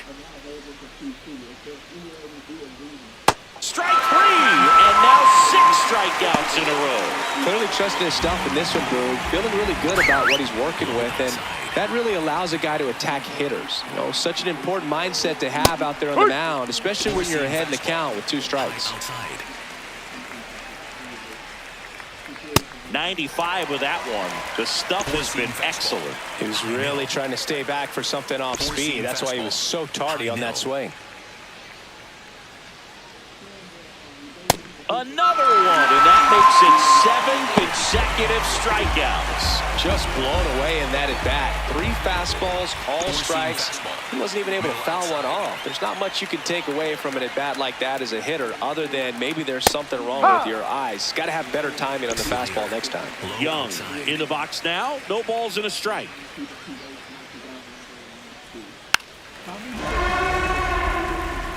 Four-seam fastball. High outside. And that's another strikeout. 8 in a row. Unbelievable. Nobody left for Seattle. They're down 7. Back for more from the Bronx. Their offense has produced a lot of hits so far, as we see from the spray chart. And they've really been peppering left field, as you can see from the graphic right here. Might be time for the defense to slide a bit towards that side. On the ground, out to short. Toss to Naylor. You're out. One gone to the bottom of the 8th. Up next for the Yankees. Back to the top of the order. Here's the center fielder, Trent Grisham. Grisham. Hammered down the right side, but foul. The Yanks up big in this one. Here, the bottom half of the 8th inning. Liner snagged at first. Nothing you can do about those as a hitter. Even though you know that, they still drive you absolutely crazy.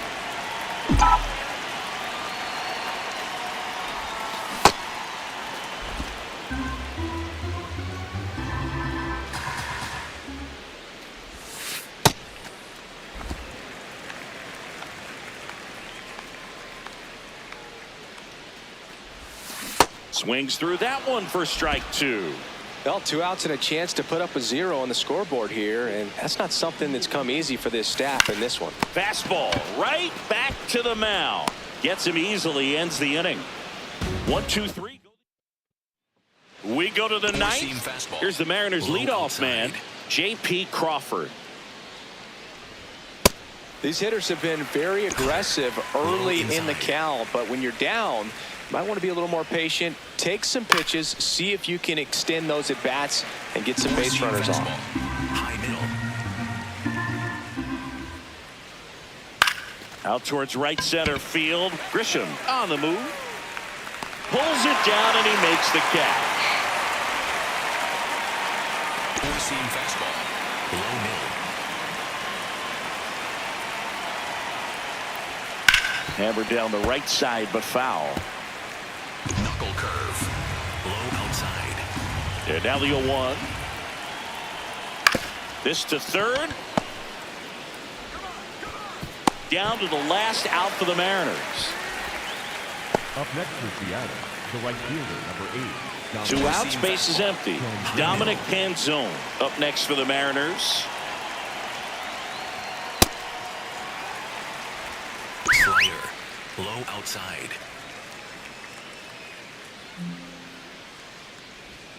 They're down to their final strike. Just an outstanding job of spinning the baseball, moving it around, doing what he does. 2 down, nobody on. Got it! And that's the ball game. It seemed like from the first pitch of this ball game, this guy was going to get it done. A quality start, who knew he'd throw a complete game and get the victory. But an excellent job of continuing to just throw what the catcher put down. He navigated through this ball game, a jam here, a jam there, but ultimately...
To my real ill, heavyweight hitters, go-getters, 50 ways to make figures. They come on the spot to fail sisters like the handrail spitters, kids on the ziggas. When it's ugly, then the club is lovely. Thugs be sipping bubbly to my comrade. They keep it flaming high on dangerous blocks. Claim the spots where the goal is to be one of the top-ranked soldiers. One of the high rollers, get respect in the hood.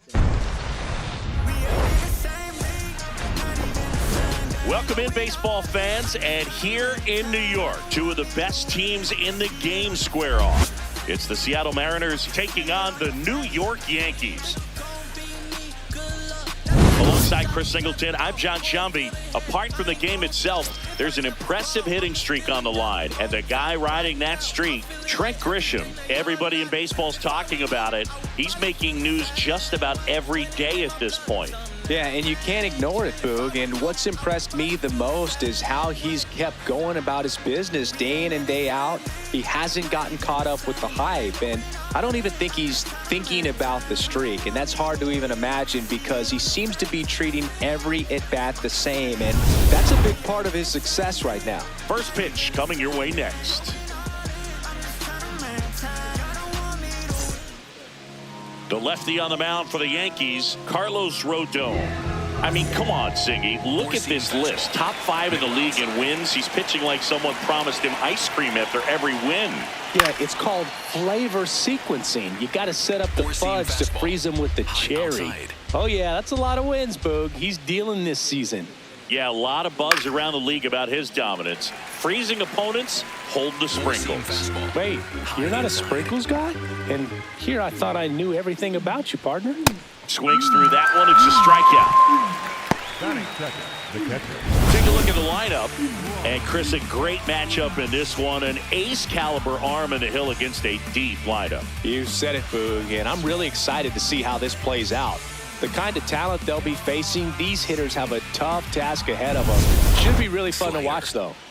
Now the Mariners catcher, Cal Raleigh. Hitless in the first 2 games of the series. He's 0 for 8. Slider, low inside. Rodon notched a complete game the last time on the hill. Boog, I bet he got some fist bumps from the relief crew after that shutout. I'm sure they appreciated how he gave them the day off.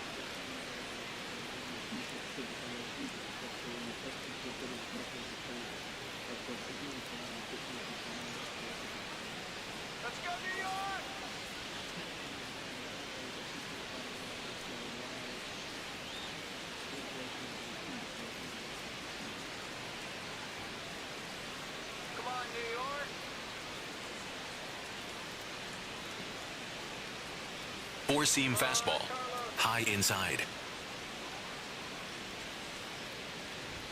Check swing called strike. Strike Circle one. Change. Low inside. Circle change. Low inside. And a swing and a miss. Slider. Middle inside.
Circle change. Low outside. Rodon ready. The 0-2 on the way. Strike three, and that's 2 in a row. Well, he's got great strikeout stuff on the mound, doesn't he? I mean, double-digit strikeouts in his last start, and he's just racking them up again in this one. This guy can really dominate a game out there. Not a fun assignment for any lineup.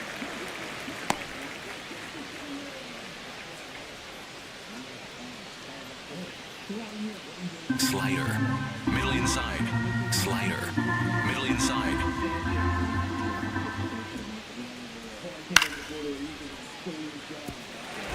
Four-seam fastball. Outside. 2 down, nobody on. Battling here as he fouls it away. Four-seam fastball. Middle inside. Four-seam fastball. Middle inside. Got him. Strikes out the side to begin the game. What a start. Impeccable command in that one. 3 batters, 3 strikeouts. That's electric stuff out there on the mound.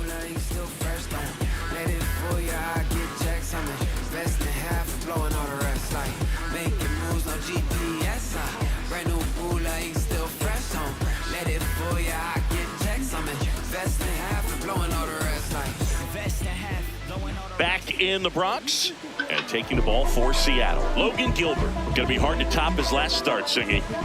He was outstanding. Complete game shutout. He got some great support from his defense. He's got the swing and miss stuff. Everything working for him. We'll see if he's got it today. Trent Grisham stepping in now for the Yankees. High fly ball near the pole. That one is foul. Clearly hoping he could get a swing and miss on that, but doesn't fool the hitter with that breaking ball. Nice job, just couldn't keep it fair. Grisham was named Player of the Month recently, and that's not the first time that's happened this year. When you're winning Player of the Month more than once in the same season, you might be earning some other awards in the offseason. I think he's set up pretty well in the MVP race.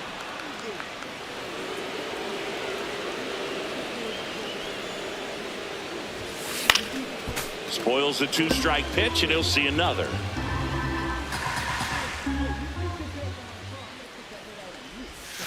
Ripped right field. That's back there. That one way back, and it's gone.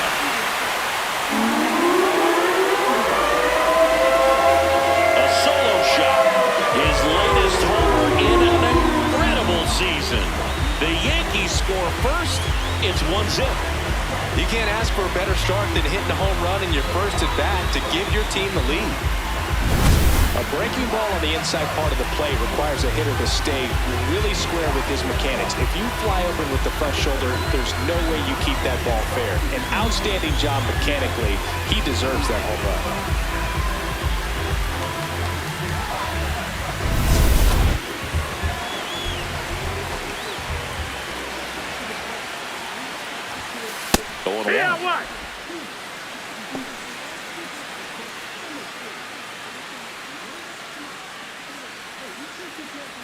Nobody on, nobody out with a run in here in the third and final game of the series.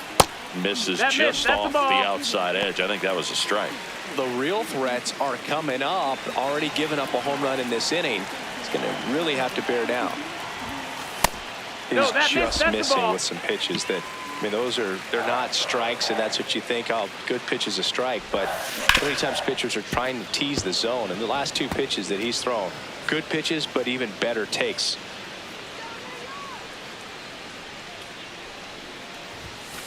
got him looking for the K. And that's the first out. Nice recovery after giving up the homer. As we take a look now at the New York Yankees lineup.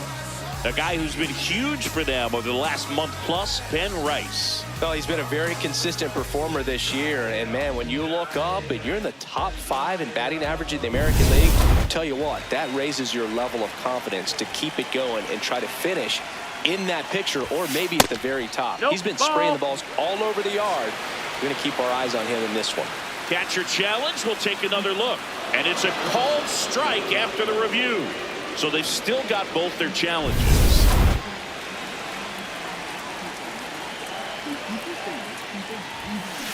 Right side.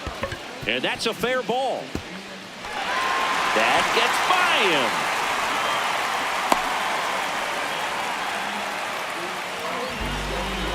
I know that was a ground ball, but it was absolutely hammered through the infield. That's not one you're excited to get in front of if you're an infielder. You know they used to say, charge it. Crazy. Chisholm leads off first with one away.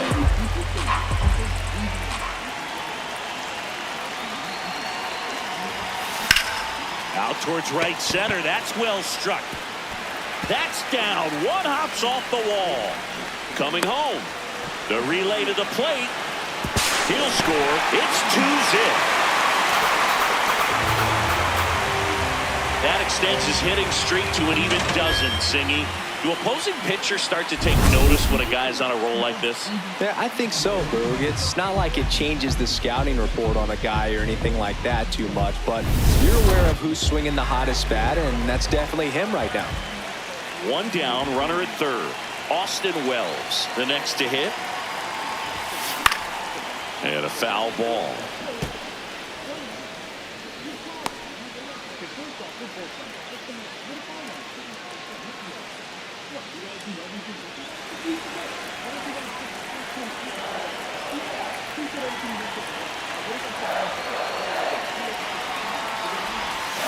That one hammered, but pulled foul. Still only one out here in the inning.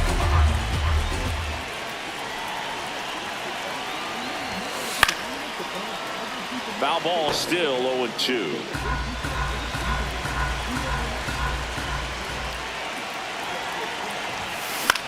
Out towards left center. Can't get there, too slow to get after it.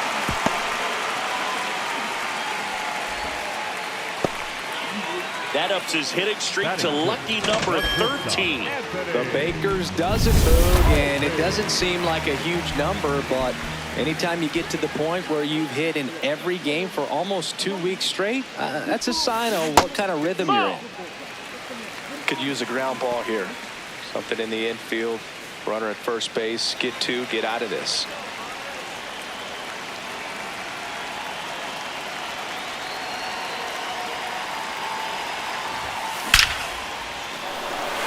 That's a base hit as a run scores. Picks himself up an RBI. That pretty much split the zone down the middle, and those are the ones where you got to make them pay. First and second, one out. Ben Rice stepping in now for the Yankees. 3 for 7 in the series so far. Ground ball, and that's through the infield. Here comes Wells around third. He'll score easily. It's an RBI single, and it's 4-0. Well done. Drives in the run.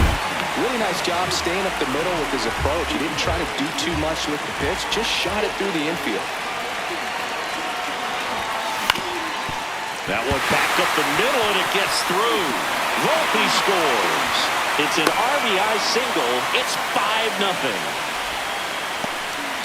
Comes through with the RBI. Once you get the ball by the pitcher, there's a lot of base hits up the middle, even on ground balls. So a nice job to use that big hole and get himself a hit. Here comes the manager out of the dugout, and he'll make a move for the bullpen. Logan Gilbert will depart, and this is one. Pitching change here, Cooper Criswell.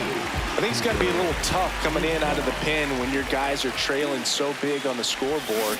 Just doesn't have the same intensity to it, but he's got to find a way because these batters count the same for his stats, obviously, regardless of the score. 2 on, 1 out. Liner snagged at first. That swing right there tells me he's seeing the ball pretty well. I know it didn't produce a hit, but he made solid contact, and that's all you're looking to do anytime you're at the plate. Back to the top of the Yankee order. Now here's Trent Grisham. Hit an absolute tape measure shot last time up.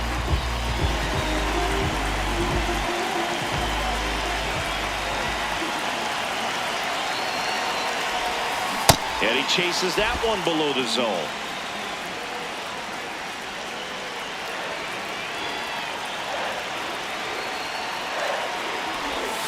Strike 2. Well, he's been aggressive right out of the box, and a smart pitcher is going to play off of that, especially when you get to 2 strikes.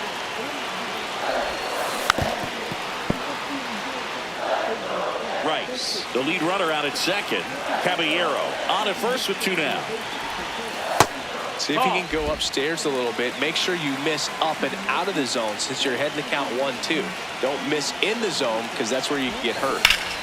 That's foul off to the right side. Keeps the AB going.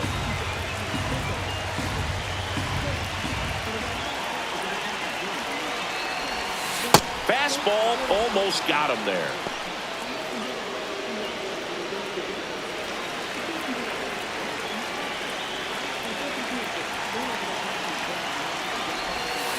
Still 2-2 after the foul ball.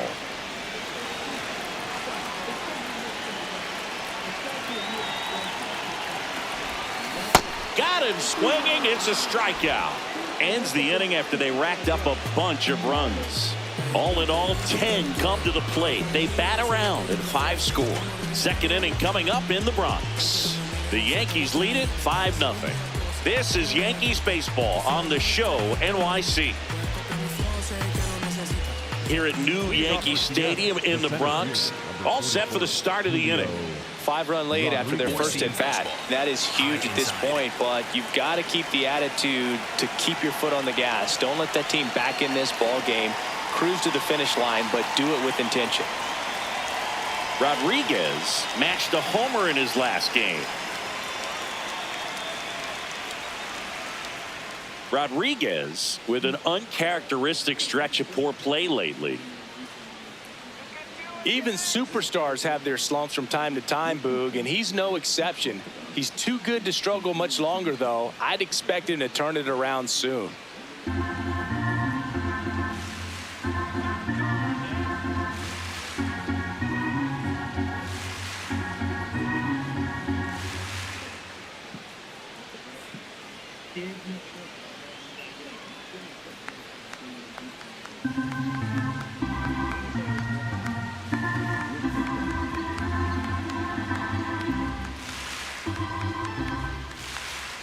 Four-seam fastball. Middle outside. In the air, right field. Reaching down, makes the catch. Four-seam fastball. High inside. That's in there. It's 0-1. Rodon, when you talk about his skill set, he stops teams from getting hits. That's the thing that he's so good at. He's just really difficult to get base hits against. Well, he's got power, and he has a reputation of being a strike thrower. So, to his advantage, he can expand the zone. Foul ball left side. He'll see another. He can throw that fastball slightly above the top of the strike zone to get hitters to chase. He can also break it off because when you're geared up for good velocity, it's hard to stay back. You have to make a decision really early. So what's the approach from an offensive perspective against a guy that doesn't give up a lot of hits? I think you just kind of have to lean out over the plate and take your base. But seriously, you just have to try to shorten up. I think guys choking up on the bat a little bit to have some more bat control, be a little bit quicker, and don't get greedy. Naylor in the box as he fouls off the first pitch. Four-seam fastball. Low inside. Four-seam fastball. Low inside. 2 down, nobody on. And it's fouled away. Slider. Middle outside. The 0-2. Swing and a miss. Struck him out. He's notched 4 strikeouts now. Nobody left for Seattle. It's 5-0.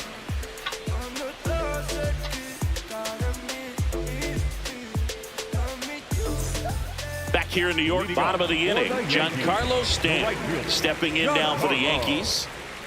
Stanton. And that's outside. And that's ball one.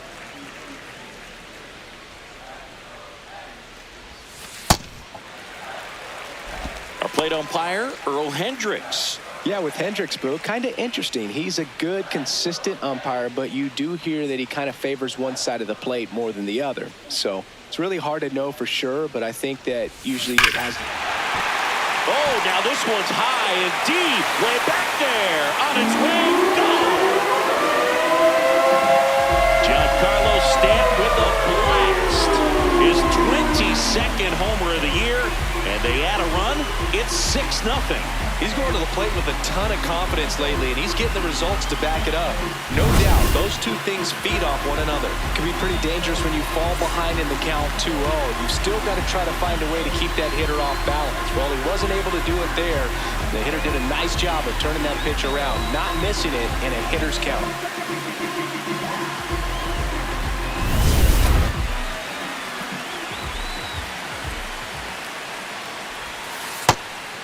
Part of the order coming through now, and with one home run already in this inning, they're definitely looking to do some more damage. Chisholm recently taking home Player of the Month honors.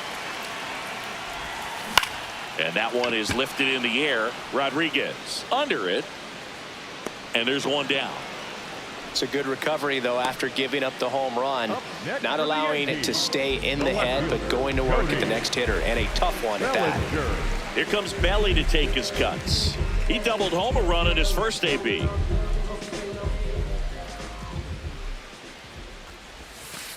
Looks like he sacrificed a pitch right down the middle for tracking and timing. Some good hitters will do that.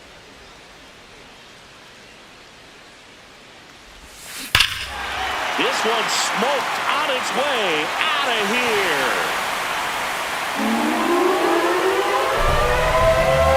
A solo shot. It's their second home run of the inning, and they boost their lead. That's their third home run of the game. They're having a lot of fun at the plate in this one. They've got the long ball working for them on autopilot. Anytime you have a pitch down the middle of the plate, the percentages go up for the hitter to do damage, even if it's a pretty good sinker like that one. Nice piece of hitting there at the plate.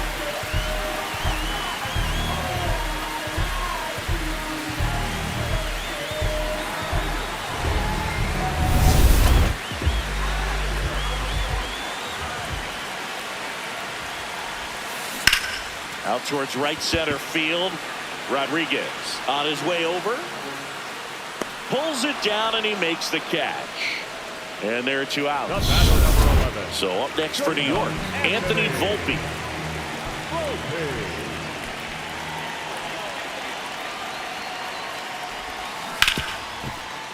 What a stop to first. In the dirt, he picks it. And that's a great play. But two round trippers in this inning. The long ball was working. It's now 7-0. Back after this on the show.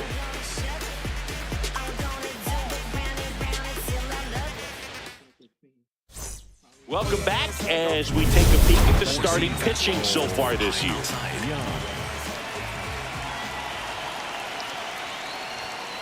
Here. Slider. Middle inside. Well, every pitcher wants run support, and having a lead is nice, but it can be challenging for some pitchers. I think keeping the mindset to attack instead of trying to be too fine and have too much finesse. Go after hitters and get quick outs. Two of the most potent offenses in the game squaring off. Rodon, more than 100 career wins on the mound, a former first-round pick back in 2014.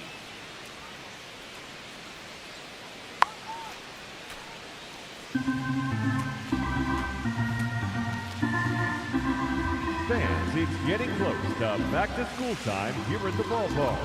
But there's still time to take in a few more games before that dreaded first bell rings. Individual seats are still available, or why not pick up a 4 or 6 game mini plan? Perfect for those final few nights of summer vacation. Visit any stadium ticket window for ticket information.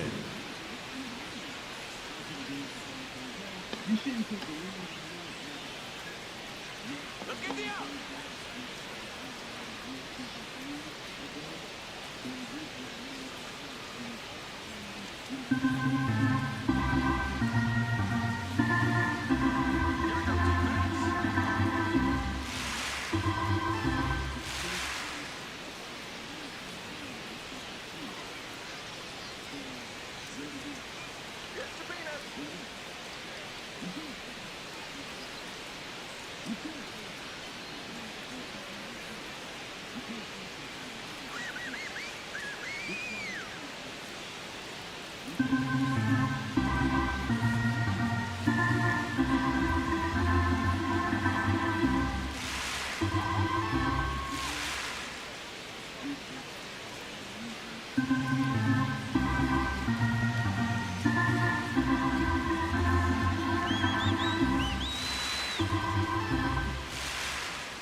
Get your peanuts.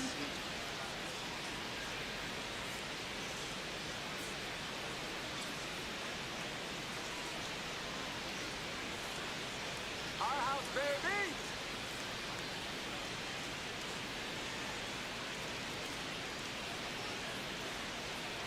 Shut him down right here.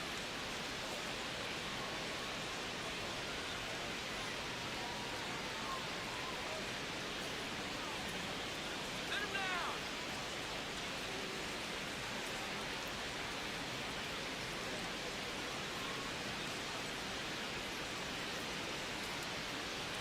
No better.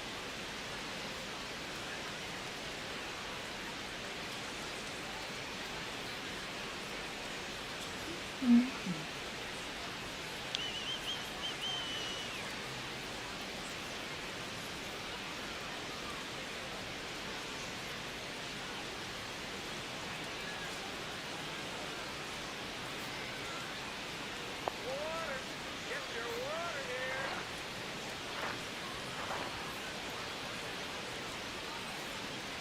Four-seam fastball. Middle inside.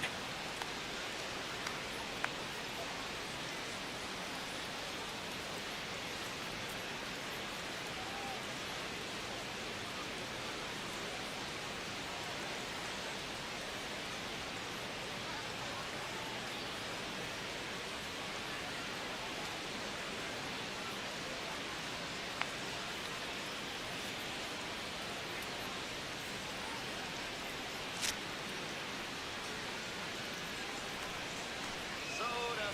Ice cold soda.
Fans, since 1980, Make-A-Wish has granted life-changing wishes for children with critical illnesses.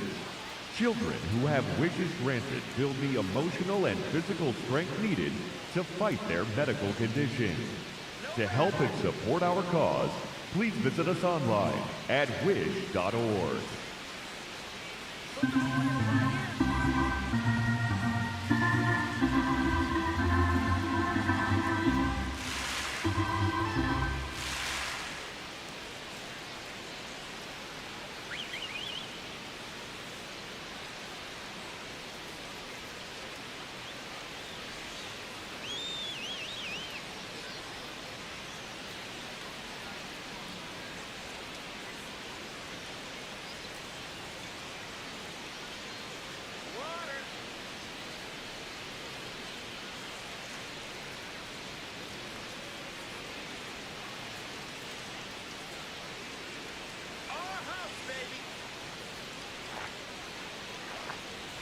Hey fans, want an even easier way to buy tickets to an upcoming game? The official MLB Ballpark app lets you access and manage your digital tickets, easily forward tickets, browse team schedules, view interactive ballpark maps, and much more. Shut them down!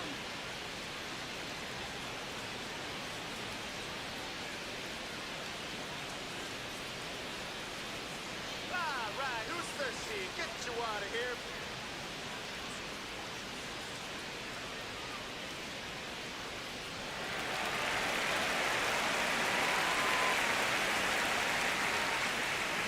This is our house!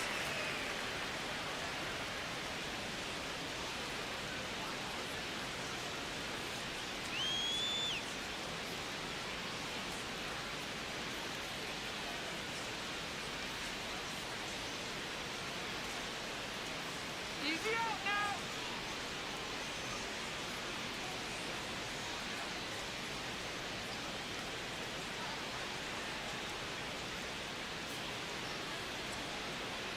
Get some soda here.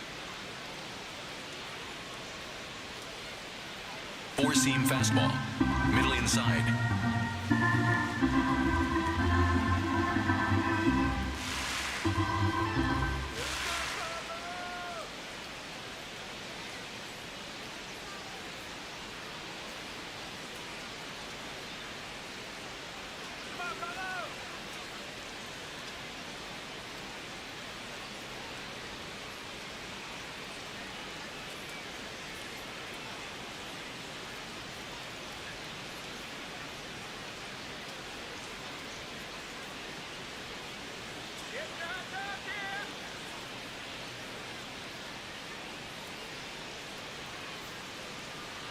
Come on, right here, put them away!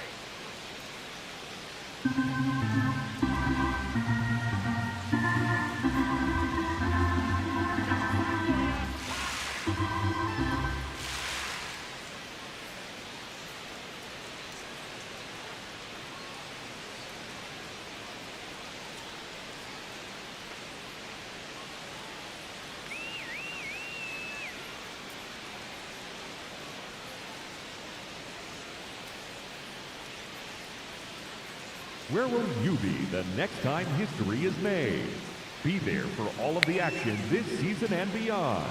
Go to MLB.com/season tickets to reserve your seat today.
them down.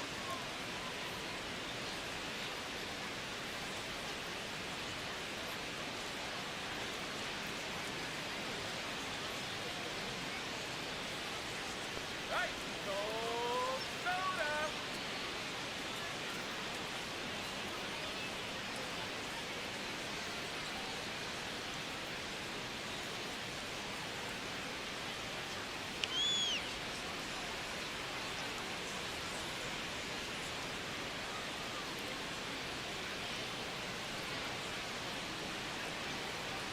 Shut him down.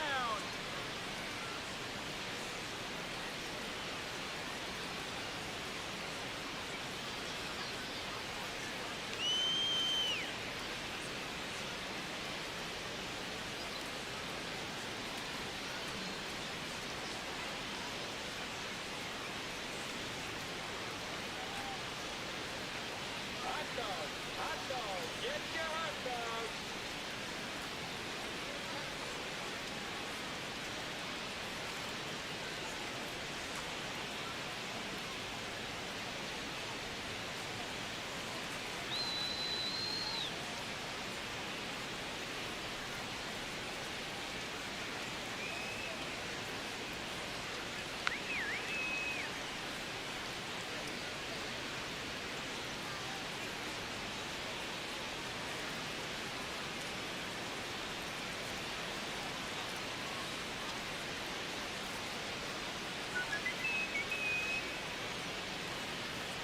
Slider.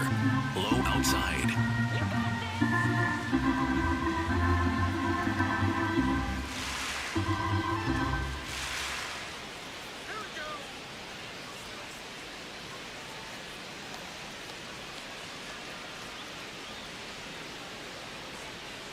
You got this.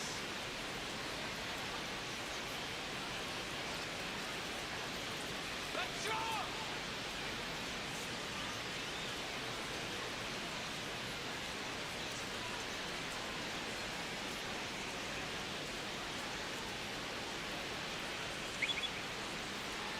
Fans, if you're sitting in section 121, row H, you're sitting in the top lucky row of the game.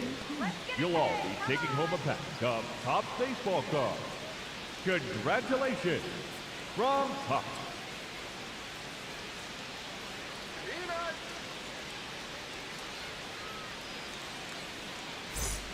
Four-seam fastball. High outside.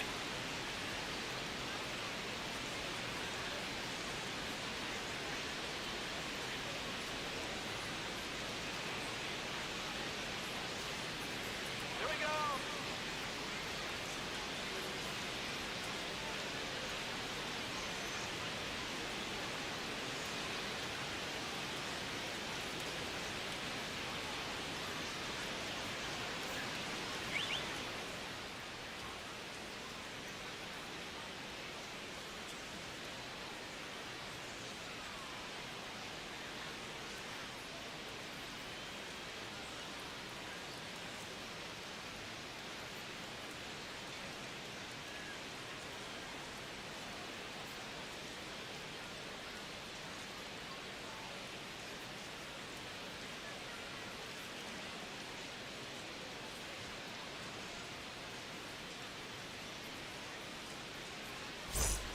Four-seam fastball. High outside.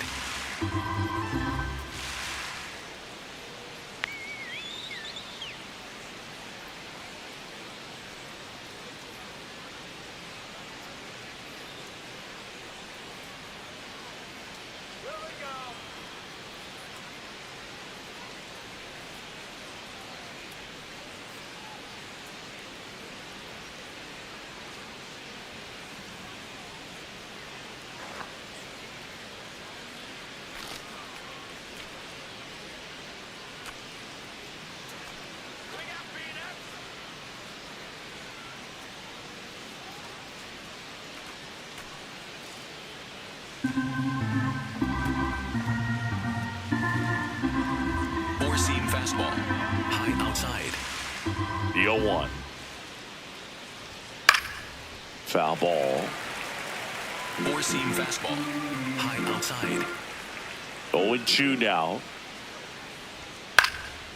Keeps the at-bat going with a foul ball. Slider. Low outside. Swings and misses, struck him out. No, that slider down and away. It's just kind of a slow death. With 2 strikes, you're looking to protect, and halfway to the plate, you know you've committed, and you know you're going to have no chance of touching it. Tell you what, sometimes you just have to tip your cap. A little out front there as he swings through it. High outside.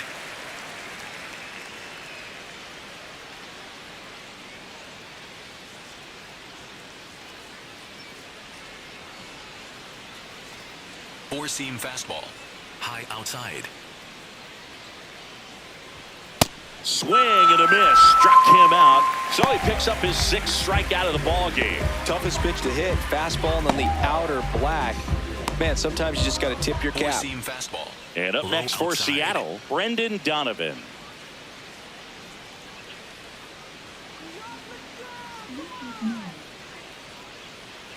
Four-seam fastball.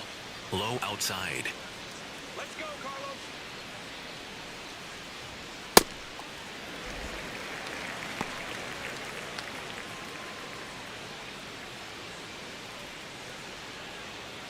Slider. Middle.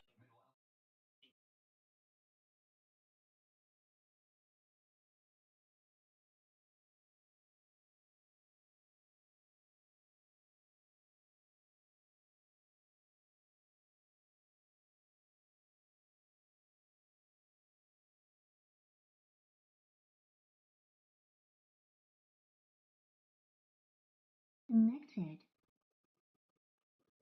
By Zelda Rat. Hardware Masters bringing cloud preservation to Apple devices. User on the internet decompiled and reverse engineer Ocarina of Time to see and rebuild as a native ARM 64 app rendering including metal. Four-seam fastball. High outside. 2 down, nobody on. Fouled off left side. Circle change. Low inside. Struck him out without a swing. And he strikes out the side for the 2nd time today. 9 strikes. Welcome back to the ballpark as we check out the current playoff picture. Swing and a ball ripped right field, and that one back, and that one is gone. His latest homer in an incredible season, and they add on. That's their 4th home run of the game. They can't stop, and they won't stop hitting home runs in this one, Brew. They're clearly feeding off of each other at the dish. Caballero in the box as he fouls off the first pitch. You know, these Yankees really impressing me with the quality of their at-bats in this one. It's been fun getting a chance to see them go. Now this ball is well hit. This one's got a chance. And that one is off the wall. Safely into second. He's got a double. Absolutely blasted that one into the gap, but just didn't have quite enough to clear the wall out there. Maybe a little more elevation under it and it carries over, but that's a swing you'll be happy with every time. Toss to Naylor. 1 pitch and 1 out. Back to the top of the order. Here's the Yankees leadoff hitter, Trent Grisham. He's already homered here in this one. On a line. That's a fair ball, and it's getting into the corner. Throws to second. And he's out, trying for 2. But they do get a run. So out of the bullpen for the Mariners, Edward Bizardo. Well, he struggled quite a bit, so this is another opportunity to get on the right track. He's given up more than 1 hit per inning pitch so far this season. Swing and a miss, and the count is 0-2. From a pitcher's perspective, that's a beautiful splitter right. That's strike 3 and the 3rd out. So we take a break. 3 innings complete. The Yankees 9 and the Mariners nothing. This is Yankees baseball on the show NYC. Welcome back. Let's take a look at how the series has played out so far. That one finds the zone, and it's 0-1. Outside. In for a strike. Good slider. Four-seam fastball. High outside. Another one. That's 5 straight strikeouts. Oh, there's the 3-pitch strikeout. He can do whatever he wants with the baseball right now. Check swing called strike. That's strike 1. Low outside. Right through there for a strike. Goodness, I think he just took the best pitch he's going to see in this at-bat. You don't get many like that in that location. I don't know if you take that pitch against any pitcher out there on the mound. Boog, it looks like somebody missed the swing sign. That's the first pitch this team's taken for a ball all game long. Fouls that off to the left, and we'll do it again. Four-seam fastball. Low inside. The 1-2. And it's fouled off. They'll do it again. Circle change. Low middle.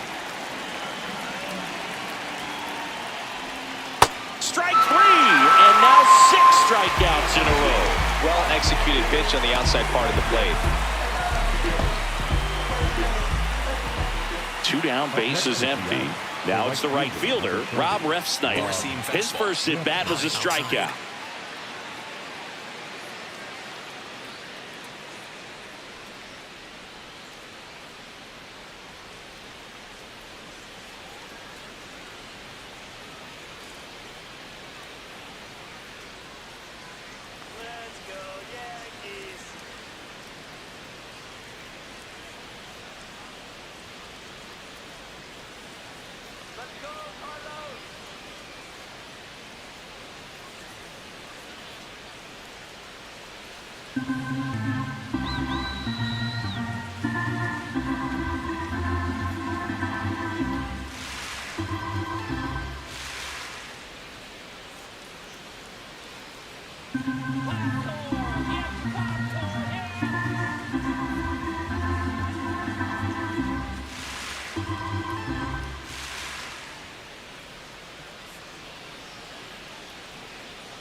Four-seam fastball.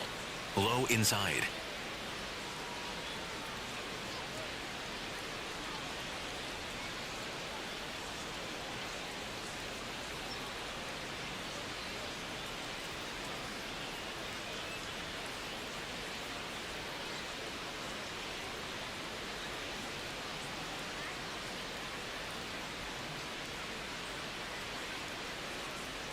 Let's go Yankees!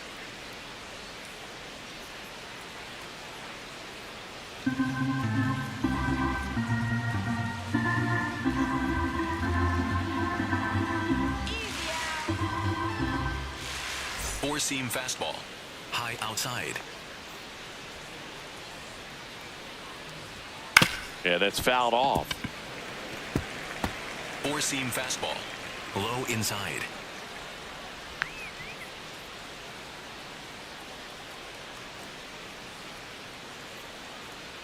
Come on, Carlos!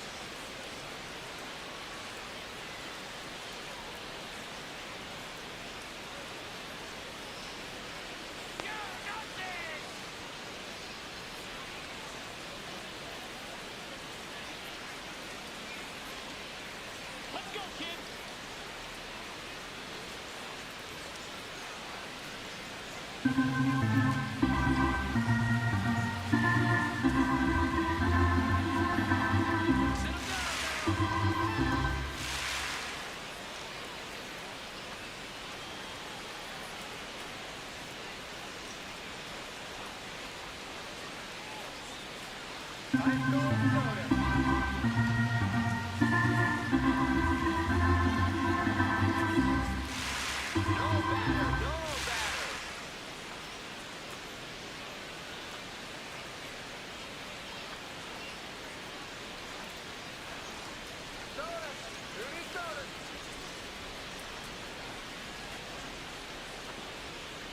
Four-seam fastball. Low middle. 2 down, nobody on. And there's a strike. Four-seam fastball. Low inside.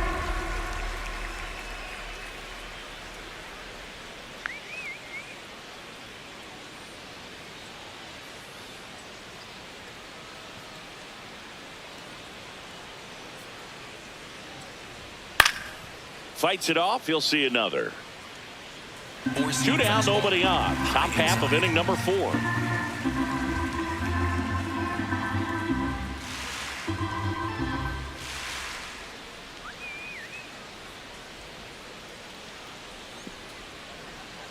Four-seam fastball.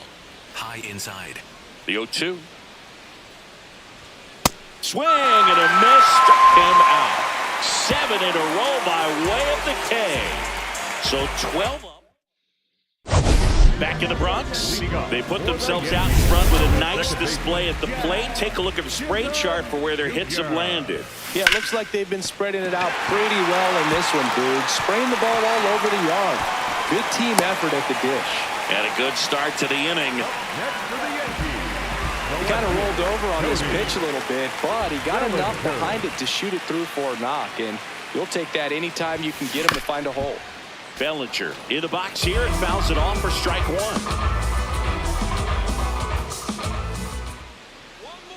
The 0-1. He swings and fouls one off.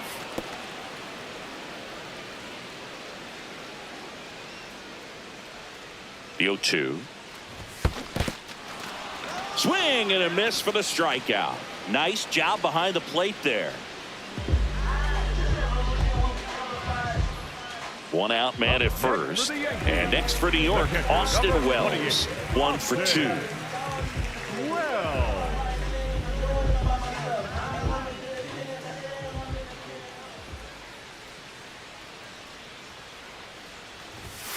And that's through there for a strike.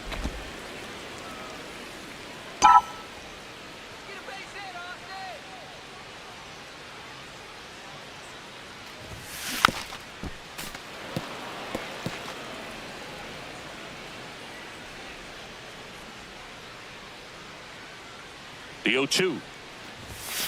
Swings and misses. That K is his 3rd of the game.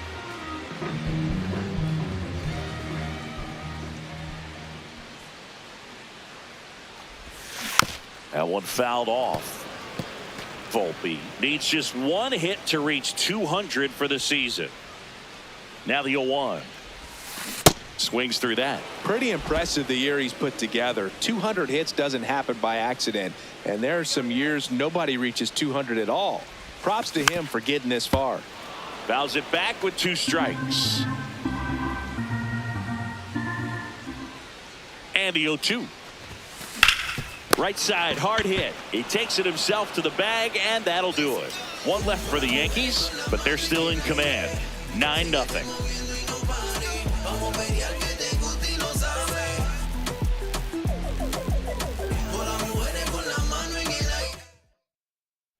Welcome back. Let's check out what's been happening of late. Really been playing well.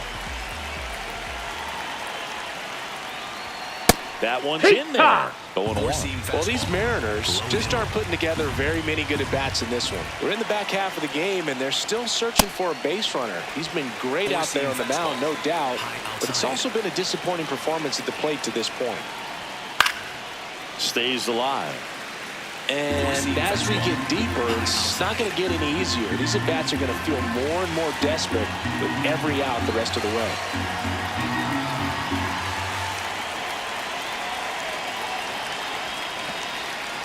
Four-seam fastball. High outside. Four-seam fastball. High outside. Here's the 0-2. Really no, that missed. That's the ball. With 2 strikes. Low inside. There's a swing and a drive. That one's got a chance. And in one hops the wall. Into second easily with a leadoff double. Four-seam fastball. Low outside. Yeehaw! Four-seam fastball. High middle. Fastball for a strike. Well, he didn't like those first 2 pitches down an 0-2 hole. He's going to have to battle. Hope he gets a mistake. This one in the air, center field. 1 down.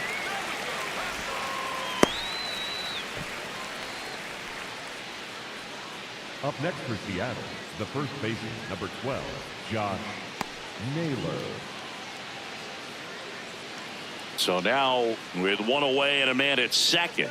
Josh Naylor up next for the Mariners. High inside. 3-pitch strikeout last time up. Got to put up more of a fight in this one.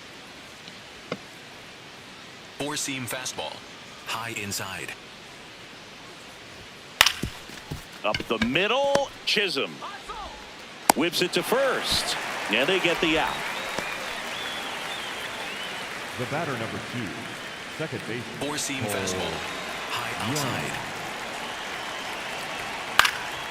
Foul ball there. Circle change. Low inside.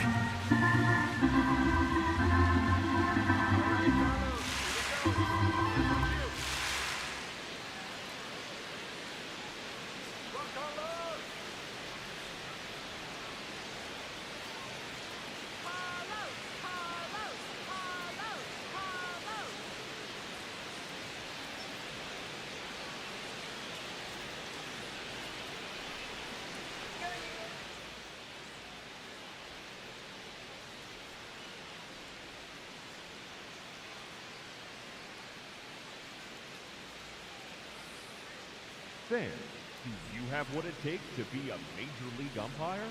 Then come and learn from some of the best at the MLB Umpire Camp. Both in the classroom and on the diamond, this is your chance to learn how the big leagues do it, no matter what level you're working at now. Don't wait.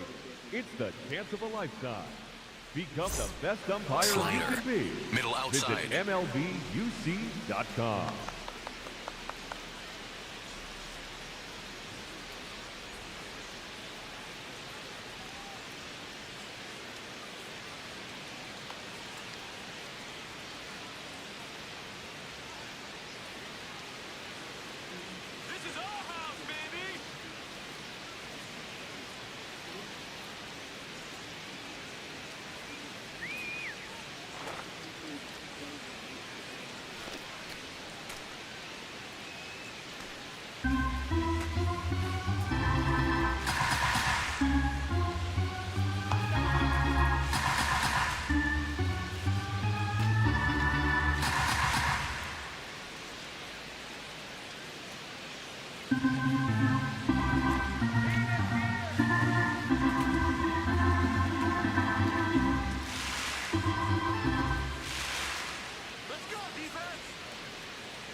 Four-seam 2 fastball. outs and a runner at High third. And we're at the top of the 5th.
Shut him down!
Water!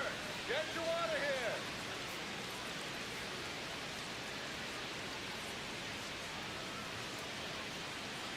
Lemonade!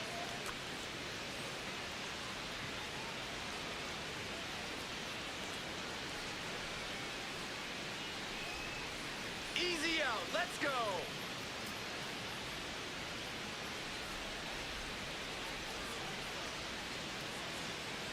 Here we go, defense!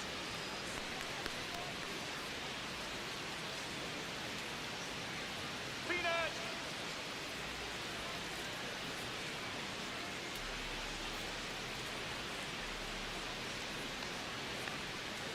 Shut him down, let's do it!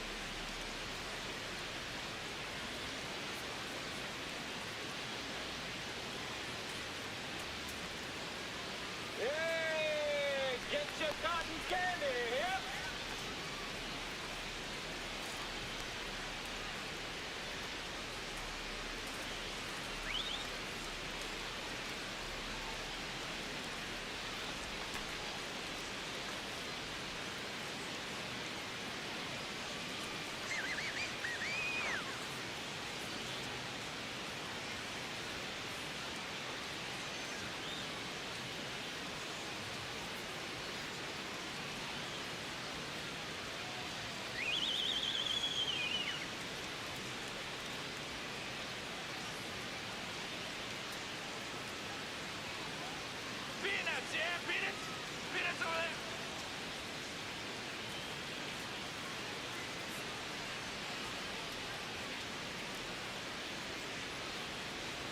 Four-seam fastball. Low outside.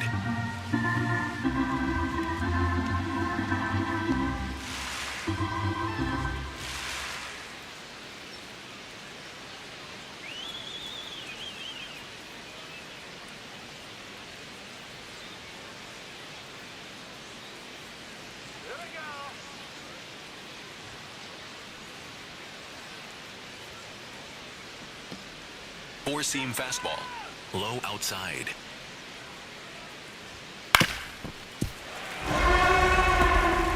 Four-seam fastball. High outside. The 0-2. That one is absolutely belted. Can't get there, and that should bring in the run. Rodriguez in to score. It's 9-1. Safely into third. It's an RBI triple. Puts a run on the board and picks up an RBI. He got that front foot down, and pitch recognition was on point. Pretty impressive for an 0-2 count. Robles at the plate now, and that's strike one.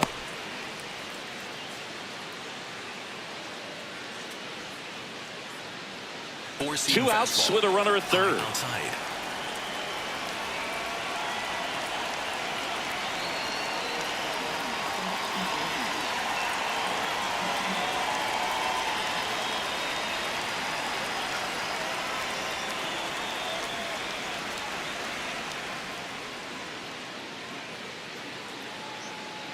Four-seam fastball. High outside. Swings through that one for strike two. They've got a potent lineup, and when you think about teams capable of rallying from this, goes down looking for the strikeout.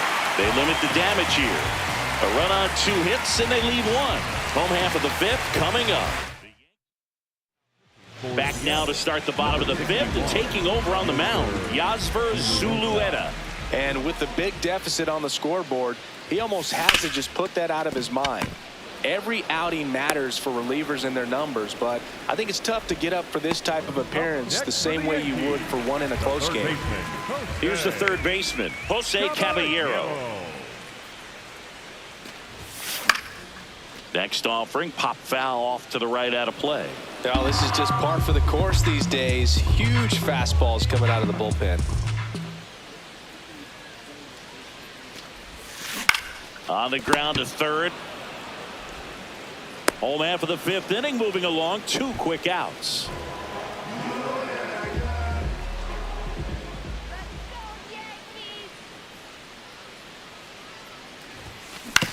On the ground, out to short. Gets him easily, ends the inning. So the Yanks go in order, but they still hold a commanding 9-1 lead.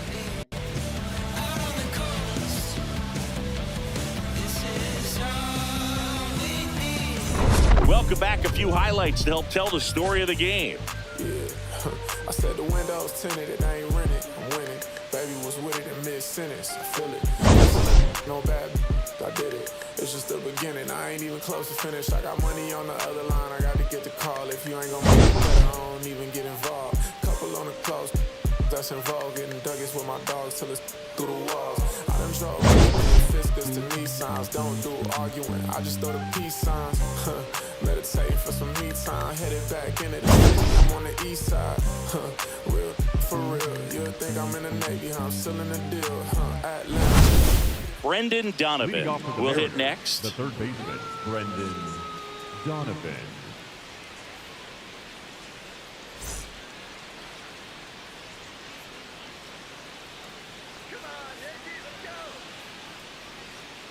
Four-seam fastball.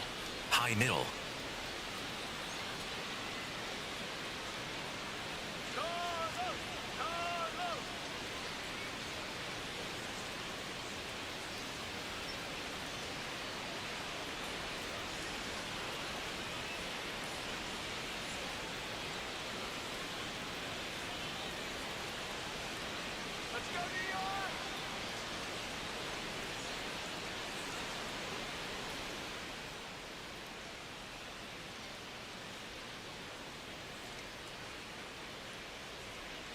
Hey fans, a reminder to stop by our auction tent here at the stadium.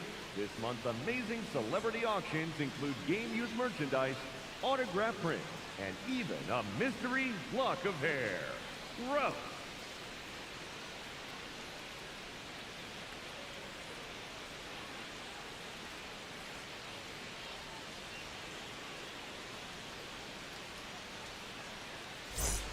Slider.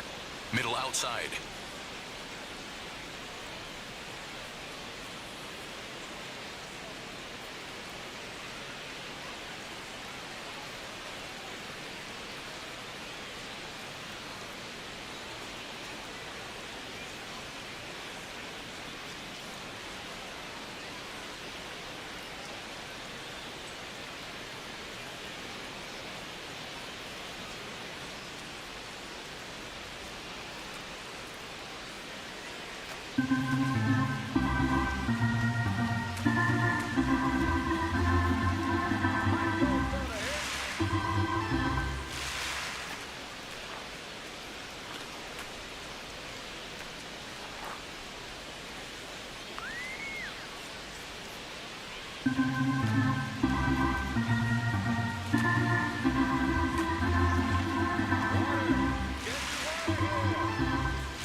Four-seam fastball.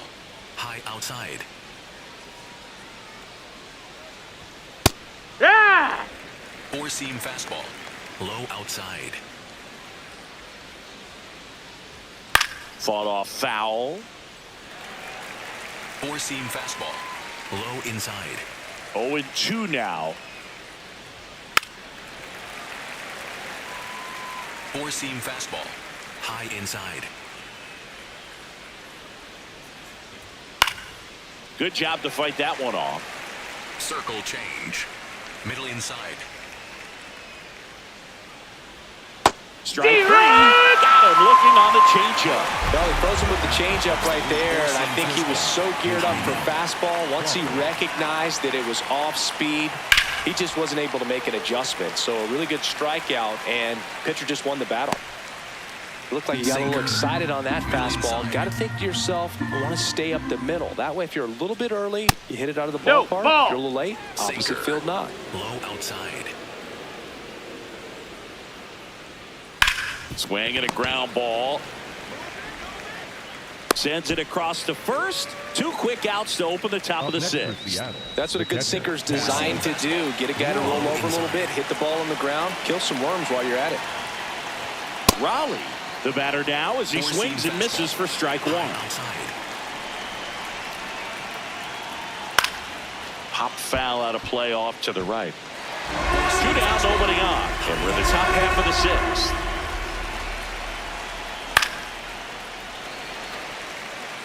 Sinker. Low outside. Battling here as he fouls it away. Circle change. Low outside. 0-2 now. Out looking with the off-speed stuff. And 1-2-3 go the Mariners. They trail it big. Back now in the Bronx. Here's the Yankees leadoff hitter, Trent Grisham.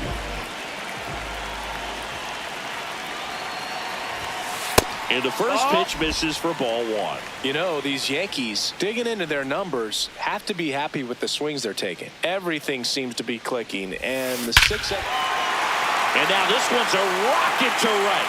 Way back there. Gone. Another homer. His second home run of the game.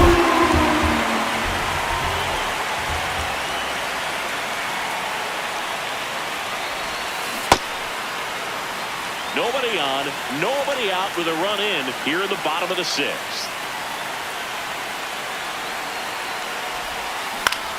Out towards right center field. Ref Snyder has a beat on it. Takes it in for the out. And on the mound, they can't be feeling too comfortable either. With the way these batters are hitting the baseball, it makes it harder to come into the strike zone for fear of getting hit hard. Here's a high chopper. Naylor steps on the bag, and there's 2 down. And here comes the Mariners.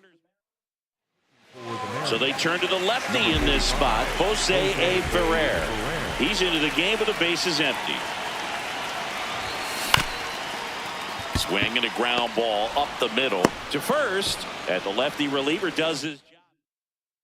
Back here at the ballpark, let's check out the latest news from around the league. When a guy's throwing a lot of first pitch strikes as a hitter, you got to be ready to hit. Now, that's not going to help you get deep into his pitch count and into the bullpen, but you got to take what he's offering that day. Low middle. Got him. 1 out. And here's a look at how he's using his pitches in this one. Four-seam fastball. High inside. This lineup is having a tough time finding a good rhythm at the plate. Their swings are disjointed, which tells me they're having issues with pitch recognition. Next offering is foul back. Circle change. Low outside. The 0-2.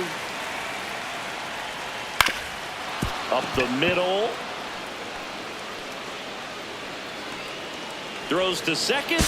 The tag, and they cut him down, going for 2. Gotta love the hustle and the attitude there to try to stretch that single into a double, but unfortunately thrown out at second base. He was so close to being in scoring position. Rosarena now at the plate as he swings through strike 1. And a big swing and a miss. Well, as good as things can be, it can be a tough day at the office, even for the skippers. Seeing the offense just sputter, not able to get anything going. This one in the air, center field. Grisham is there, makes the catch. Set for the last half of the 7th. Here's the Yankees catcher now, Austin Wells. Austin Wells. And that is out of play.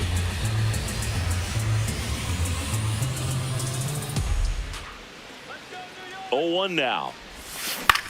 In the air to left center. Rodriguez heads towards it. Makes the catch. 1 down.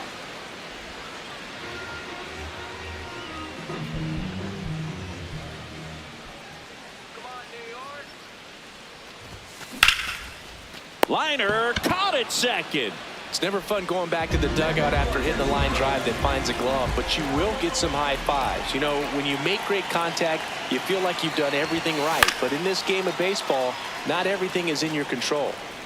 The Yanks up big in this one. Here at the bottom of the 7th.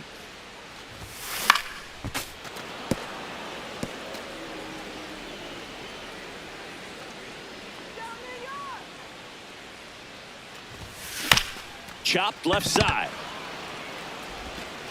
There with plenty of time, and that ends the inning.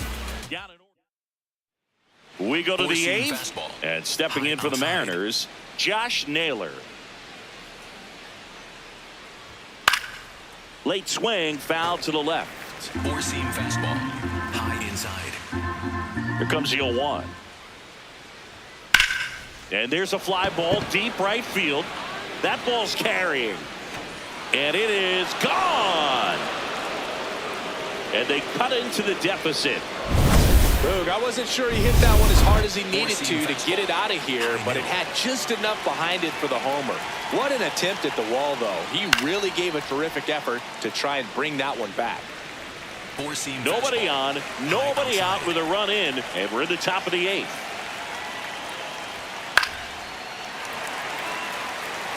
Four-seam fastball.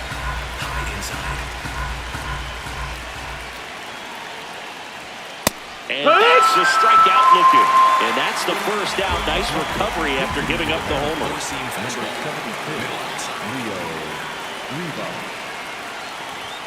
There's the strike. Four-seam fastball.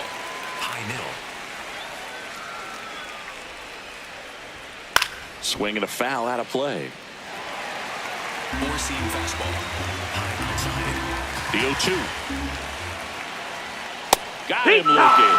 So he gets yet another strikeout. 16 so far.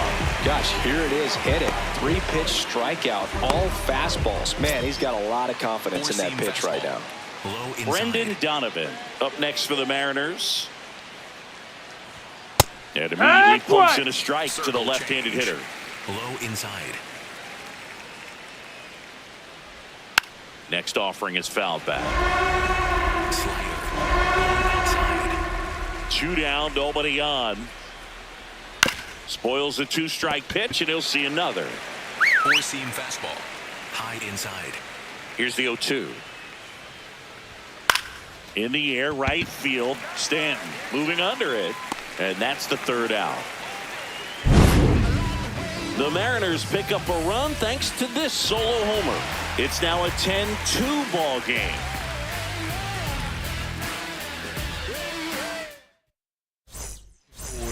Back now, new pitcher on the mound as we roll into the bottom of the 8th, Matt Brash. And we all know about his slider. It's just filthy, man. And one of the better ones in the game, I'd say. Spin rate's very high, and it just breaks a ton.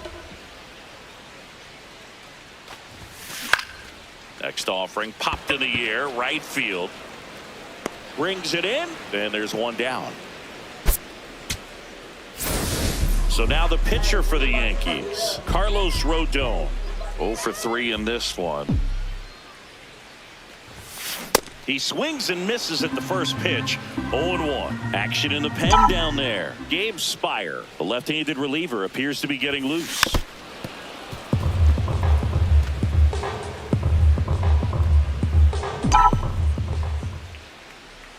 The 0-2.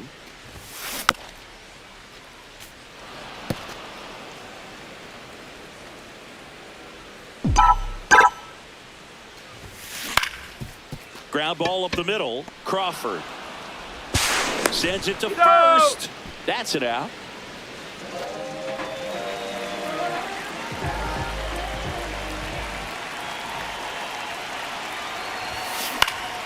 Swinging a foul back. That's out of play.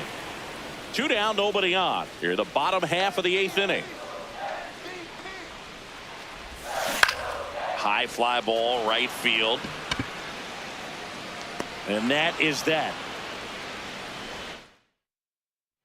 All set to start the 9th in this one. Digging in, J.P. Crawford. Right through there for a strike. I mean, his pitch efficiency, ability to get ahead in the count, at times pitch to contact, let the defense work behind him. That's why he's still in the game here in the 9th inning. You just don't see it that much anymore. A guy being this efficient and getting this deep into the game. I wonder if he's going to be able to close it out. There's just something about that 9th inning. But being at under 100 pitches, he's still got plenty of fuel left in the tank. Keeps the at-bat going with a foul ball. 4-seam fastball. High inside. The 0-2. Swing and a pop-up. Caballero takes it in for the out. 1 away. 4-seam fastball. Low middle. It really looks like these hitters have been in between with their timing today. Good fastball, excellent slider, but they've not been able to commit to one velocity and stay there.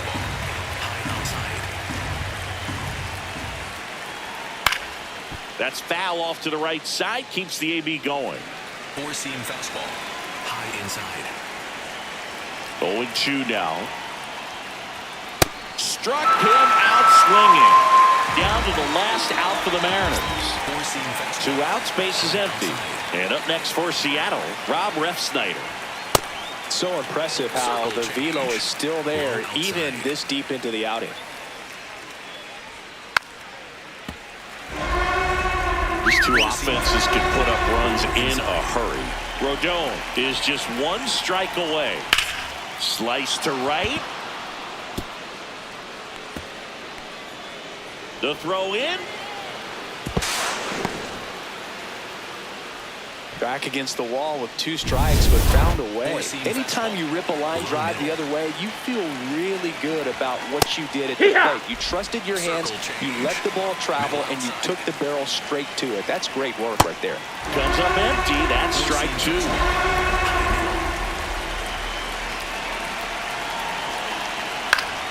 Fights that one away, and the count remains 0-2.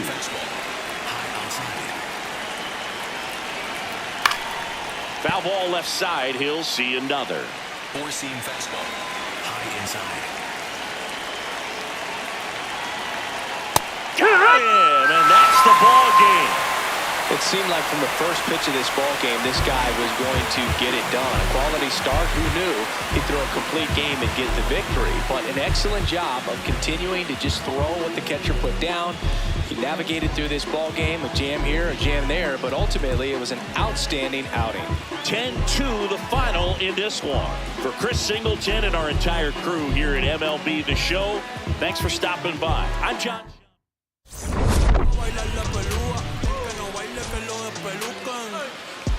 No me cuquen, lean los números pa' que se eduquen. Yo no hago canciones, hago himnos pa' que no caduquen. En este género yo fui un Hadouken. Ey, y se extinguieron como los dinosaurs. Antes que me apague se apaga el sol. Subimos y rompimos el ascensor. El prepa que les tiro al vasor.